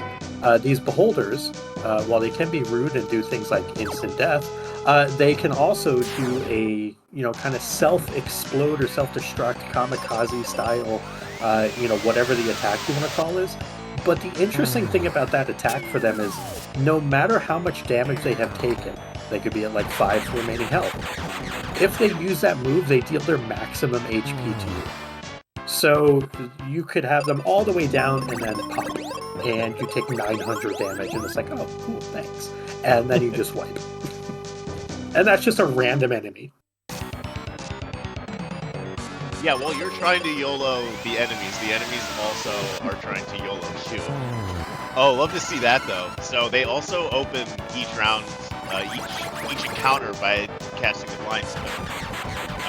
And that obviously is going to decrease your physical attack accuracy. So you have 2 options when Kaylee gets blinded. You can take an entire turn to heal her, or you can just use her turn and just swing blindly. And GG's to Tybalt. Go on, kid. You got this. Those words of encouragement coming from Tybalt at exactly the right time. There it is. eLmaGus with the heal strats did not get to paralyze. Instant death on Benjamin. Yeah, Benjamin got paralyzed in one way, though, even if Dillahan did not. Love the heal strats. Shoot it again. Ooh. It is very unlikely to get a paralyze. And I respect eLmaGus for just going for it. I always try to encourage everyone to go for heal strats, even though it's not the play. It's so hype. No, I mean, the thing is, there are opportunities for it, like where eLmaGus is at right now, where the issue is there's not a great damage option for Kaylee. And so when she doesn't need to heal, you kind of end up with this situation of, okay, I can swing the axe for 700, or I can just, wow. Beast. Yeah, eLmaGus getting bullied right now. Oh, that no. is that is part of the risk, though, with going for the heal strats, is even though Kaylee doesn't do a ton of damage, adding in 700 damage 3 or 4 times, this fight would have been over. Right here. Yeah. Meanwhile, Quina is in what we affectionately call the heck way. We call it lots of other things as well, but we're going to say Heckway because that's appropriate for the stream. And I don't know what the rating is on this one, but we'll go G for it. This is the Heckway. These manticores are basically those chimeras or early enemies, basically the horse jerks, as PK put it. All of them are terrible. They love to cast stone and confuse, and if they hit you with a couple fire spells, it can be bad. But this is one of the worst little hallways in the game. It's only 9 enemies, but it can make or break runs, and you have, as so many other situations in this game, 0 control over your own fate. It's just a matter of what the AI decides to do. These overall cooperated very well with Quina. Yeah, it's a very nice hallway. Yeah, the other issue with those enemies is you have to use the exit and life spells. You have no other option for one-shotting, but both of those can miss. Yes, and it's one of those very few places in this game where those formations are guaranteed to be 3 enemies each. So you've got 9 casts of roughly 10% miss chance, and it can go very, very poorly. Right as we see an exit miss. Yep. But on eLmaGus' screen here, you see Kaylee being blind, and as Possum has mentioned a few times, the Black and Wizard spells cannot miss. So instead of using like the life spell to get rid of an enemy here, he used Arrow because it guaranteed hits even though you're blind. So again, one of those little things you're thinking about constantly throughout this run. Because you could technically heal the blind, but you're obviously wasting time when you can just waste instead like 20 frames using Arrow instead of life. Yes, and you're going to get blinded at the opening, essentially, of every one of these eyeball combats. Yes. So you could be fixing a status, or you could be doing something. And as PK mentioned earlier in this run, the heal potions in this dungeon are very important. The reason being to set up inventory manipulation later, but essentially in this tower here is where you're going to be using all of your heal spells. Heal potions. When you leave Kaylee on auto during the Beholder fights, she'll get blinded pretty much every time. If you leave her on auto, she will prioritize the heal potions, so that way you don't have to use them yourself. And I believe that's what most runners do, is have Kaylee use those automatically in battle. And that's just an easy way to set up your inventory for later in the game. Yep, and these are actually encounters again because they reflect magic, where the bombs or the sword or whatever you would like come into play. So you actually are relying on them. I got a chat challenge for folks. If you can guess each runner's Pazuzu floor, you'll get no prize, but I will praise you. What I'm looking for is, what floor do you think Queen is going to get? The options are 1, 2, 4, 5, and 6. eLmaGus and Tybalt. Where do y'all think Pazuzu is going to fly to for I'll match that donation. Praise? Last Yes. egg. Yes. Last egg. Does this game have an RNG nip? Yes. Shut it off and play something else. There's very few manipulations for any RNG that you could do outside of a task. This, for example, Possum, maybe you want to explain it, but he knows way more than both of us. Yeah, so basically, there is a manipulation. There's actually 2 of them now. There's one that is basically ROM-based, that was put out as a floor 6 hack, basically where you'll always get the best floor, which is floor 6. There's a second manipulation, though, that is theoretically, and I use the largest of air quotes, which is theoretically viable for RTA.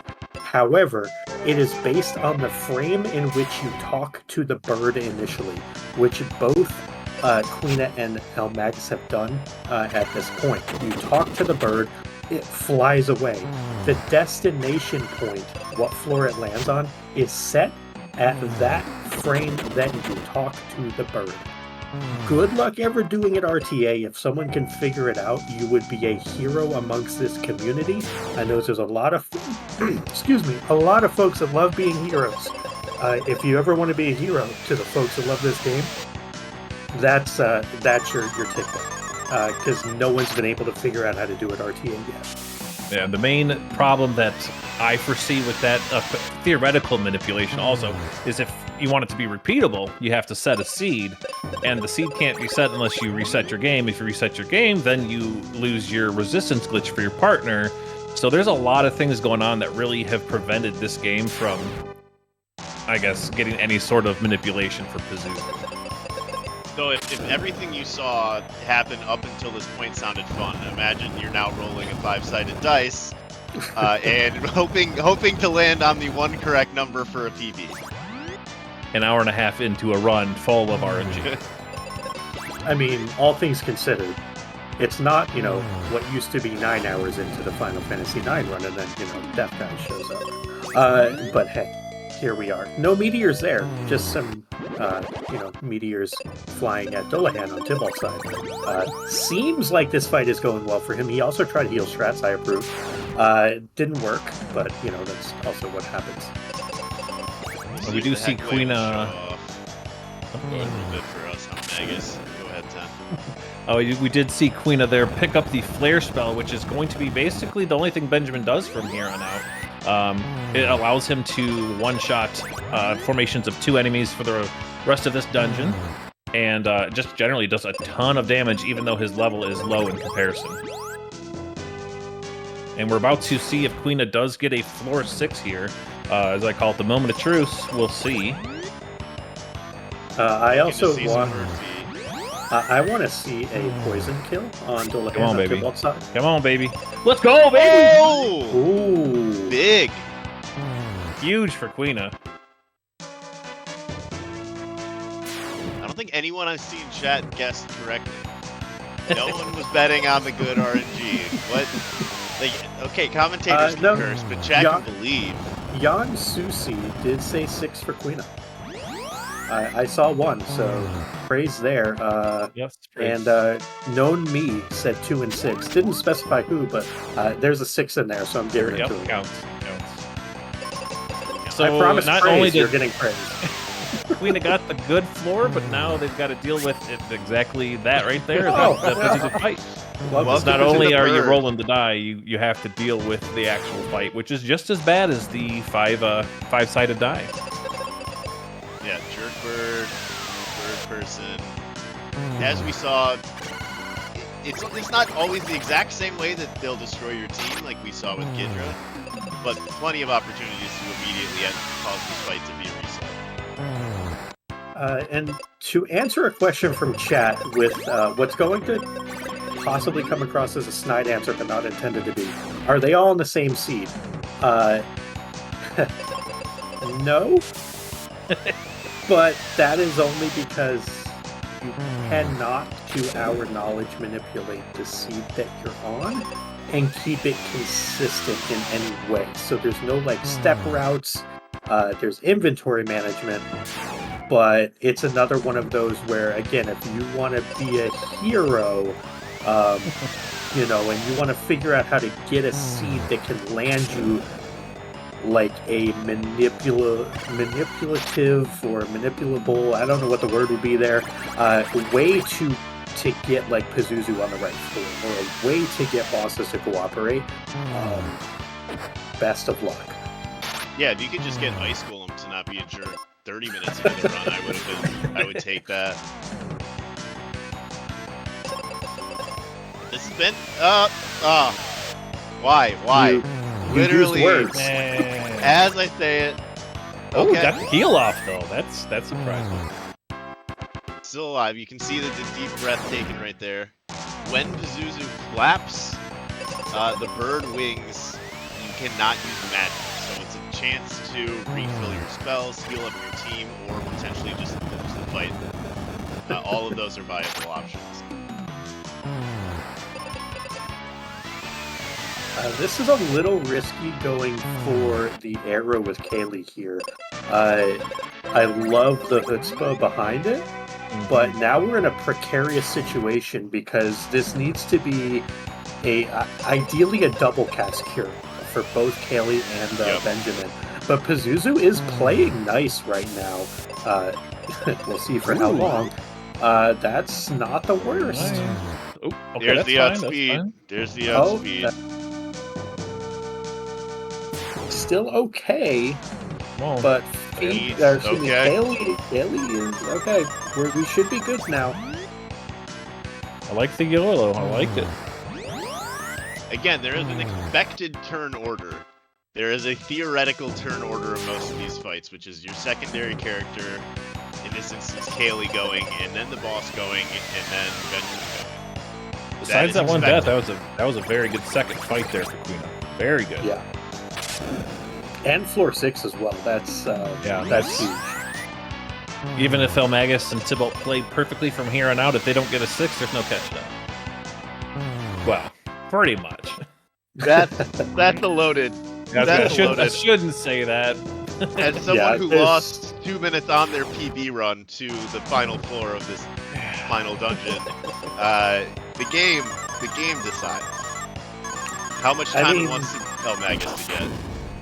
We've seen people on pace for like 157s get bodied by the Dark King fight and lose 5 minutes to the final boss when that almost never happens. So literally in any of these fights, anything can happen, even though it shouldn't.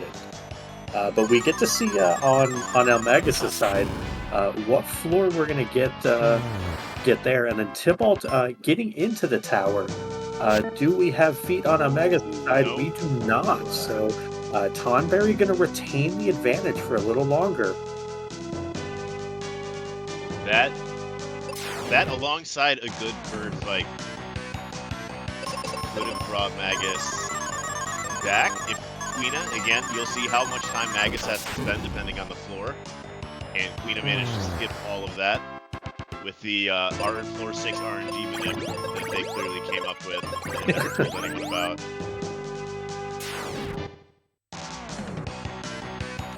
But there are 5 different floors again that you can get: floor 6, floor 5, floor 4, 2, and 1. Floor 5 and 1 are okay. Floor 2 and 4 are pretty much garbage. So Magus is now hoping to see feet here, or not to see feet at all, because if he doesn't see feet at all on the way down, that means it's floor 1, and that's basically like the second best option. If he sees feet on floor 4 or 2, he's gonna be a sad goose. But to your discussion of XP, there is some solace you get to take in the fact that you will have a slightly safer final dungeon, which is slightly safer. Unless you somehow manage to get to level 25 with a floor 2, I have seen it happen once or twice, and then everything gets flipped on its head, and it's a really bad fight. But we're going to pretend that doesn't exist, and it's not going to happen.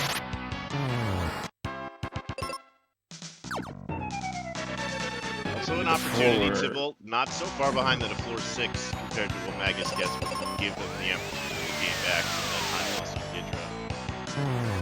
Yeah, and interestingly enough, and there's that Beholder attack on Tybalt, where the Beholder had 350 health left and dealt 800, and Benjamin exploded. Also say hi to Ruben while you can.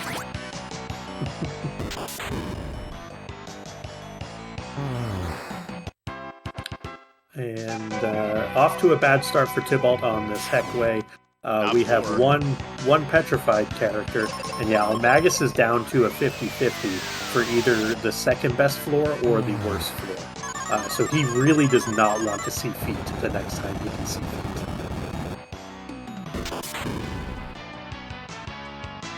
You might say to yourself, oh, why wouldn't I just heal Benjamin back up? Because they'll destroy him again.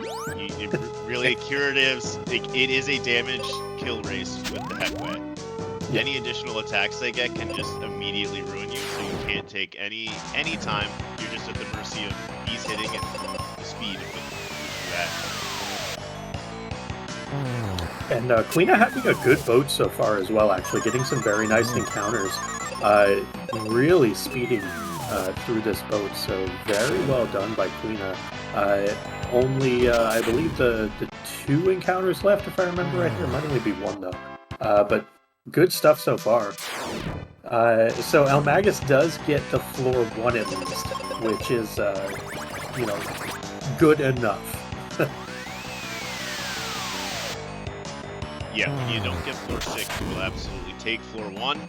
Does need to complete these encounters because you need to flip this switch, otherwise the Jerker will just move to another floor. Yeah, it'll go to either floor 2 or 3, and it just gets kind of weird, and you have to track the bird down. Just flip all the switches, it's the easy way to do it. And The strategy on floor 1 is exiting out, which resets the encounters. Yeah, don't do that.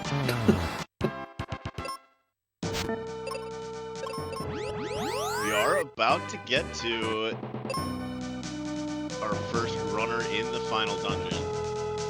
Now, Possum likes to say it's a clever thing of the game to reskin everything and keep using similar boss sprites and sprites throughout the game. And if you think that's clever, you're in for more of the same.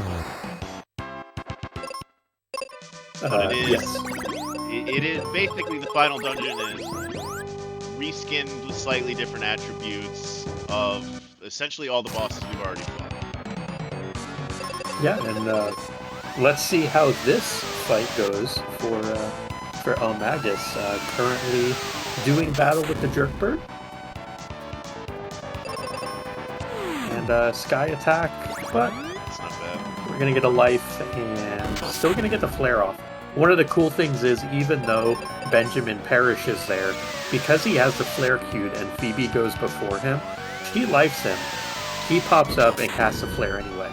So kind of a cool little mechanic that exists in the game. Yeah, there are situations where it's beneficial for the boss to act sort of, as I said, out of the expected turn order, and then there are times where it's absolutely devastating.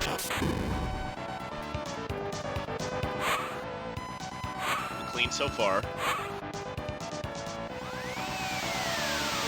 Great to see the tornadoes over and over on Kaylee as well. That's basically a non-action on the side of Pazuzu. So phenomenal RNG so far, other than that initial rush from Pazuzu there.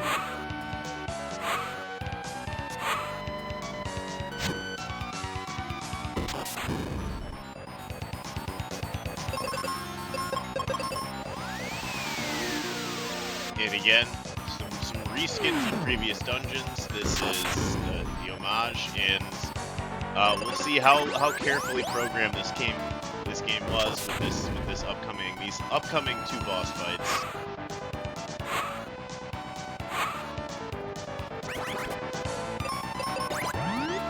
There's your Flamerous number 2 on Quina's screen there. As PK mentioned, they kind of switch up the attributes a little bit. As you can see, Phoebe can cast Life, do 10,000 damage, and one-shot Skull Resurrects. Makes that fight super, super simple. So nice little fight there by Queen. Yeah, as long as it doesn't miss.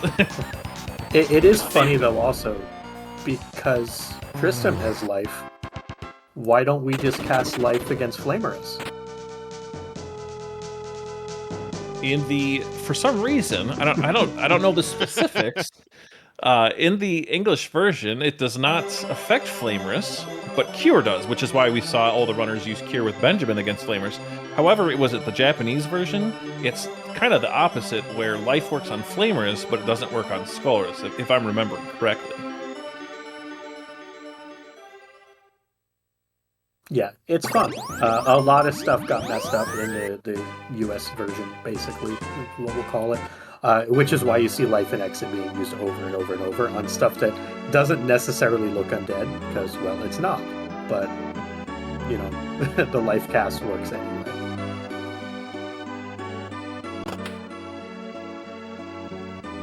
But we see Quina making their way through the second place. This is the homage to the Ice Pyramid. So y'all can probably guess what boss we're going to see. Tybalt closing in on finding out, is he going to see feet on floor 6 after he gets this flare, and eLmaGus getting our favorite sandwich back in his party for a short time. Yeah, eLmaGus has definitely made up time, but the floor 6 versus floor 1, you'll see the stark difference even in the second fastest floor. And prayers to Tybalt for decent RNG. Yeah, after the Ghidra stuff, I hope that Tybalt gets a good floor. At worst, a 1 or a 5, but hopefully a 6. 2 and 4 are also frustrating because there's so much extra pathing you have to do. And it's really not practiced all that much. Yeah, it's only for marathons, and maybe you would check for a floor 1, but knowing how to do floors 2, 4, and 5 are just a reset if you're actually going for a PB.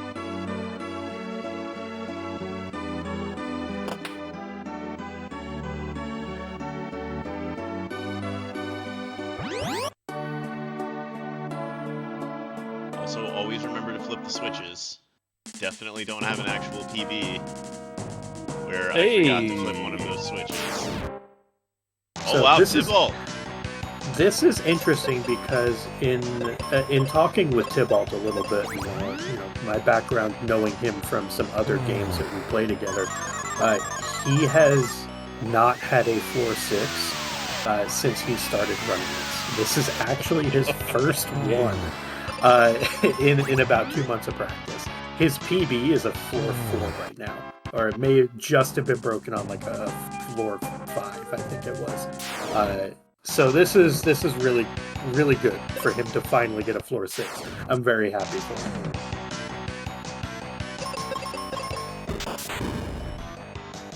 This is fantastic, but again, as we've seen with the RNG you can experience, this fight is by no means free. Both of our runners did get through it relatively quickly, but that is no guarantee of future success for Tybalt, and again, not that they have any control.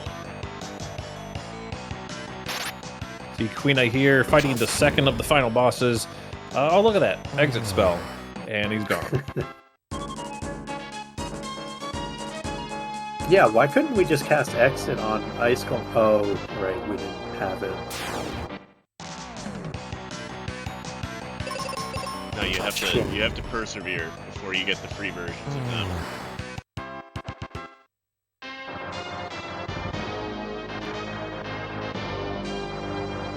And then we have this boss, which I don't recall seeing this area. I've never seen it. Yeah, this is going to be a Hydra fight, which is cool. Normally you'd have seen the first one in the Fire Village Firebird, but, well, we skipped all that. And all of the coins you would need to progress through the story, we just kind of glitched into our inventory. So yeah, we're going to get to see what would have been a reskin of a prior boss fight, but if you're unfamiliar with the game or this is your first time seeing it, well, this is probably brand new to you, so enjoy this upcoming fight. It's going to be a good time. It actually can go wrong, and so can these doggos. This is not the floor where I lost a lot of time on my PB, but these are the exact types of fights where, again, you can try to play it safe. You can give yourself the illusion of safety. Quina there actually went with defend on Phoebe, but the dogs decided that doesn't matter. Yeah, and Tybalt making his way through the Jerkbird fight still, is getting close to the final phase, but still probably has about probably three more spells to go, I would guess. But closing in on, so hopefully he can get this done in a one-shot on a floor 6. That would be excellent.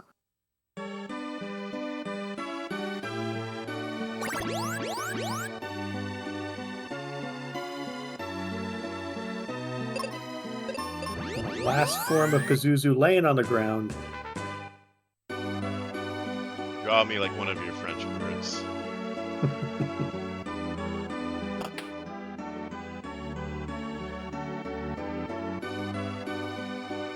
The dogs are such a great example of things that can be absolutely free or the complete opposite. like so many things. And Tybalt is through. Way to go. Yeah, so it's 2 floor 6s for Tybalt and Quina. I know for certain we didn't get a guess of 661. So, chat, I'll praise y'all a little bit, but not the full praise. Y'all did good though. Chat's been wonderful for this, and we appreciate y'all hanging out for the relay. Mystic Quest is great. The runs before have been great, and the runs after will be great too. So. Now we see Quina starting up the twin-head wyvern.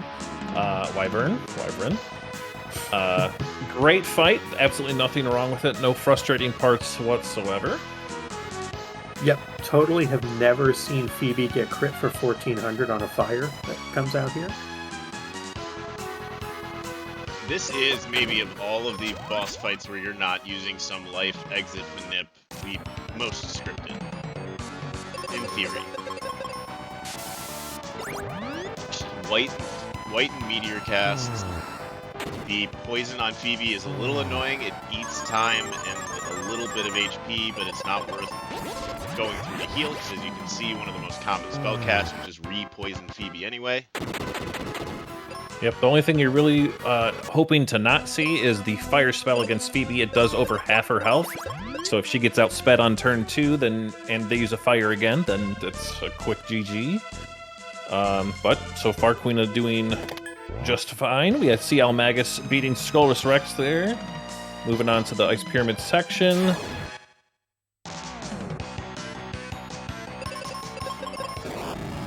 Yeah, so eLmaGus has found himself now basically 2 bosses behind.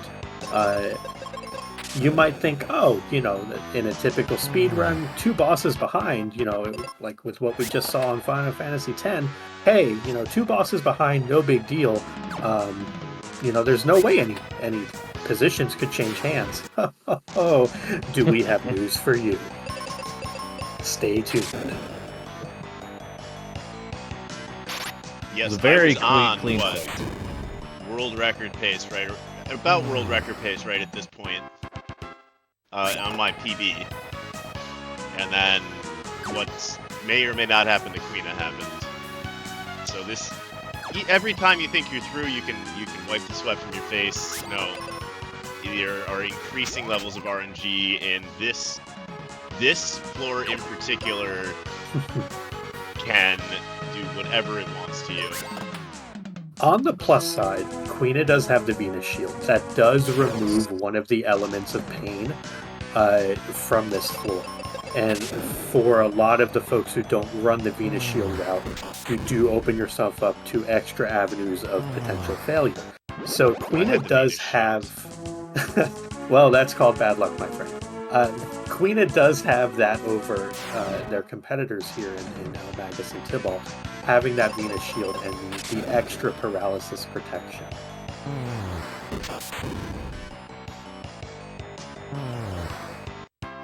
Yep, so again, these formations are relatively more set, but really it's what spells they choose to cast, and you're at their mercy because they all essentially have the ability to one-shot kill either member of your party if they so choose.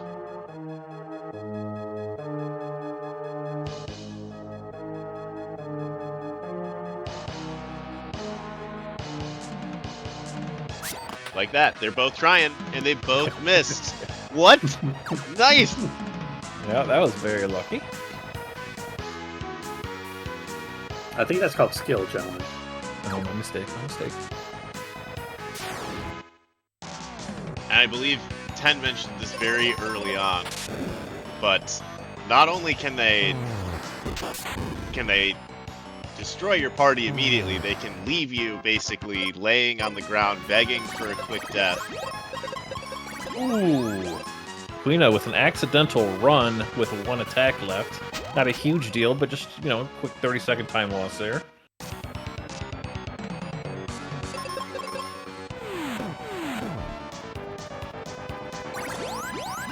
And we see here again, in theory, this Stone Golem is just a exit cast. Sure. But then this happens. And then the dogs happen. Who let the dogs out? That's there. It is. There it is. No matter how good you are, you can have nearly perfect runs and have perfect inputs. And there you go. This is supposed to be the absolute freest. And goodbye. That was a clutch miss there. Yeah. Can't say more than just Mystic Quest in a nutshell. Quest gonna quest. eLmaGus now one boss behind, albeit the longest dungeon lead up to that boss, but still there.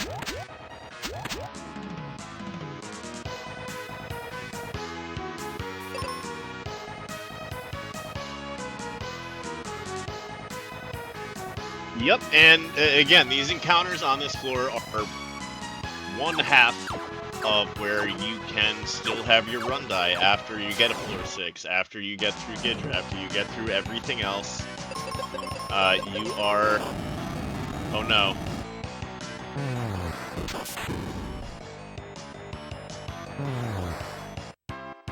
That is not ideal.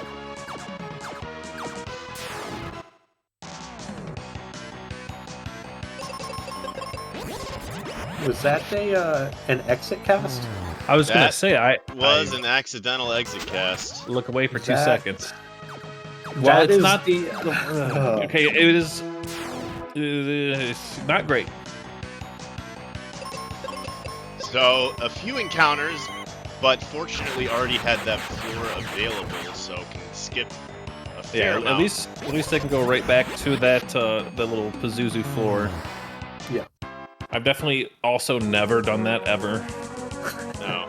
Yeah, so this is what we were kind of mentioning earlier about the spell casting out of battle with Benjamin, yes, as opposed to doing it with Phoebe or Kaylee or whomever, is that you can potentially end up casting Exit. And when Exit gets cast, away you go out of the dungeon, and then you have to run back through everything. And all the confirmation enemies. screen. Yeah. No, are you sure you want to exit out of this area? Thankfully, at least, as y'all have stated, there are encounters that you can basically just skip over because they're already done.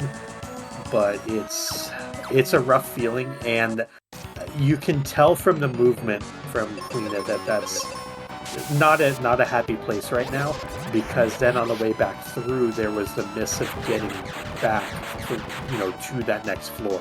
So yeah, probably pretty rattled right encounters.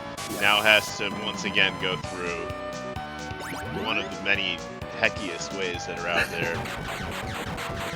Probably pretty rattled, but we're hoping that Quina sticks with it and perseveres through. I have no doubt that they will, but just a bit of. And now the game is just gonna compound on that feeling of that one miss menu costing you all of this time. You will see again, these dogs have all sorts of different attacks. If they so choose, they can all use the one that wipes your party immediately. One thing this does do is, I guess it kind of closes the gap a little for everybody. So, Quina now on the floor with the penultimate boss in the game, Jerkbird number 2. While eLmaGus is just one boss behind this twin-head wyvern. Tybalt now moving on to the stone golem floor, where we just saw eLmaGus get bodied by, which is a rarity, but can happen. But you also do see eLmaGus doing a lot of menuing over towards Phoebe, just to make sure that he doesn't accidentally, have like an exit cast or something like that going on. Yeah, I was gonna say, eLmaGus, the current world record holder, doesn't even use the Benjamin cure spells for that exact reason, and I'm sure there's a story behind it. That's exactly why I do it too. I exited out almost exactly the same spot Quina did, and I haven't healed with Benjamin since then. But good use of Meteor here. It didn't clear, but you have to use Meteor against these Chimeras in addition to the White spell. It actually will absorb or be resistant to the flare spell, to anything lightning based, ice based. They just resist all the natural elements, if you will. And flare, even though it's a very powerful spell, is basically just upgraded fire.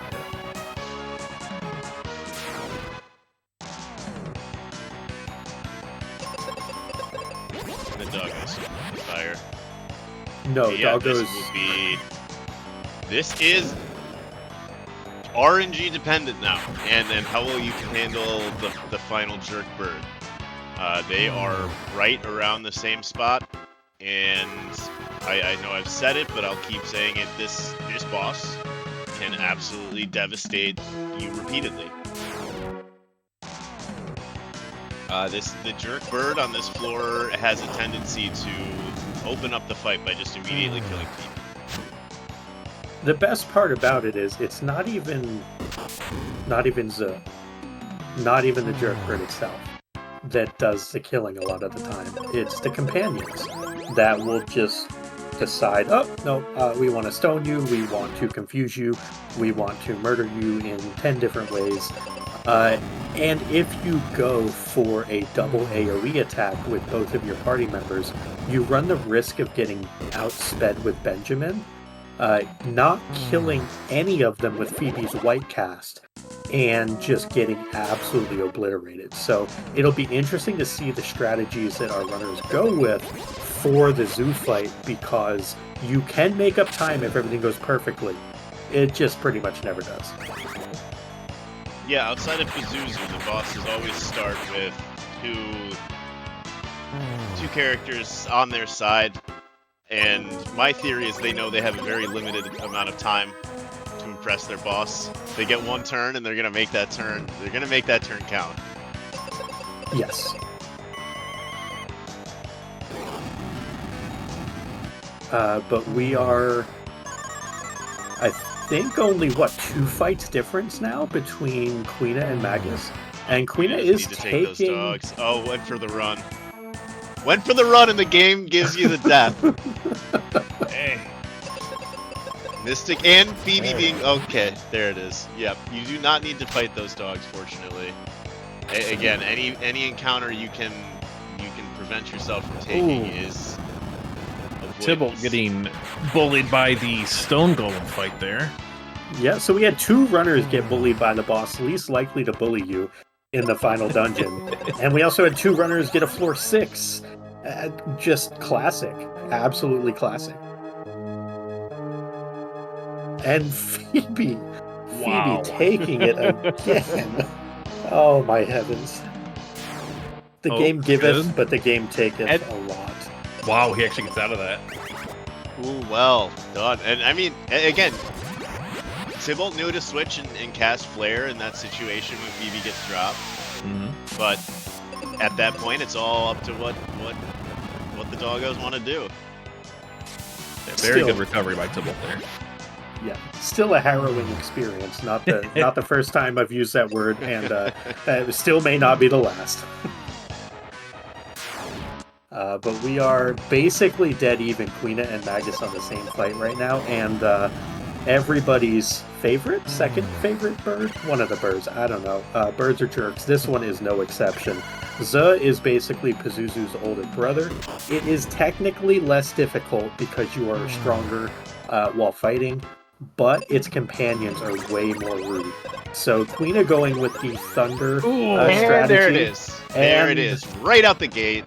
Yep. So you're talking about the companions. You've clearly never just sat there, because now we just have to wait for Benjamin to die. Oh, that's so nice of you. Just immediate party wipe. It's exactly what you want. If you're going to lose, you want to lose fast. Yep. Scripted fight. There's a script. Getting through the companions. Doesn't mean anything, though. No, there's also a glitch in this game where Zoo will do an attack that does 1 damage with no status effect. So literally can be 100% free, or as we saw, absolutely not free. Murder. And there's more murder on Quina's side. Oh, the critical did 2 damage. I don't think I've seen that before. That's a new one. So this is, I believe Possum had mentioned it, really more the final boss than the final boss is the final boss. Oh! And boom goes the dynamite. And Mystic Quest is here again. Yeah.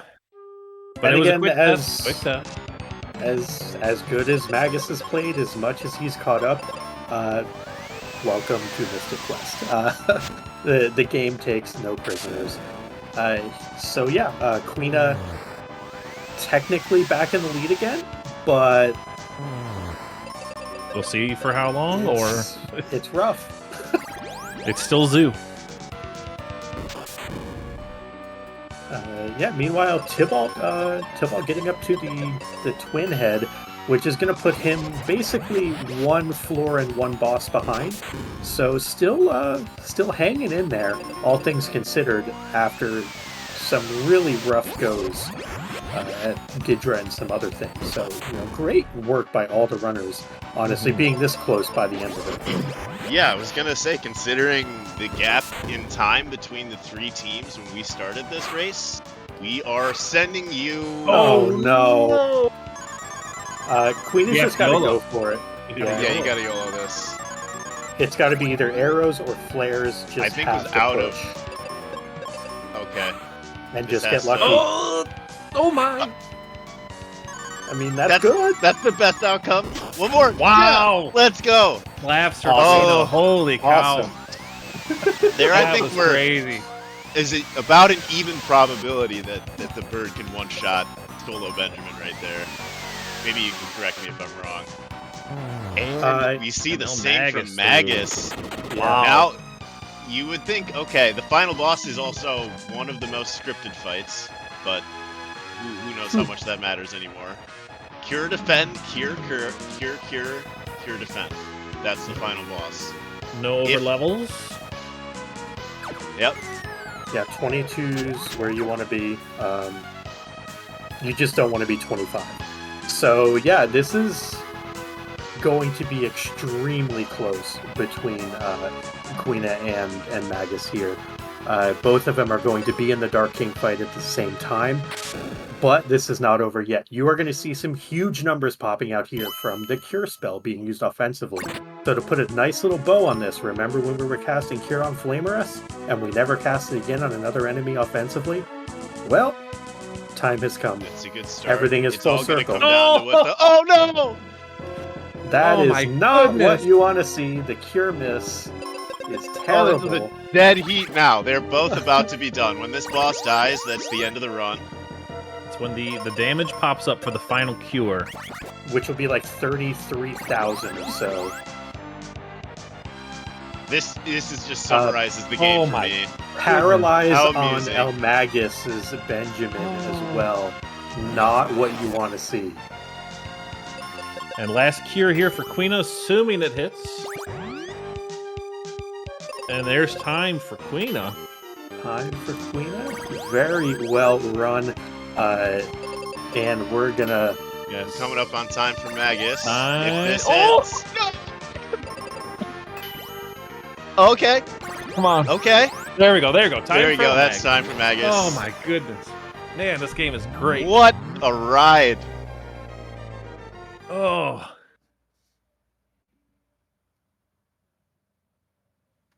At least it was a perfect representation of what this game entails.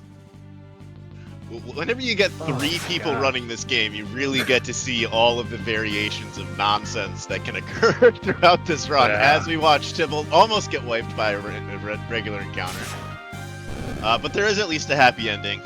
Sort of, maybe. I don't even really get what the ending of this is. But we do get some great music. And before we talk any more about Mystic Quest, I do want to see if we might want to get a quick intro from the folks coming up for Final Fantasy IV. If any of them want to just kind of say hi, hello, and how's it going? Sure. Thank you. So this is FF4. In Team Tonberry, we have Blue Harvey. And in Team Chocobo, we have Shadowway. And for commentators, also Ben Desh is the one on Team Mog who will be joining shortly. And for commentators, fellow something? co-commentator and along for the ride, ChrisTenarium. And let me tell you, I have never been so excited and have my heart in the mouth over things that I have almost zero idea of what's going on. This Mystic Quest run has really been something, hasn't it? They're shouting, numbers are flying everywhere. I don't know. Is it bad? Is it good? Who knows? It seems exciting.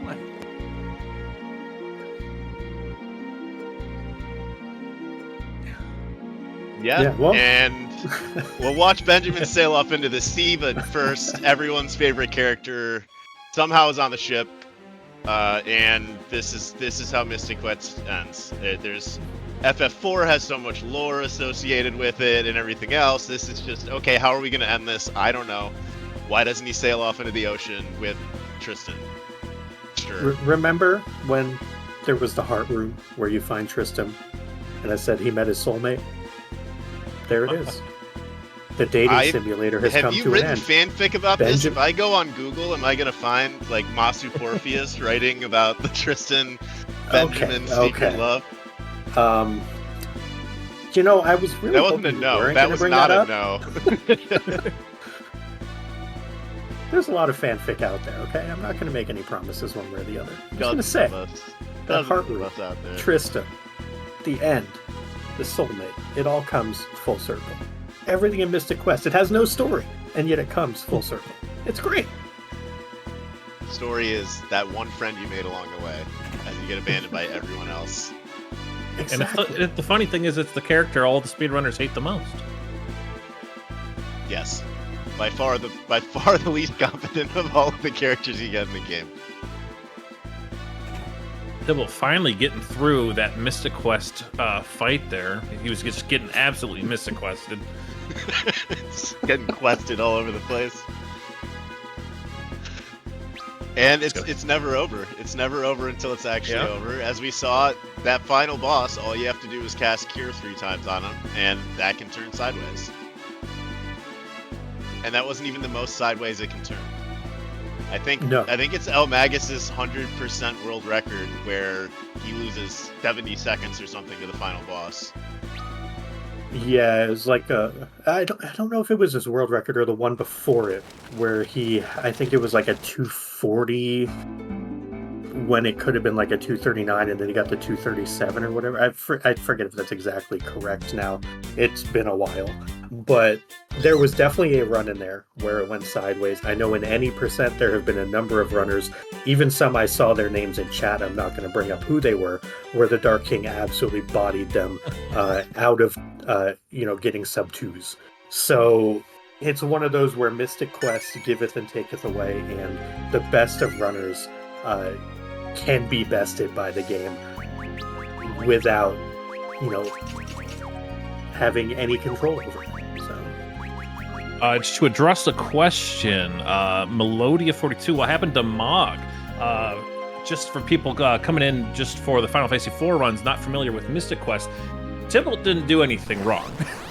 Mystic Quest is Mystic Quest, and there's just you can't do anything about the RNG in this game. Tybalt hasn't played poorly, hasn't really made any mistakes. Just the game itself has beaten him down, and there's nothing he could have done about it. He's recovered nicely, and he's just about done, but Mystic Quest is going to Mystic Quest.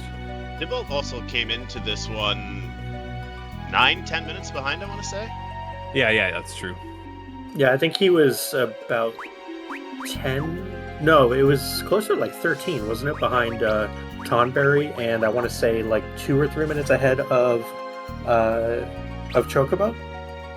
And so, I mean, Magus caught up as we expected, but Tonberry, I mean, Quina and Tybalt both played very well for 2 relatively new runners to the any percent category. Like, huge props to both of them for putting up very good performances. We got some of that classic Mystic Quest and Mystic Quest along the way, but they both did really well. So, major props to them. Yeah, and the Magus catching up is menuing and very, very specific knowledge, but mostly menuing. What happened to Tybalt at Ghidra could have happened to anybody. There's no magusing your way through that. That's just quest can love, quest can hate. It can love? Well, it can not hate, I guess, is its strongest possible. I've never experienced that before. Starting up Pazuzu 2 Electric Boogaloo here for Tybalt. Goes with the Thunder strats. No disaster so far. As quickly as possible, and from here, we pray. Ooh. Yeah, gonna be okay as long as Phoebe doesn't get dumpstered. Famous last words. Should be fine, is the Mystic Quest call. That's a bummer. Oh, and that is unfortunate because that was a cure-all, that was not an auto. Psych Shield, though, that's great. Very slow first phase, though, if you will, of the fight as far as DPS output. So hopefully that turns around. The auto left on for Phoebe. She decides, hey, I have arrow, I have light. You know what? Let me shoot a bow. And, well, oddly enough, this jerkbird is not weak to the bows and arrows. It's real strange. In the way that you would think it would be. Like, 800 damage is not a lot to this thing to the game. And this is also, that was well done by Tybalt, and gets a crit out of it. If they had assumed that the bird wouldn't have outsped, or would have outsped, which it did not. Those are either empty turns, which are fantastic, or immediately kill the fight. Yeah, kind of a strange dichotomy that it's such an extreme one way or the other. But pretty smooth recovery. Yeah. On a good path. I'm just thinking of the difference between this and the FF4 run we're about to see, which is a little more scripted. The nice thing about the FF4 run, though, is they actually don't fade Antlion. So... Well, that doesn't make any sense to me at all. For those wondering, at least PK and myself very familiar with, not the FF4 run itself that's about to happen, but the randomizer, and that is a very inside joke. So thank you to the FF4 folks coming up. That game also means a lot to at least two of us in this booth. Yeah, and as we make our way up and begin to hopefully, see Tybalt get through this fight the first try, I just want to say thanks to all the runners, eLmaGus, Quina, and Tybalt, and both of you all in the booth, Possum and 10. Yes, thank you very much. Pleasure. A lot of fun. A lot of fun watching all of the crazy stuff that can happen watching 3 people play this game.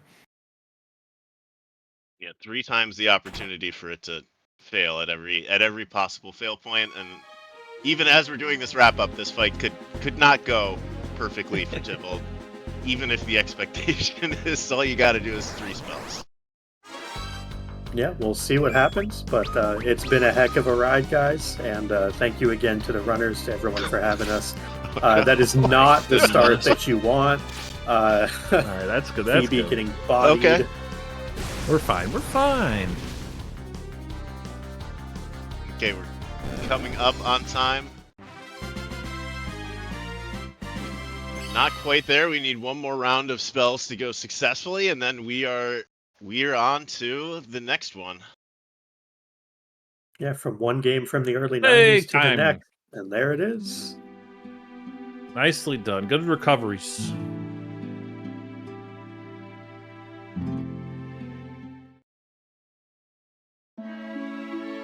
Thank you so much, everyone, once again. Yes. Mystic Quest, great job, everybody. And FF4, take it away, friends. Good luck.